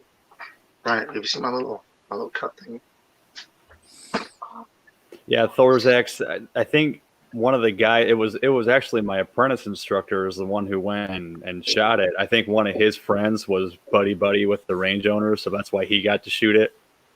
So I don't think anybody can just go in and see if I can rent it. You know what I mean? Yeah, you can rent them. You can rent they let you rent full autos? Yeah, you can rent full autos over here. You got to have obviously your wherever your license is, your SOT. If you have a range, you got to make sure it's all compliant. That's all. And they got to sign a waiver. Huh. Also, if you have a friend that's a manufacturer, has the Yep. licenses, you can go to the range with him, and as long as he's there, you can shoot it. That's what we used to do. Absolutely. Nice. Yep. Yeah. Just like your can, if you want to, like if I was your neighbor and you bought a can from me, I could go to the range with you and you could shoot your can with you all day, as long as I'm with you. Huh. That's a good deal. Yeah, but they won't let me bring in my reloaded ammo to shoot it, so I'd have to buy their crap to put through their MP5. Yeah. And right now it's like $120 a round for 9mm around here. So yeah, that'd be expensive. Yeah, it's kind of just I don't know. The gun shop down in Bettendorf is selling just regular Full Metal Jacket for $105 a round. Wow. That's crazy. Nuts, dude. That's stupid, dude. It's insane. They're selling like self-defense or just hollow point ammo for $150. I'm like, that's not far off of what critical defense used to be, pre-COVID shit. You might as well buy that. I mean, at least then you're not getting as much of a price gouge, but still. Yeah. Ugh. I'm happy we do what we do. Yeah, that's why I have a lot of folks that say contact me. I did 2 classes so far over here with High Desert Heat over there, and they do a CCW class, a firearms training course. So I use their classroom for reloading, and I guess words is going around. People are getting into it about reloading, and they're calling me. And I tell folks I'm not a professional. I just do this for a hobby. But I take what I did in the last class is I took their rifle, had them reload for their own ammo, and went out there and everybody shot a way better group, which was freaking nice to see. Right. And obviously everybody's happy. It's really intimidating because I'm talking to folks that are way older than me, first of all, and second of all, some of them have been shooting guns. Friggin', they got chonies older than me shooting guns. So it was intimidating at first, but all in all, it was a good class when everybody got the results they wanted. And it was just a basic reloading class on rifle reloading. That's pretty cool. So yeah, I might take Mara's advice and just kind of do little online tours or online things about reloading and some of the things to look out for. What I've seen work the best with what I've been shooting so far out here. And reaching out to a lot of the bench press guys out here to kind of pick their mind too, because dude, everybody has their own technique. I've been trying everything I possibly can to see what works or not. Right. A lot of crap to sort through. Yeah. People still ask me, you bumper brass? I still don't for what I do, only for PRS. So when I do it. Mm-hmm. But my results differ, I guess.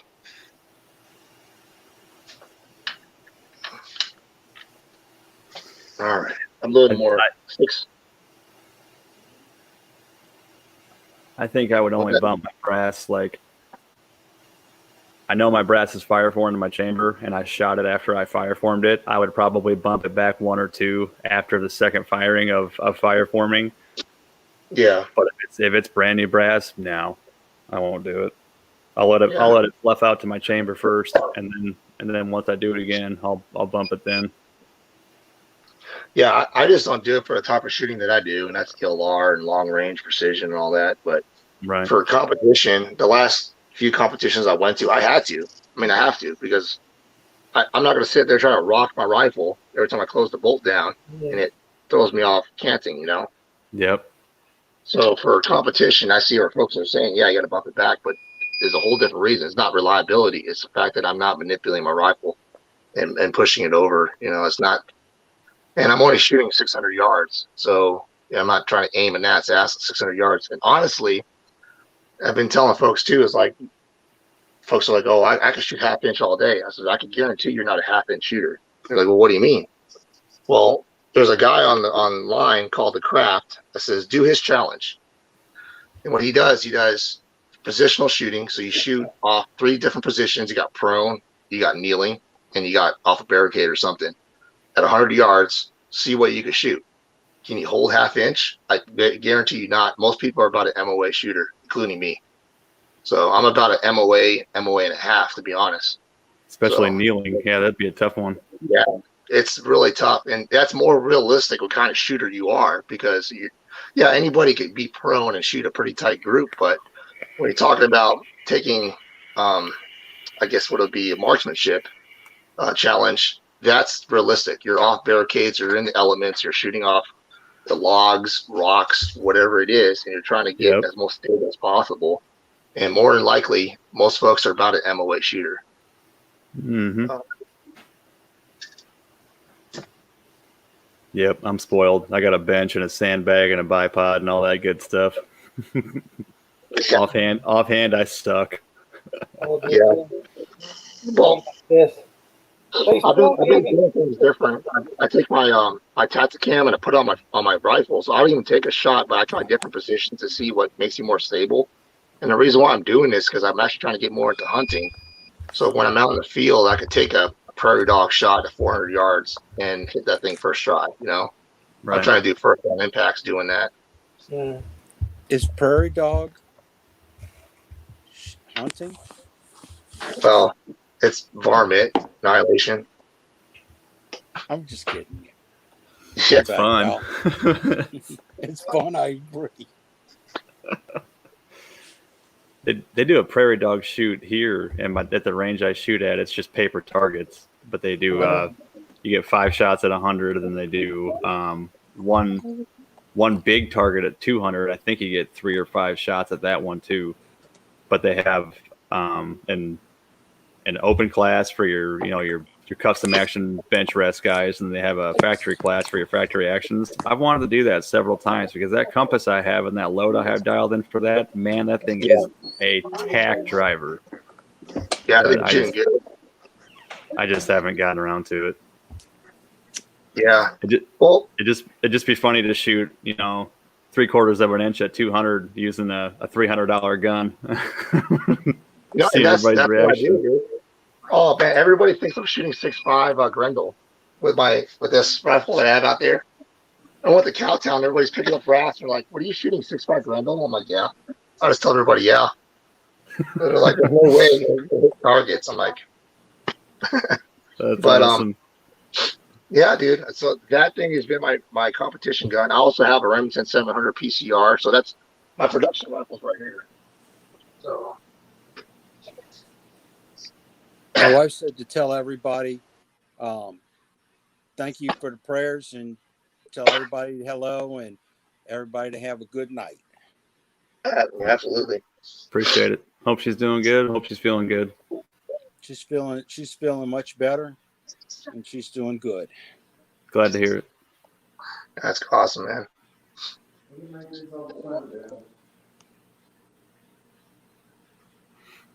Yeah. Well, production rifle, PCR. It's a Remington 700 PCR.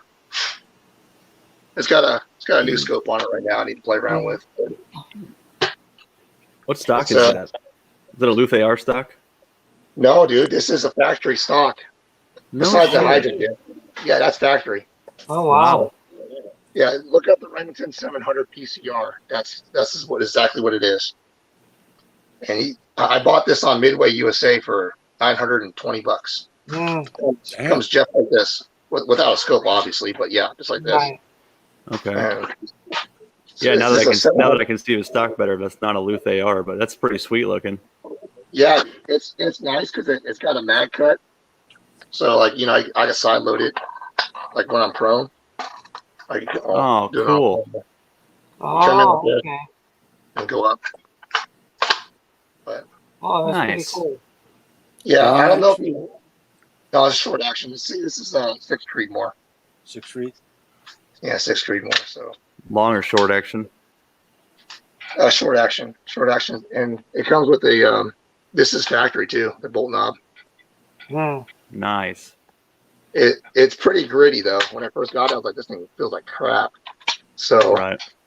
I sent it out to Chris over there at ATF Hydrographics, and he did his works on the Cerakoting and hydro dipping.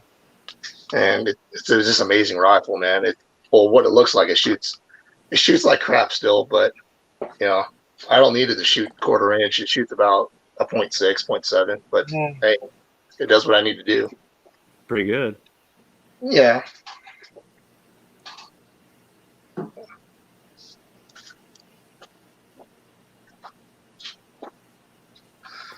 Idaho says Cabela's had small pistol primers for $5 1,000. $50. I mean, that's not too bad. I'm short.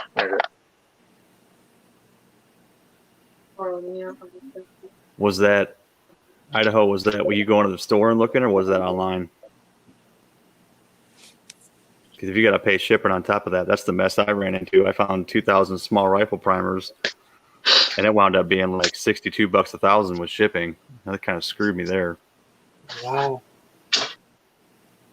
But better than 100 and 150 that you find at the gun show. Yeah.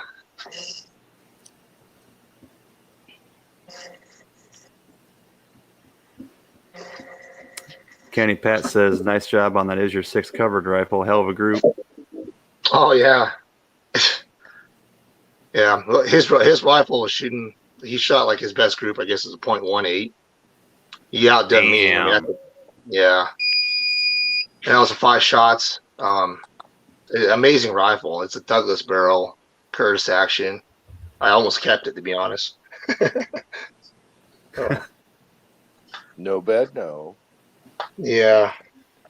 I almost told him, hey man, let's trade. But no, I'm glad it's shooting good for him. Honestly, I don't think I could do it. I mean, it just happens. Sometimes you build a rifle and it ends up being like a bench gun. I don't know what the ticket is about what makes it shoot better or not, but some of them just do that. No. Holy crap. The dude actually is coming to build my shed. It's been over a year. The tough shed? Are you kidding me? Oh my god. No, it's not a tough. It's not a tough shed. Dude, a tough shed for me would be like $7,200. Oh yeah, they're priced. This one here, dude, was like freaking $9,000, and I picked this up myself. Nice. See, this dude, he builds them on site, depending on how big they are, and he does he sources everything out himself, and he's building me a 12x16 for $4,000. Is he responsible for the lumber because of the prices right now? See, his quote about 7-8 months ago was $3,800. So I mean, I'm paying $200 more because of the lumber prices right now. Which, hey, whatever, it is what it is. But I mean, I got a workbench in there. I got 8-foot sidewalls and a roll-up door, a ramp. I mean, it's a nice shed. That's awesome, man. Yeah, that's a really good price, dude. I think tough sheds are overpriced for sure. Yeah, I mean, I went to Home Depot and I saw a 12x16 sitting there. I'm like, hey, that's the size I need. I wonder what they want for it. And I went in and it says, oh, priced as equipped, like $69,700. I'm like, good Lord, man. Wow, that's crazy. And I think their studs are like 24 on center, so it's not even like a tight stud wall. You know what I mean? Right. 100? Right here. No, I called him. Biriba? Sorry, that's the Charge Master. I'm gonna turn it off. You can't, man. I've been trying to turn that off for so long. I can't do it. Yeah.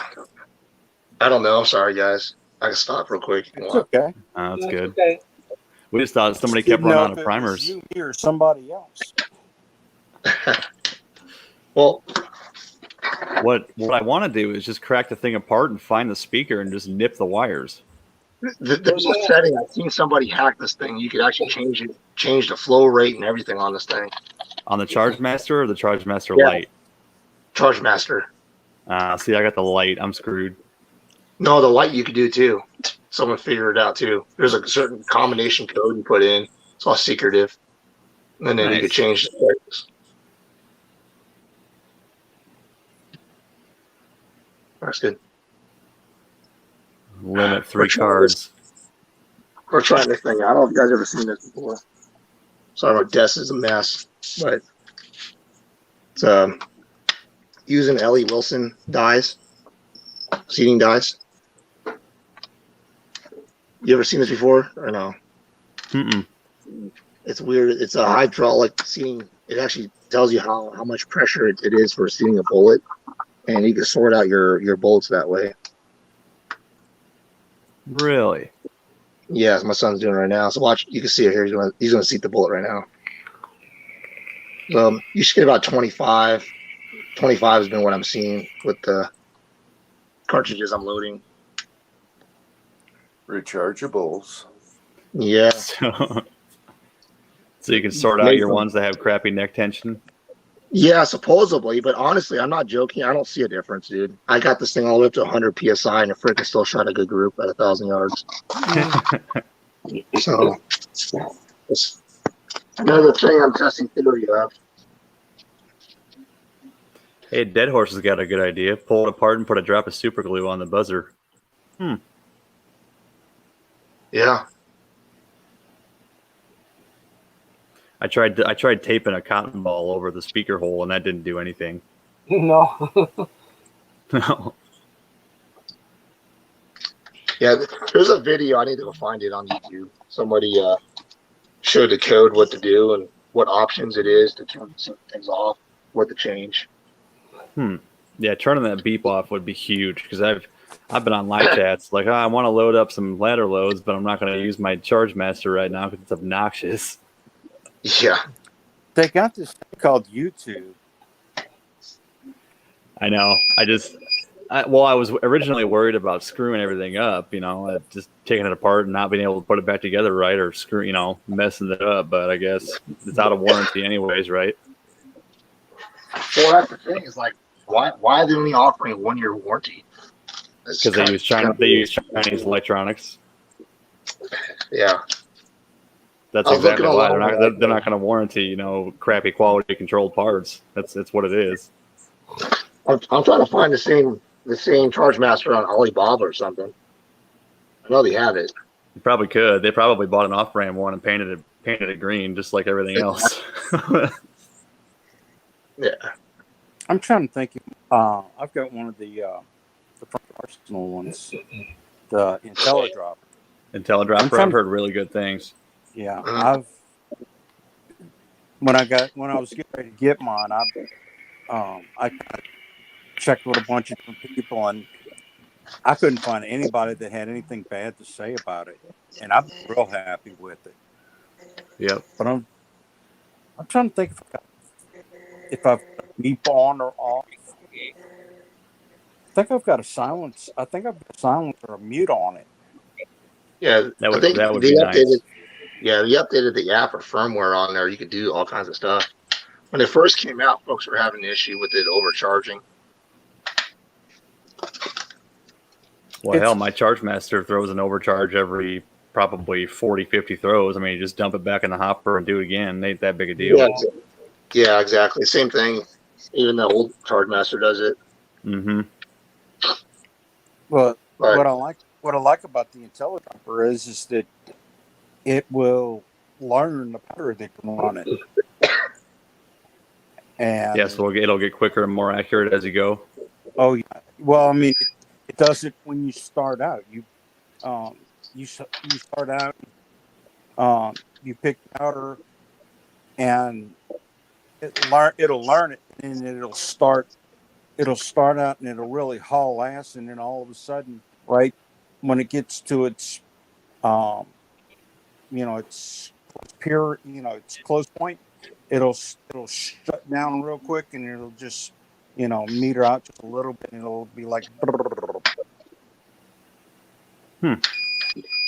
That's pretty neat. Yeah, I saw that. like you're saying, it starts learning exactly the cartridge, and it saves it on your phone, the profile and its speed and everything, which is really nice. Damn.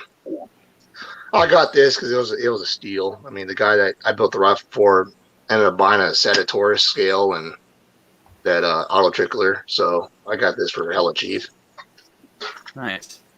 See, I think when I bought mine is when that IntelliDropper like first came out. So I was like, I'm gonna wait a little bit and maybe get the IntelliDropper later. And once I find out how it is, and I'm kind of kicking myself in the ass now. I should have just got one of them instead. But it is what it is.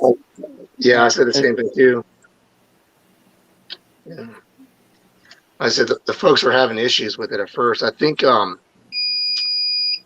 at the Range has one, and I remember him talking about it, or somebody. I won't quote me on it. And they were having issues at first, but I know they upgraded the firmware a few times. Yep, I was just thinking about it when I watched his video on it. Yep. Yeah. I like that dude. He's cool. Oh, he's really cool. That guy. Yeah. At 22, man, I might be jumping on that little bandwagon with them. Dude, do you see how many high-end 22s that dude has? Holy crap. Dude, those Voodoo Gunworks rifles, I'm not joking. They're like upwards of $4,000 to $5,000 for a 22, if not more. I don't think that dude's hurting on money. Well, I mean, it's a hobby, just like what we're doing, dude. I got as much reloading gear that I have now. I think I spent a crap ton, and I wish I knew what I knew now. I would not bought even half of this stuff. Yep. I'm still waiting for reloading to save me any money, to be honest, because I'm sitting here with. They got a friggin' Dylan and all that shit. It's like, man. Yeah. I learned a long time ago. It's not going to save you any money. It'll just help you spend your money better. Yep, get to shoot a lot more. Sometimes I just tell my wife, it's a harmless hobby. I says, I could be one of those guys that are making the bar as a hobby every other weekend. Yep. So I'm guessing a lot of us used to do that hobby, myself included. Yeah. Well, it's either this or pro comp racing, and I think this is a lot cheaper than pro comp racing. Yeah. Yeah. And guys at work, yeah, $14,000 big block Chevy motor every other weekend. Yep. Guys at work that have like rail cars and crap like that, they're like, dude, it's just a money pit. Don't even think about it. Ridiculous, man. Just filling up the nitrous bottles, dude, for like $300. Yep. When I was into cars, we didn't have nitrous. It was just good old, Mopar, naturally aspirated, man. 440s. Yeah. Good night, Tim S. I got into it because I worked for my uncle in a precision tool and die shop, so we had CNCs. So I was blueprinting my own engines. I get like a 454 and hone it out, bore it out, and make it like a 502 or something, And then build the crankshafts. I mean, we live when I used to live in San Jose, so I went down the road and they had all the high performance tuner shops out there. So I'll be right back, fellas. Yeah. Okay. I've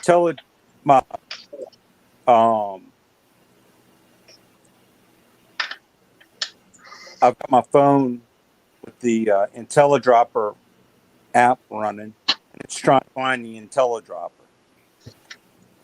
I was trying to look and see if I had a mute function that I could access from the phone app.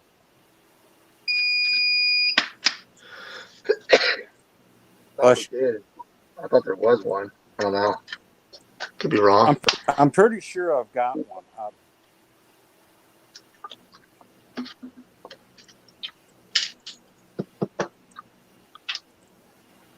Is that not one going?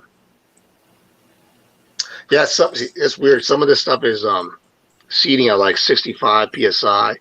Some of them at 25. But I kid you not, we went out earlier and at 1,000 yards, you don't notice the difference at all.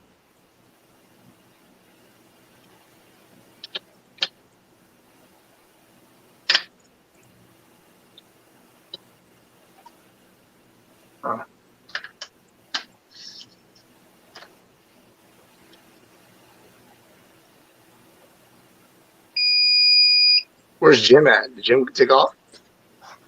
He's got muted right now. Yeah, probably fell asleep. Yeah, he's been snoozing it. Oh, I'm here, but I gotta go. I gotta put the wife to bed. All righty. All right, thanks for stopping by. Thanks, Jim. Yeah. Good Hey, night. Good chat, All Julio. right, thank you. Good night. Nice seeing you guys. Catch you later. Yeah, absolutely, Jim. Bye. Bye, Uncle Jim. Bye, Julio. Goodbye. All right. Have a good week. All right, you too, guys. All right, good night. All right. Bye. So, Julio, I found a new gig that I'm going to be doing. I'm going to do all my long range shooting at nighttime. Oh, really? It's super fun. So I take my work truck out there and I light up the whole hill. The whole hill is just, with LED lights. Really? That is great. Dude, so what's cool about it is that when you miss your shot, you get the dust trace and then you get the shadow. So you can follow the shadow exactly where it is. Okay. Yeah. So it's a whole different ball game. And then out here at nighttime, all the environmentals are just perfect. You don't get any wind or anything. Yeah. That sounds fun. Yeah. So I might start doing videos at nighttime. I got my camera's got night vision on it. So I bought that. Be the first ELR shooting at nighttime. Yeah. We're going to try for 2,300 yards to see if we can connect. Yeah. Now, are they at the, will your truck light out that path, 2,300 yards or no? It'll light up that whole mountain. I mean, Oh, that's great. Yeah. I got about, well, they're LEDs, but I have about 600 watts of LED power. Make one more. Well, what it's consuming, but total, it's like, I don't know, each one of those LEDs are about 21,000 lumens. Wow. I got 10 of those on my truck. That's pretty bright. Well, I told them to because when I go out in the middle of nighttime, the freaking crossings, I got the Dick Bandit out there, graffiti bandit. I got to go light up that whole area. Now, when they did that, they had to change the alternator or no? Yeah, I got 3 alternators on that truck. Oh, okay. I got 3 alternators and 3 batteries, and they're all yeah. I got two dry cell batteries and one wet cell inside the truck. You have a wet cell battery? Man, we should get the darn acid out of it. Yeah, it's that's the cool thing. I mean, if I tell them I need something and tools, they'll buy it. That's cool. Sometimes I gotta dig a trench or something, so I gotta run a Hilti jackhammer, and they'll run it off my truck. That's great.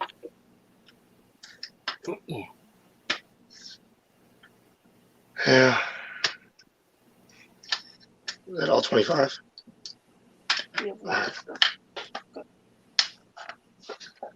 Okay. Huh? You okay? Lose my voice. I get my voice back. Are you gonna take your workshop after? Can't do a video. People are like, what's wrong with you? You sound like you're sick with COVID. You gonna sound like the Filipino Uncle Jim. Dude. Hello, this is Filipino Uncle Jim. With all that Stop Asian Hate crime going on, or hashtag Stop Asian Hate, I'm using that crap as an advantage at work. I'm like, oh, you guys are Asian hating right now. I'm going home early.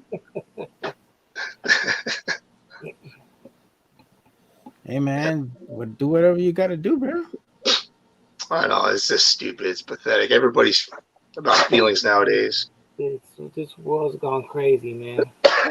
Well, we got to take a ESLT training, which is like a leadership and what it is just about respecting one another. We got to sit there in front of the seminar and all this stuff. I'm like, this is a railroad, dude. We work with a bunch of men out here. We're gonna talk shit. If you got a cool spot, we're gonna find it and just run that all day long. Yeah. What should it? If you want to. Yeah. No, it's too. I don't want you back. No. Okay. Well, that was now. See, because that one little light is not big enough. But That little small light is not big enough. I don't want to climb up that hill right now. He wants to go shooting at nighttime right now. Yeah.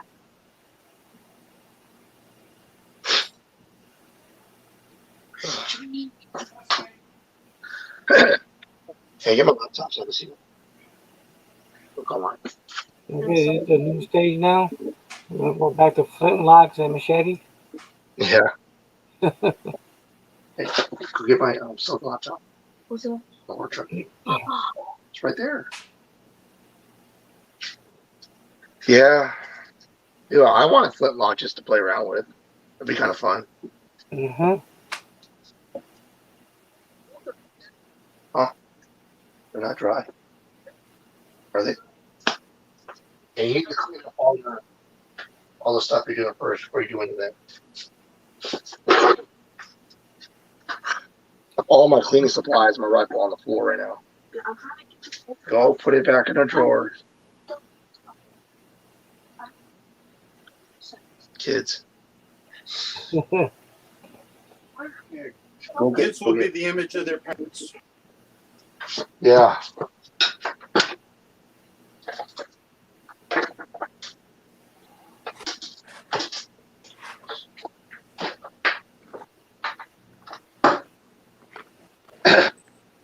Yeah, I've been tough on him. I took away his pad. He's been playing Call of Duty with me, but walked in there, saw his room. I'm like, oh hell no. Live in my Asian family, that'd be you get your ass whipped for that. Have a dish in the sink. Yeah, no, my son used to hate me when I was younger. I used to take his Xbox away, you know, and he used to get pissed.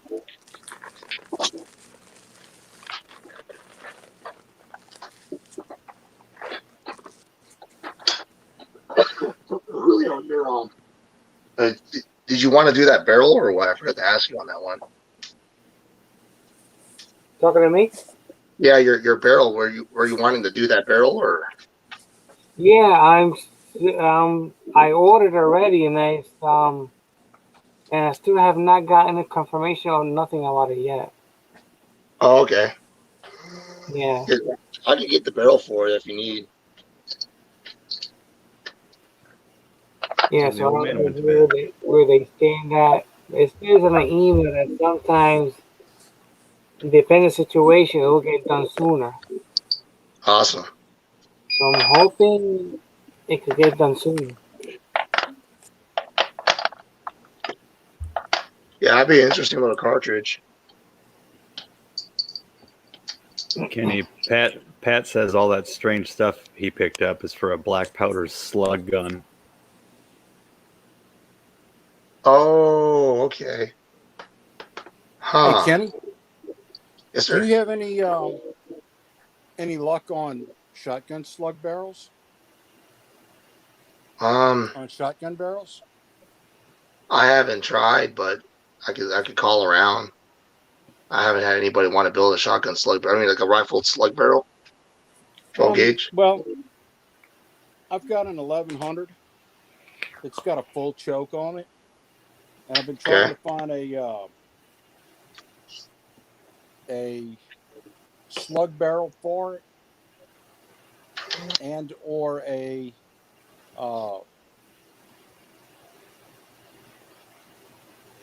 not a full choke, a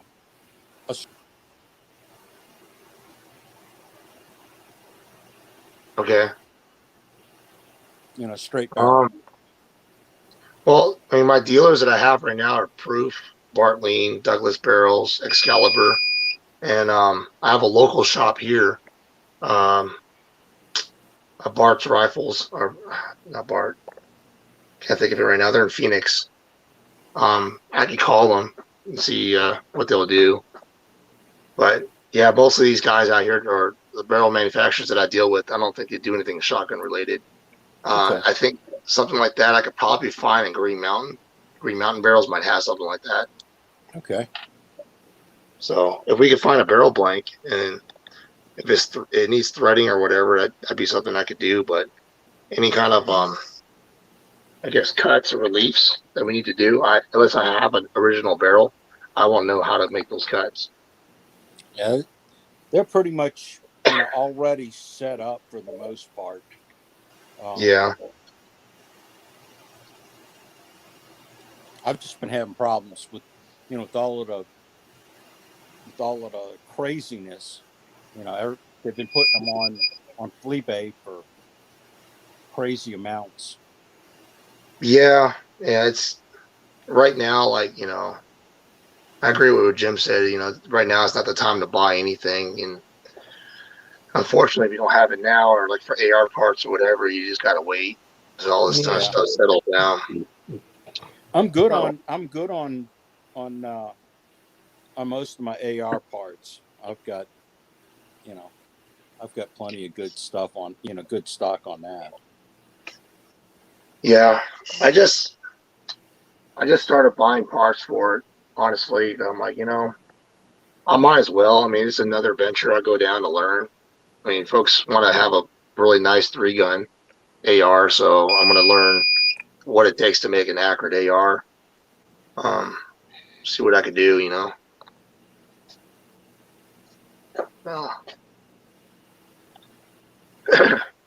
bolt action stuff is still something I'm learning every day. Every time I'm behind that lathe, there's always something new I learn. Different technique or different thing I could do something. Just trying out different things to see what works. Find out what doesn't work for sure. Right. I built a barrel and I'm like, I thought this thing was going to be a shooter. This thing shot a 2-inch group. I'm like, oh my god. Yeah. So eating the cost on that one. Actually, it's right here. Oh, nasty 308 barrel right here. Didn't work out. Yeah, my little build I'm getting ready to start on is an ARV. I picked ARV. up, it's a Palmetto State upper lower bolt. Okay. And what it does is it uses the CZ Scorpion mags. Oh, okay. Yeah. That format magazine. I've got one of their AKVs that uses a Scorpion mag, and I've got a couple of CZ Scorpions.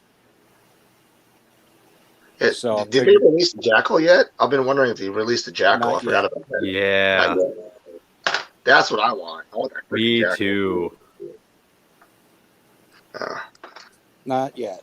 I've been waiting. That thing looks badass. They're probably going to charge like $1,200 for it. Dude, I shot it at SHOT Show. Was it 2019? That freaking thing at Range Day was awesome. It just ran. Oh, that looks cool. Yeah.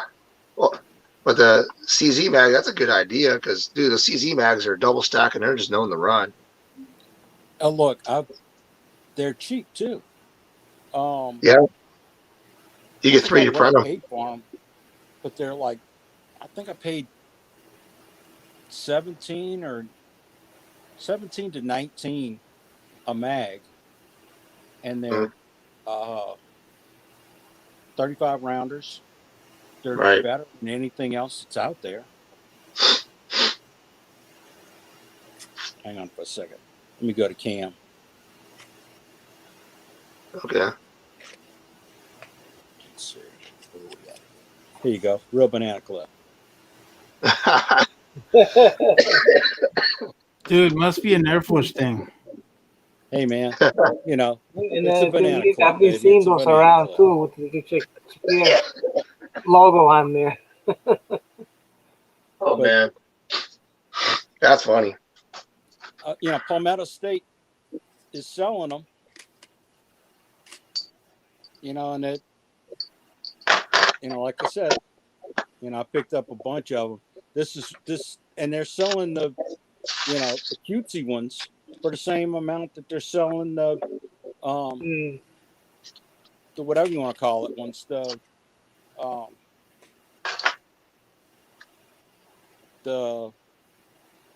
cheap ones, the regular ones.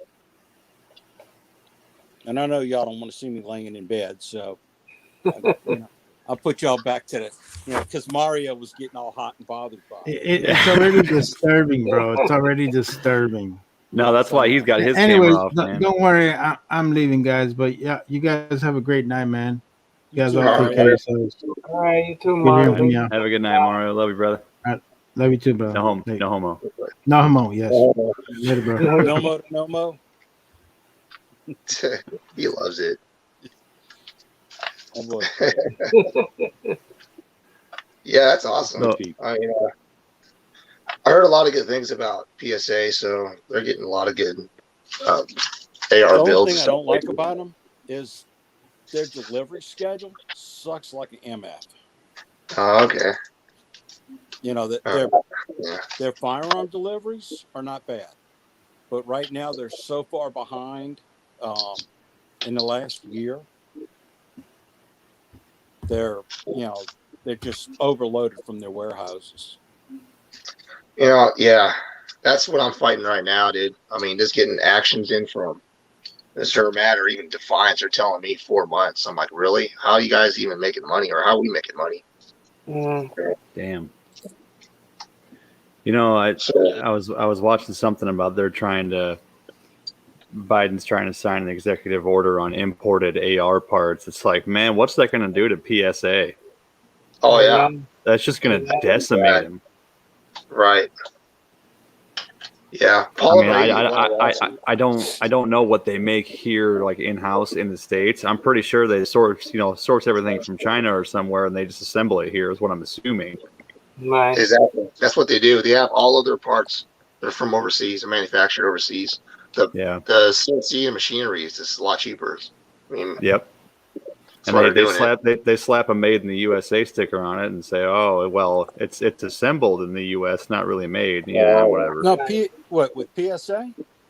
Yeah. PSA's receivers are all. I think they mill the receivers here, but like the foregrip and all their other stuff is all made. Barrels, where their barrels come from? Here. That's surprising that the barrels are from here, to be honest. They were saying they did a. I saw a couple of videos on walkthroughs on their factory floors, and they bought a bunch of equipment on a couple of factories that got closed down, and bought up a bunch of equipment when they started opening up some of their new lines. Because I was real interested in the AKV and the AKMs or the AKM platforms and stuff like that. Mm-hmm. And they were buying up a bunch of local stuff and producing it locally. Wow, that's surprising. I would have never guessed that. Huh, yeah. That's good to know. I mean, but they were, it was they were sourcing it local. Now, like hand guards and foreguards and forends and stuff like that. I imagine they're probably getting a bunch of that from overseas. Yeah, I mean, I know all their AR builder kits are all imported from overseas. I think Elster's Rifles Reloaded. If you ever watch that channel, he's the one that's kind of in debt with PSA. He told me a lot of things are made in house, but there's also a lot of things that they export for manufacturing. Well, if that executive order goes through, we'll probably see that change immensely. Yeah, then the prices will go up accordingly. Yeah, I mean, I know Savage makes everything in house. I'm hoping more factories start doing that. Yeah. Everything, even their barrels are rifled from in house, which is surprising. Yeah, I think Model does the same thing. Their stuff is in house. Yeah. So even like Bear Creek Arsenal, they button rifle their own barrels and machine them and everything right there in North Carolina, which that surprised me. Even though I'm not a huge fan of them, I mean, it's still pretty cool. I think they're a good company. They just run their tooling for too long. They don't change it enough. Yeah. They're not changing their tooling. They're running it to where because Julio has a good 300 blackout barrel with a good throat on it. Mine, I don't. It's just kind of hit and miss that way. Yeah. the shop over here, I won't say their name, put together one and blew up on them. And there was it was a BC. Yeah, literally blew up on them. They were trying to figure out if it was the New Frontier Armory or the actual barrel. Well, they sent it off and it came back that the barrel was headspace wrong. Wow. Yikes. And that ain't Man. hard to do either. No. No. Well, it was overly headspace is what it was. So they're throwing in 5.56 rounds and they had a neck separation. The actual case head separation, the neck came off. They loaded another round in there and it caused a barrel obstruction and blew up. Ooh. Yeah. What do you want? Yeah.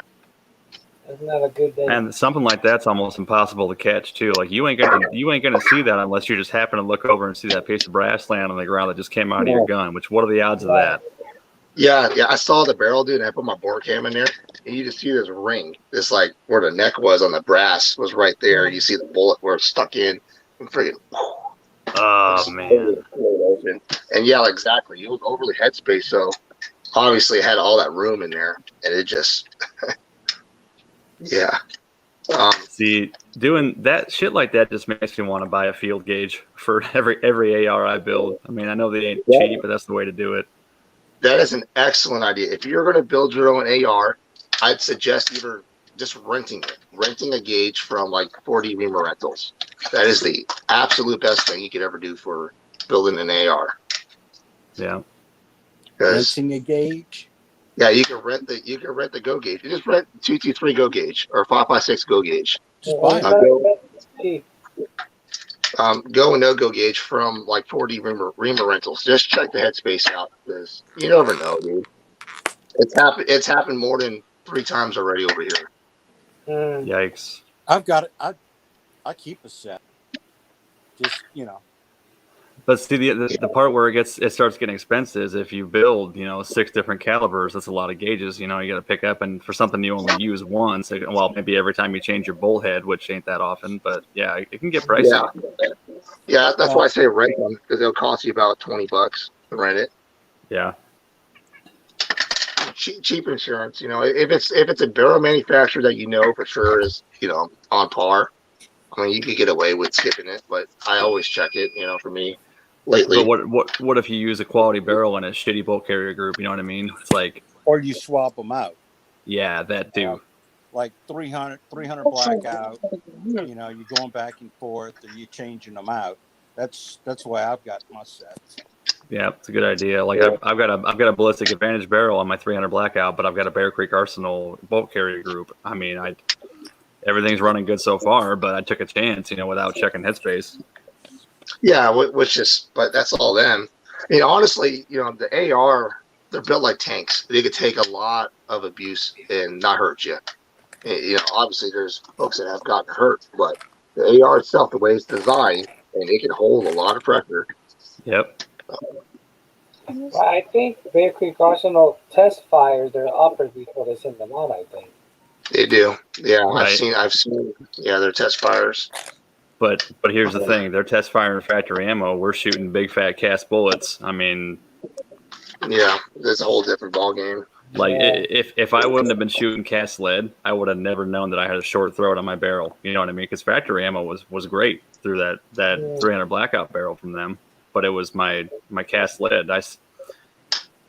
I seeded it somewhere where I known it. I knew it should have been good, and it wasn't. So I swapped it out with the Ballistic Advantage barrel. That same bullet that wouldn't seat in the Bear Creek barrel was great in Ballistic Advantage. I mean, it was just whatever. It's one of those things. Yeah. Oh, I didn't know you swapped your barrel out, so that BA barrel's working better. No, you mean the Ballistic Advantage barrel? Yeah. Yeah, it's amazing. It's perfect. Yeah, that's a pretty good barrel. Yeah, I'm pretty happy with it. Yeah. What kind of loading question? Can I ask a question of you guys? A loading question. Well, yeah, man, that's what we're here for. Exactly. Anyone have a current Sierra manual?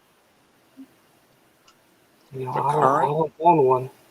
Current Sierra manual. He doesn't need the powder charges, just a cartridge overall length for a 223 45 grain Hornet bullet, sorry. Yeah, I don't own one. No, I I don't don't have either. No. I think Charlie Irby would have one, but I don't know how current it would be. Go to the Hodgson website. They're actually pretty up to date with what's current. I just For sent out a couple of. I tell you what, Julio, do you have his email? Whose email? Hobbies Hobo. No, I don't have his email. No. Mm-mm. He's looking for a cartridge overall length for a. I'm guessing that'd be a 223 or 22 Hornet for a Sierra bullet. I can't look at what I've got right now. Oh, Dead Wait, Horse. what's the bullet? It's a 45 grain 224 bullet for Sierra. For 22 Hornet caliber, I'm imagining. Dead Horse has got an answer.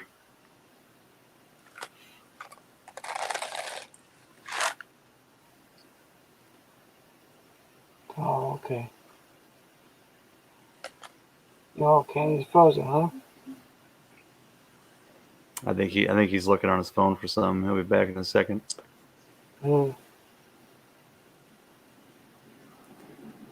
Echo and the Bunnyman said he has a current Sierra reloading manual. He might be able to help too. Yeah, James said somebody at TRN would. I bet Charlie Irby does. Yeah. So hang on, let me go look outside. Okay.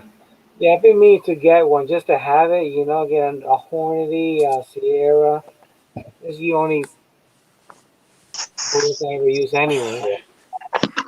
5.56 and 223. I'm showing 2.20. I think he's reloading 22 Hornet. 22 Hornet. Okay, hold on. I'm gonna get kicked out again. 22 Hornet, 45 grain.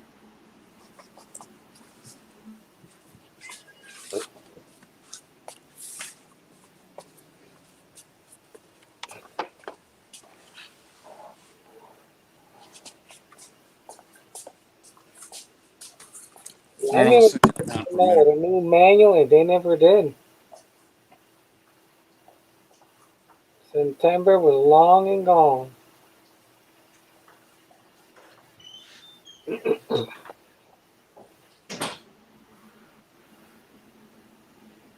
Hey, Lyndon B. Johnson is here. How's it going, Lead Bullet Junkie?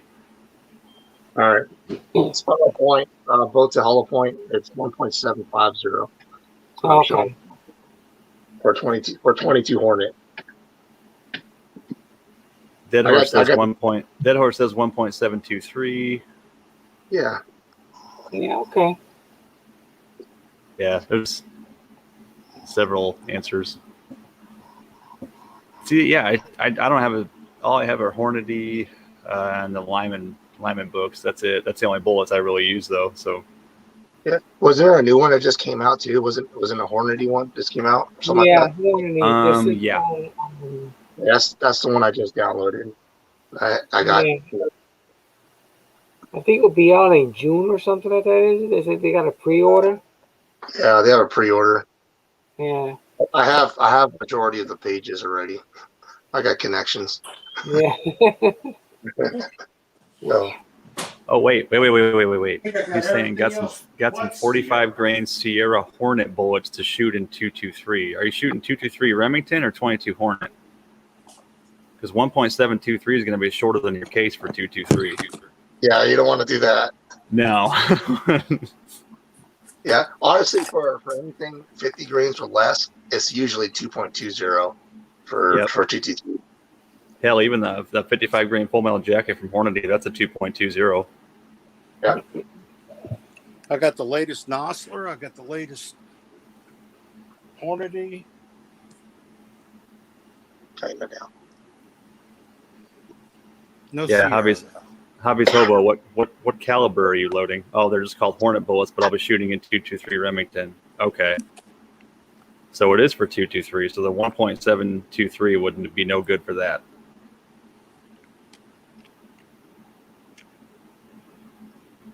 Kenny, what'd you say originally? For 2.2. Yeah, 2.20. 2.20. Okay, that should be a lot better for you, Hobbies Hobo. Yeah, because 1.749 is your trim 2 length. Yeah. Run. We'll do it tomorrow. Oh, that's my bad. I saw the word Hornet and I figured he was loading for 22 Hornet. Oh, he's got Pat's got the Nosler book. Yeah, Nosler book's the that's a brand really new good one. He says the loads are hot at the max in the new Nosler book. Well, it's about time. Usually they powder puff them things. Yeah. LBJ, where the hell he been? Shows up now. Man, he got hitched. He ain't gonna be around. Oh, he got hitched? I wonder. No, I'm just teasing him. Yeah. Oh, maybe he did. I don't know. I'll tell him, man. There's a PRS match. Come out there, Peoria, April 22nd or something like that. Or let me see. I'm gonna try to attend that one.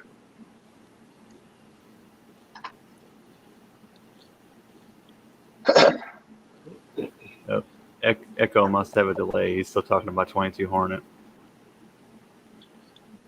Yeah. Yep. Nope. That's my fault. Disregard. I assumed 22 Hornet and I was wrong. Hey, Kenny, have you Yes, ever sir. heard of Monster Bullets? Monster Bullets? I think I've heard of them. Sierra Bullets. I Sierra Seconds. haven't heard of them doing that. No. I know Midway does that. It's their the Sierra Seconds. They call them Monster Bullets. Okay. Any idea what the difference in them is?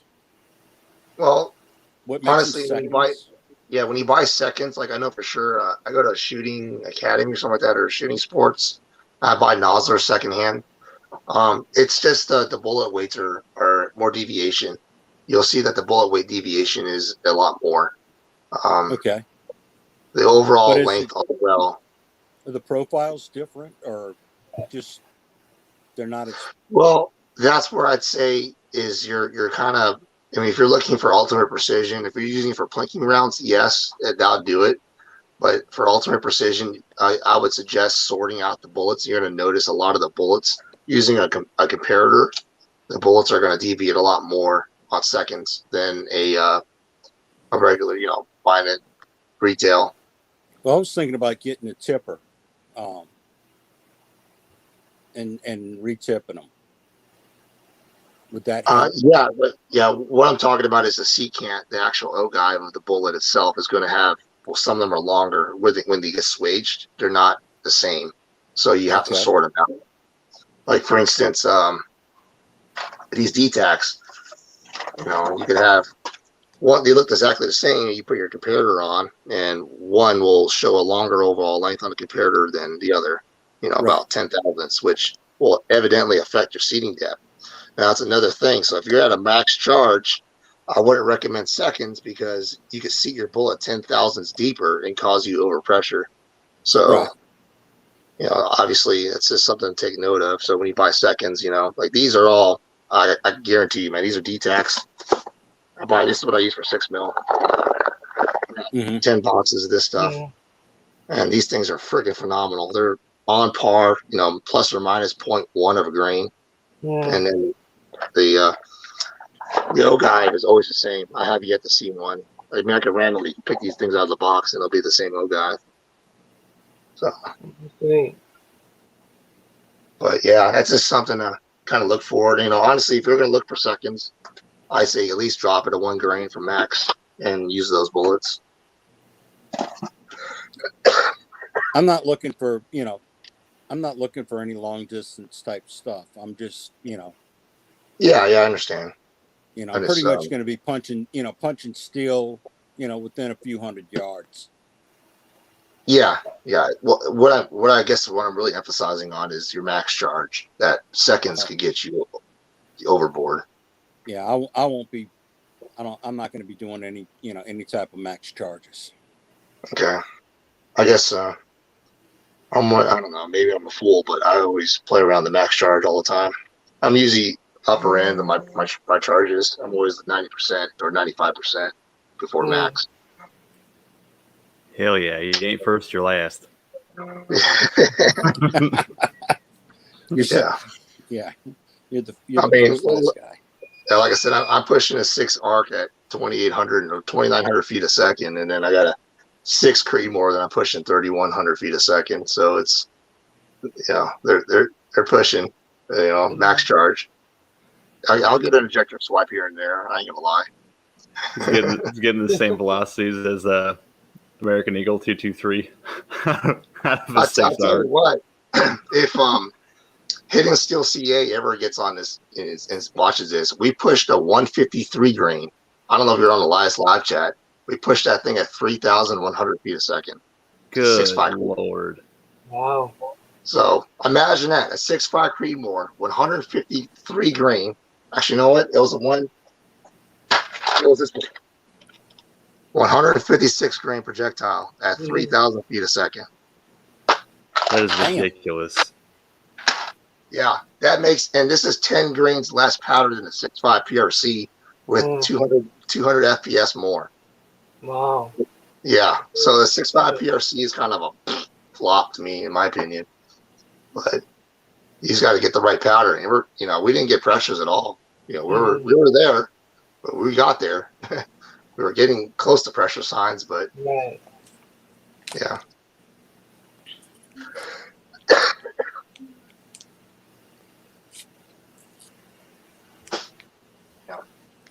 So you could do it. I guess, I don't know. What's the limit, really? I think your limit's a rifle, right? Poor little groundhog.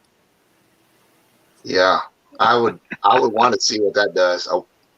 That 156, what that would do on a deer at 3,000 feet a second, that'd be freaking phenomenal. Yeah, I can imagine. Be a little less processing for you to do, I would imagine. Oh, yeah. Yeah. They could lose a little bit of meat. Well, it started out being a coyote, but now it kind of looks like a deformed groundhog. Okay, so funny story about that. The 56 or 58 grain VMAX out of the 6 arc is 3,300 or 3,400 feet a second. Yeah. On a coyote, when you hear it hit the coyote, it sounds like you're hitting a milk jug. Wow. Damn. At 300 yards, you just seen these things do that. You're like, okay, it's pretty devastating. I love it. MCK's here. MCK, what's going on, man? You on break at work?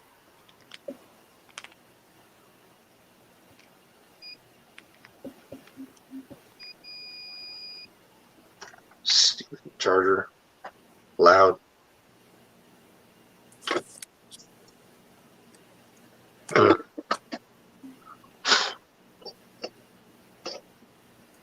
Christy 38 must be kind of behind in the chat too. Yep. Yeah, MCK's at work. Oh well.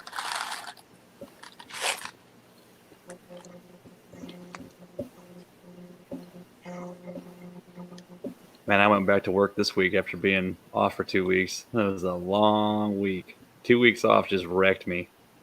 You had 2 weeks off? Lucky I did. Wow. Crappy paycheck though. Unemployment. That's the bad part. Yep. Yeah, I'm thinking about taking FMLA, honestly. I'm tired of the crap you're doing. Too much responsibility.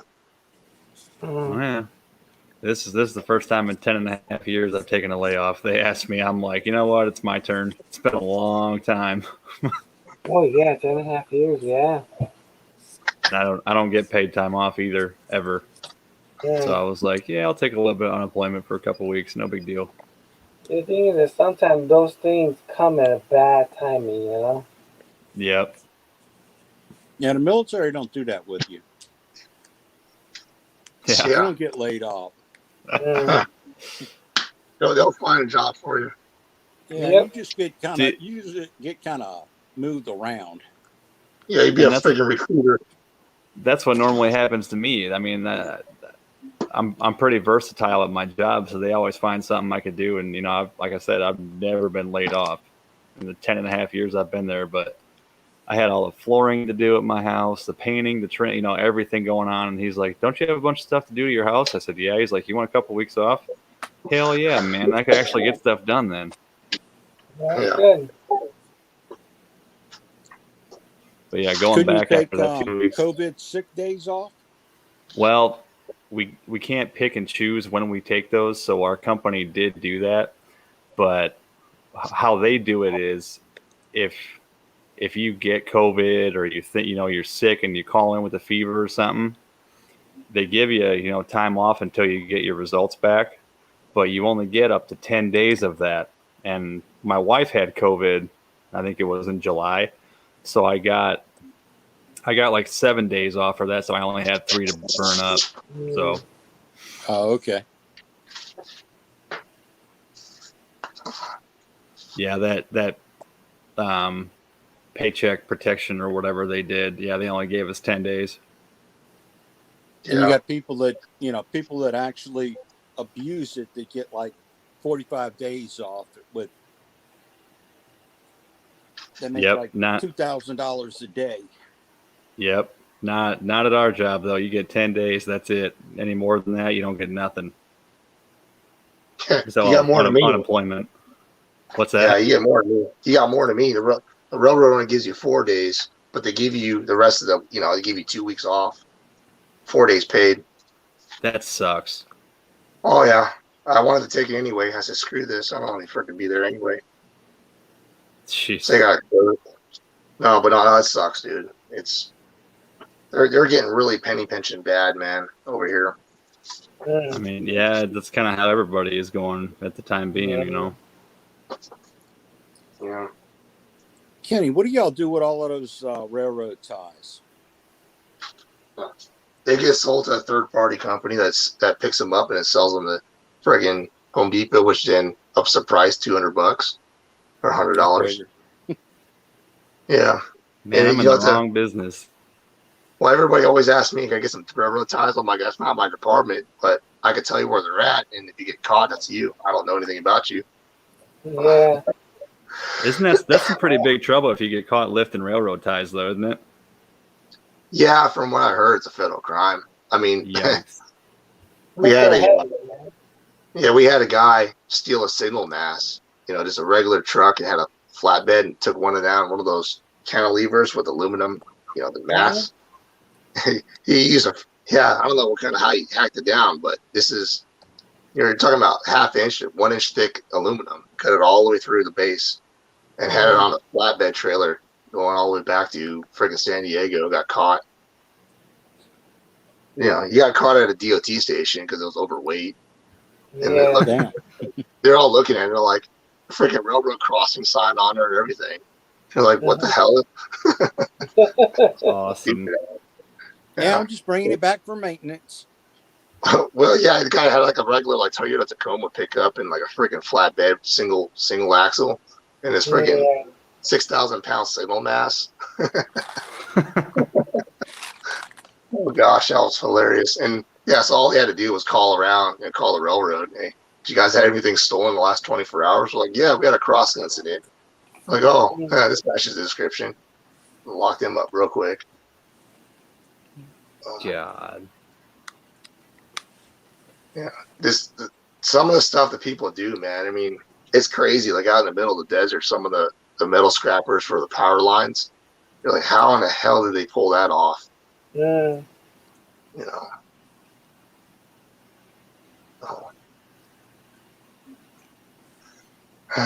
And I'm just the one stuck putting it back up.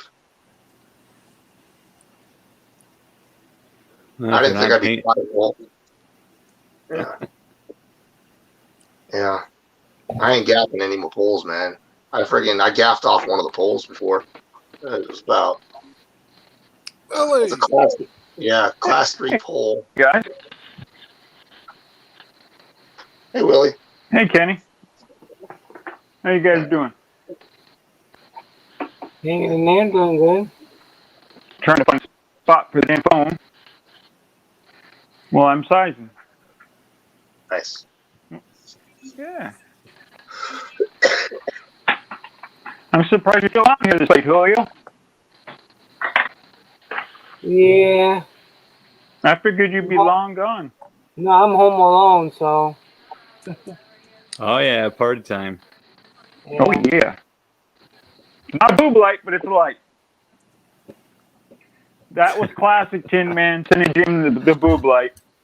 Dude, that was totally my wife's idea too, because I took it out and she's like, "You should send that to Uncle Jim." I'm like, "You are brilliant." Yeah, I was just gonna toss it in the garbage can, but it's like, oh yeah, she's right. Yep, that was brilliant, like you say. Oh It's yeah. all my wife. It's all my wife. I married a smart one. She's funny. Well, it's funny she's in on a team too. It's hilarious. I wish I would have thought about that socket being ceramic and bouncing off of that glass, though. I was like, shit. I didn't even think about it. Yeah. I don't think he cares about that. It cheered him up. Well, it was a good thing to see him cheered up. Yep. It's funny trying to listen to him try to talk, and you can tell he's trying not to laugh. That was good. Mm-hmm. Yeah. He's like, okay, that was kind of worth the $15. That's funny as hell. Oh yeah. Dude, check out Shippo. Shippo.com. The rates are ridiculously low for USPS. So how does that work? You go through them and get the shipping label for cheaper than USPS picks it up, or what? Yeah. I don't know the Catch-22 on it. So I've been using it for the last 4 months. And dude, the rates are just cheaper. You buy it off of them and you get a tracking number, label, and everything. Huh. So how do you do that? You just print it off the label offline? Yeah, you make an account, you log in, type in the shipping address and all that. And, if you have an e-commerce store, it's really what it's meant for e-commerce and all that. So it brings in all your orders and you can just press the shipping label. But you can manually input labels and friggin' get get the labels for almost half the price. So like a large flat rate box would be like $11 or $10. Wow, that's a good deal. Damn. Yeah. Yeah, for as much as we like to send stuff, yeah, that'd be awesome. Exactly, that's what I'm saying. That's the way to go. There's a few companies out there. They got PirateShip.com. They got Shippo is another one. There's 2 other ones out there. So, Yeah, I saw a TV commercial for something that what was it? It goes through and cherry picks like the cheapest one. It goes through several different websites, kind of like an Expedia or something for shipping. Yeah. I forget what the name of the joint was though. The perk that they get is obviously they get top tier discount through USPS. So they're getting like 30-40 cents a package. Yeah. That's what I'm paying. So they're making money off you still. Right. But I mean, the amount you're saving, who cares? Yeah, right. Exactly. And Like it's a mini- SHIPO? Shippo, yeah. SHIPPO. Like hippo with an S. Yeah, yeah. You also have Pirate Ship. Pirate Ship would be more of another one, but I like Shippo because you can use UPS, FedEx, USPS, DHL, all that. Huh. Yeah, I'm writing that one down. Yeah, I mean, if you have a UPS account, I mean, it'll tie in with Shippo, and you also get the rates, the cheaper rates. Nice. I think I do have a UPS account. I can't remember. Yeah, if you do, like I say, all you gotta do is tie in that account, and it's you can basically control your UPS package as well. Hell yeah. And then we get Kenny's number and just charge it to him. Yeah, the UPS account. I had someone do that to me a few times. I'm like, what the hell is this? You ever People get are people? shady, man. You ever get people using your FFL and not telling you anything, and you just have random shit show up? Yeah, so this is the thing. Someone downloaded my FFL online and tried to use that to go purchase a firearm. I had that happen. Really? Yeah. What a fucking idiot. I thought it was supposed to be private. Well, Is here's the he in funny part. jail now? I'm pretty sure he is, because the funny part about it is I had this random firearm show up in my house, because obviously, if you turn in an FFL to go purchase a firearm, they're going to use that address. Yeah. So you got something for free. I got something for free. I had to return it. I'm not going to. I would have thrown my hands up and been like, I don't want no part of this. Yeah. Well, never saw it. Don't want none. Well, they're asking me if you know anything about this guy. I'm like, I have no fucking clue who this guy is. I don't know who he is or where he is. California, you know. Yeah, so did you used to live in California? I'm like, yeah, not in freaking Sacramento. Damn, that's right where it was. I sold your information, Kenny. That's what it was. It was Willie. Totally Willie, huh? My son did it. My son did it. Well, the thing about it is it happens all the time, I guess. You know, people go to the FFL check or Easy Check or something it is, and they can download the information. That's supposed to be private. Yeah, you'd think that would be private. You need a license to look at that shit. No, your FFL info is available online, though. Your part. License holder to be able to see that. No one else. No, it's out there. I mean, that's what it's meant to be. My license is out there, so people know that I'm a legitimate FFL holder. Yep, you can go online and type in FFL dealer near me, and you'll pull up, just regular people, not even shops, Yeah. Well, like I said, it was stupid because he used my license, but then I got the firearm. Obviously, that's what you're supposed to do anyway. Right. That's stupid. Nice. The cheap one of those military cheap rifles too. I think it was a what the hell was it? Yugoslavian or something like that. Something Yugoslavian. Yeah, it couldn't have been something decent. So what was he going to just call you up? Oh, by the way, I sent a gun to your house, so I want to pick it up. Yeah, well, I had that happen too. Somebody used Brownells or Midway USA, purchased a firearm, and since I'm right here close to the California border, they try to sneak it over here. So I'm like, okay, I need your ID. Freaking dude hands over his California ID. I'm like, really? I was like, I looked at the dude straight up and I was like, you got 2 minutes to get the hell off my property. Yeah. It's like you know what state we're in, right? That's not how this works. And you never know, that might have been a Fed undercover. Seeing if you'd do it for him, Kenny. Well, this is I don't know. That's what I was thinking. Well, then he's like, well, you need to get. I don't think he's a Fed because he was threatening me. He was like, you need to give me my money back or else. I'm like, or else what? So then I had my son. He saw my son posted up there with an AR pointed right at him, and then my freaking German shredder was about to go after his ass. I said, or else what? And my son, he's pretty smart. He knows the cues. He looked up and I had a freaking AR pointed right at him. So, you better get on get. Like, that's are you going to call the cops on me? Child to do. Yeah. That's something you never want your kid to do. Go and giddy up. There's a whole place. Yeah, he was scuffing around in his car. That's why I was like, well, that's why I knew he was trying to do something sketchy. Yeah, you never want your child to point a gun. Well, I let my son do it because he's minor. He probably won't get. I'd still get in trouble too, but he's the one that pulled the trigger. Whatever needs to do. That's something you'd never want your son to live with, though, buddy. No matter what. I know. He knows. But he knows if I had to protect the family, I have to. Oh yeah, protect the family is something, but pulling a trigger on somebody is something you never want your yeah, he knows. I already told him. I already told him you don't want that burden. Trust me. Nope. You don't want that burden. There's a heavy thing to weigh on you. Yeah. Well, I told him. Well, my wife was holding a German Shepherd back, and she was ready to go out. Well, yeah, I was gonna say you got your dog. Your dog would tear the shit up. Oh yeah. All right, fellas, I got a jet. I'm going to bed.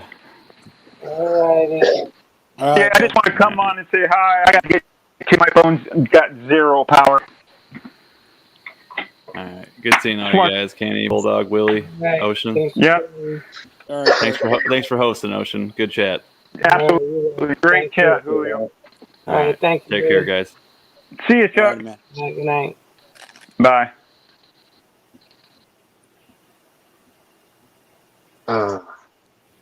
And Willie hopped out too, huh? Yeah. Do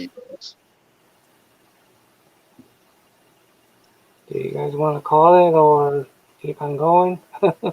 Yeah, I'm losing my voice more, so I'm starting. I gotta get some rest. Yeah. All right. We're almost Good at 6 night, hours. here. Yeah. Yeah. I won't be able to do video, man. Thank you, everyone, for stopping by. Thank you for joining me. Good night, Thank you everybody. for having us. See you guys at the next one. All right. Bye-bye. All right, bud.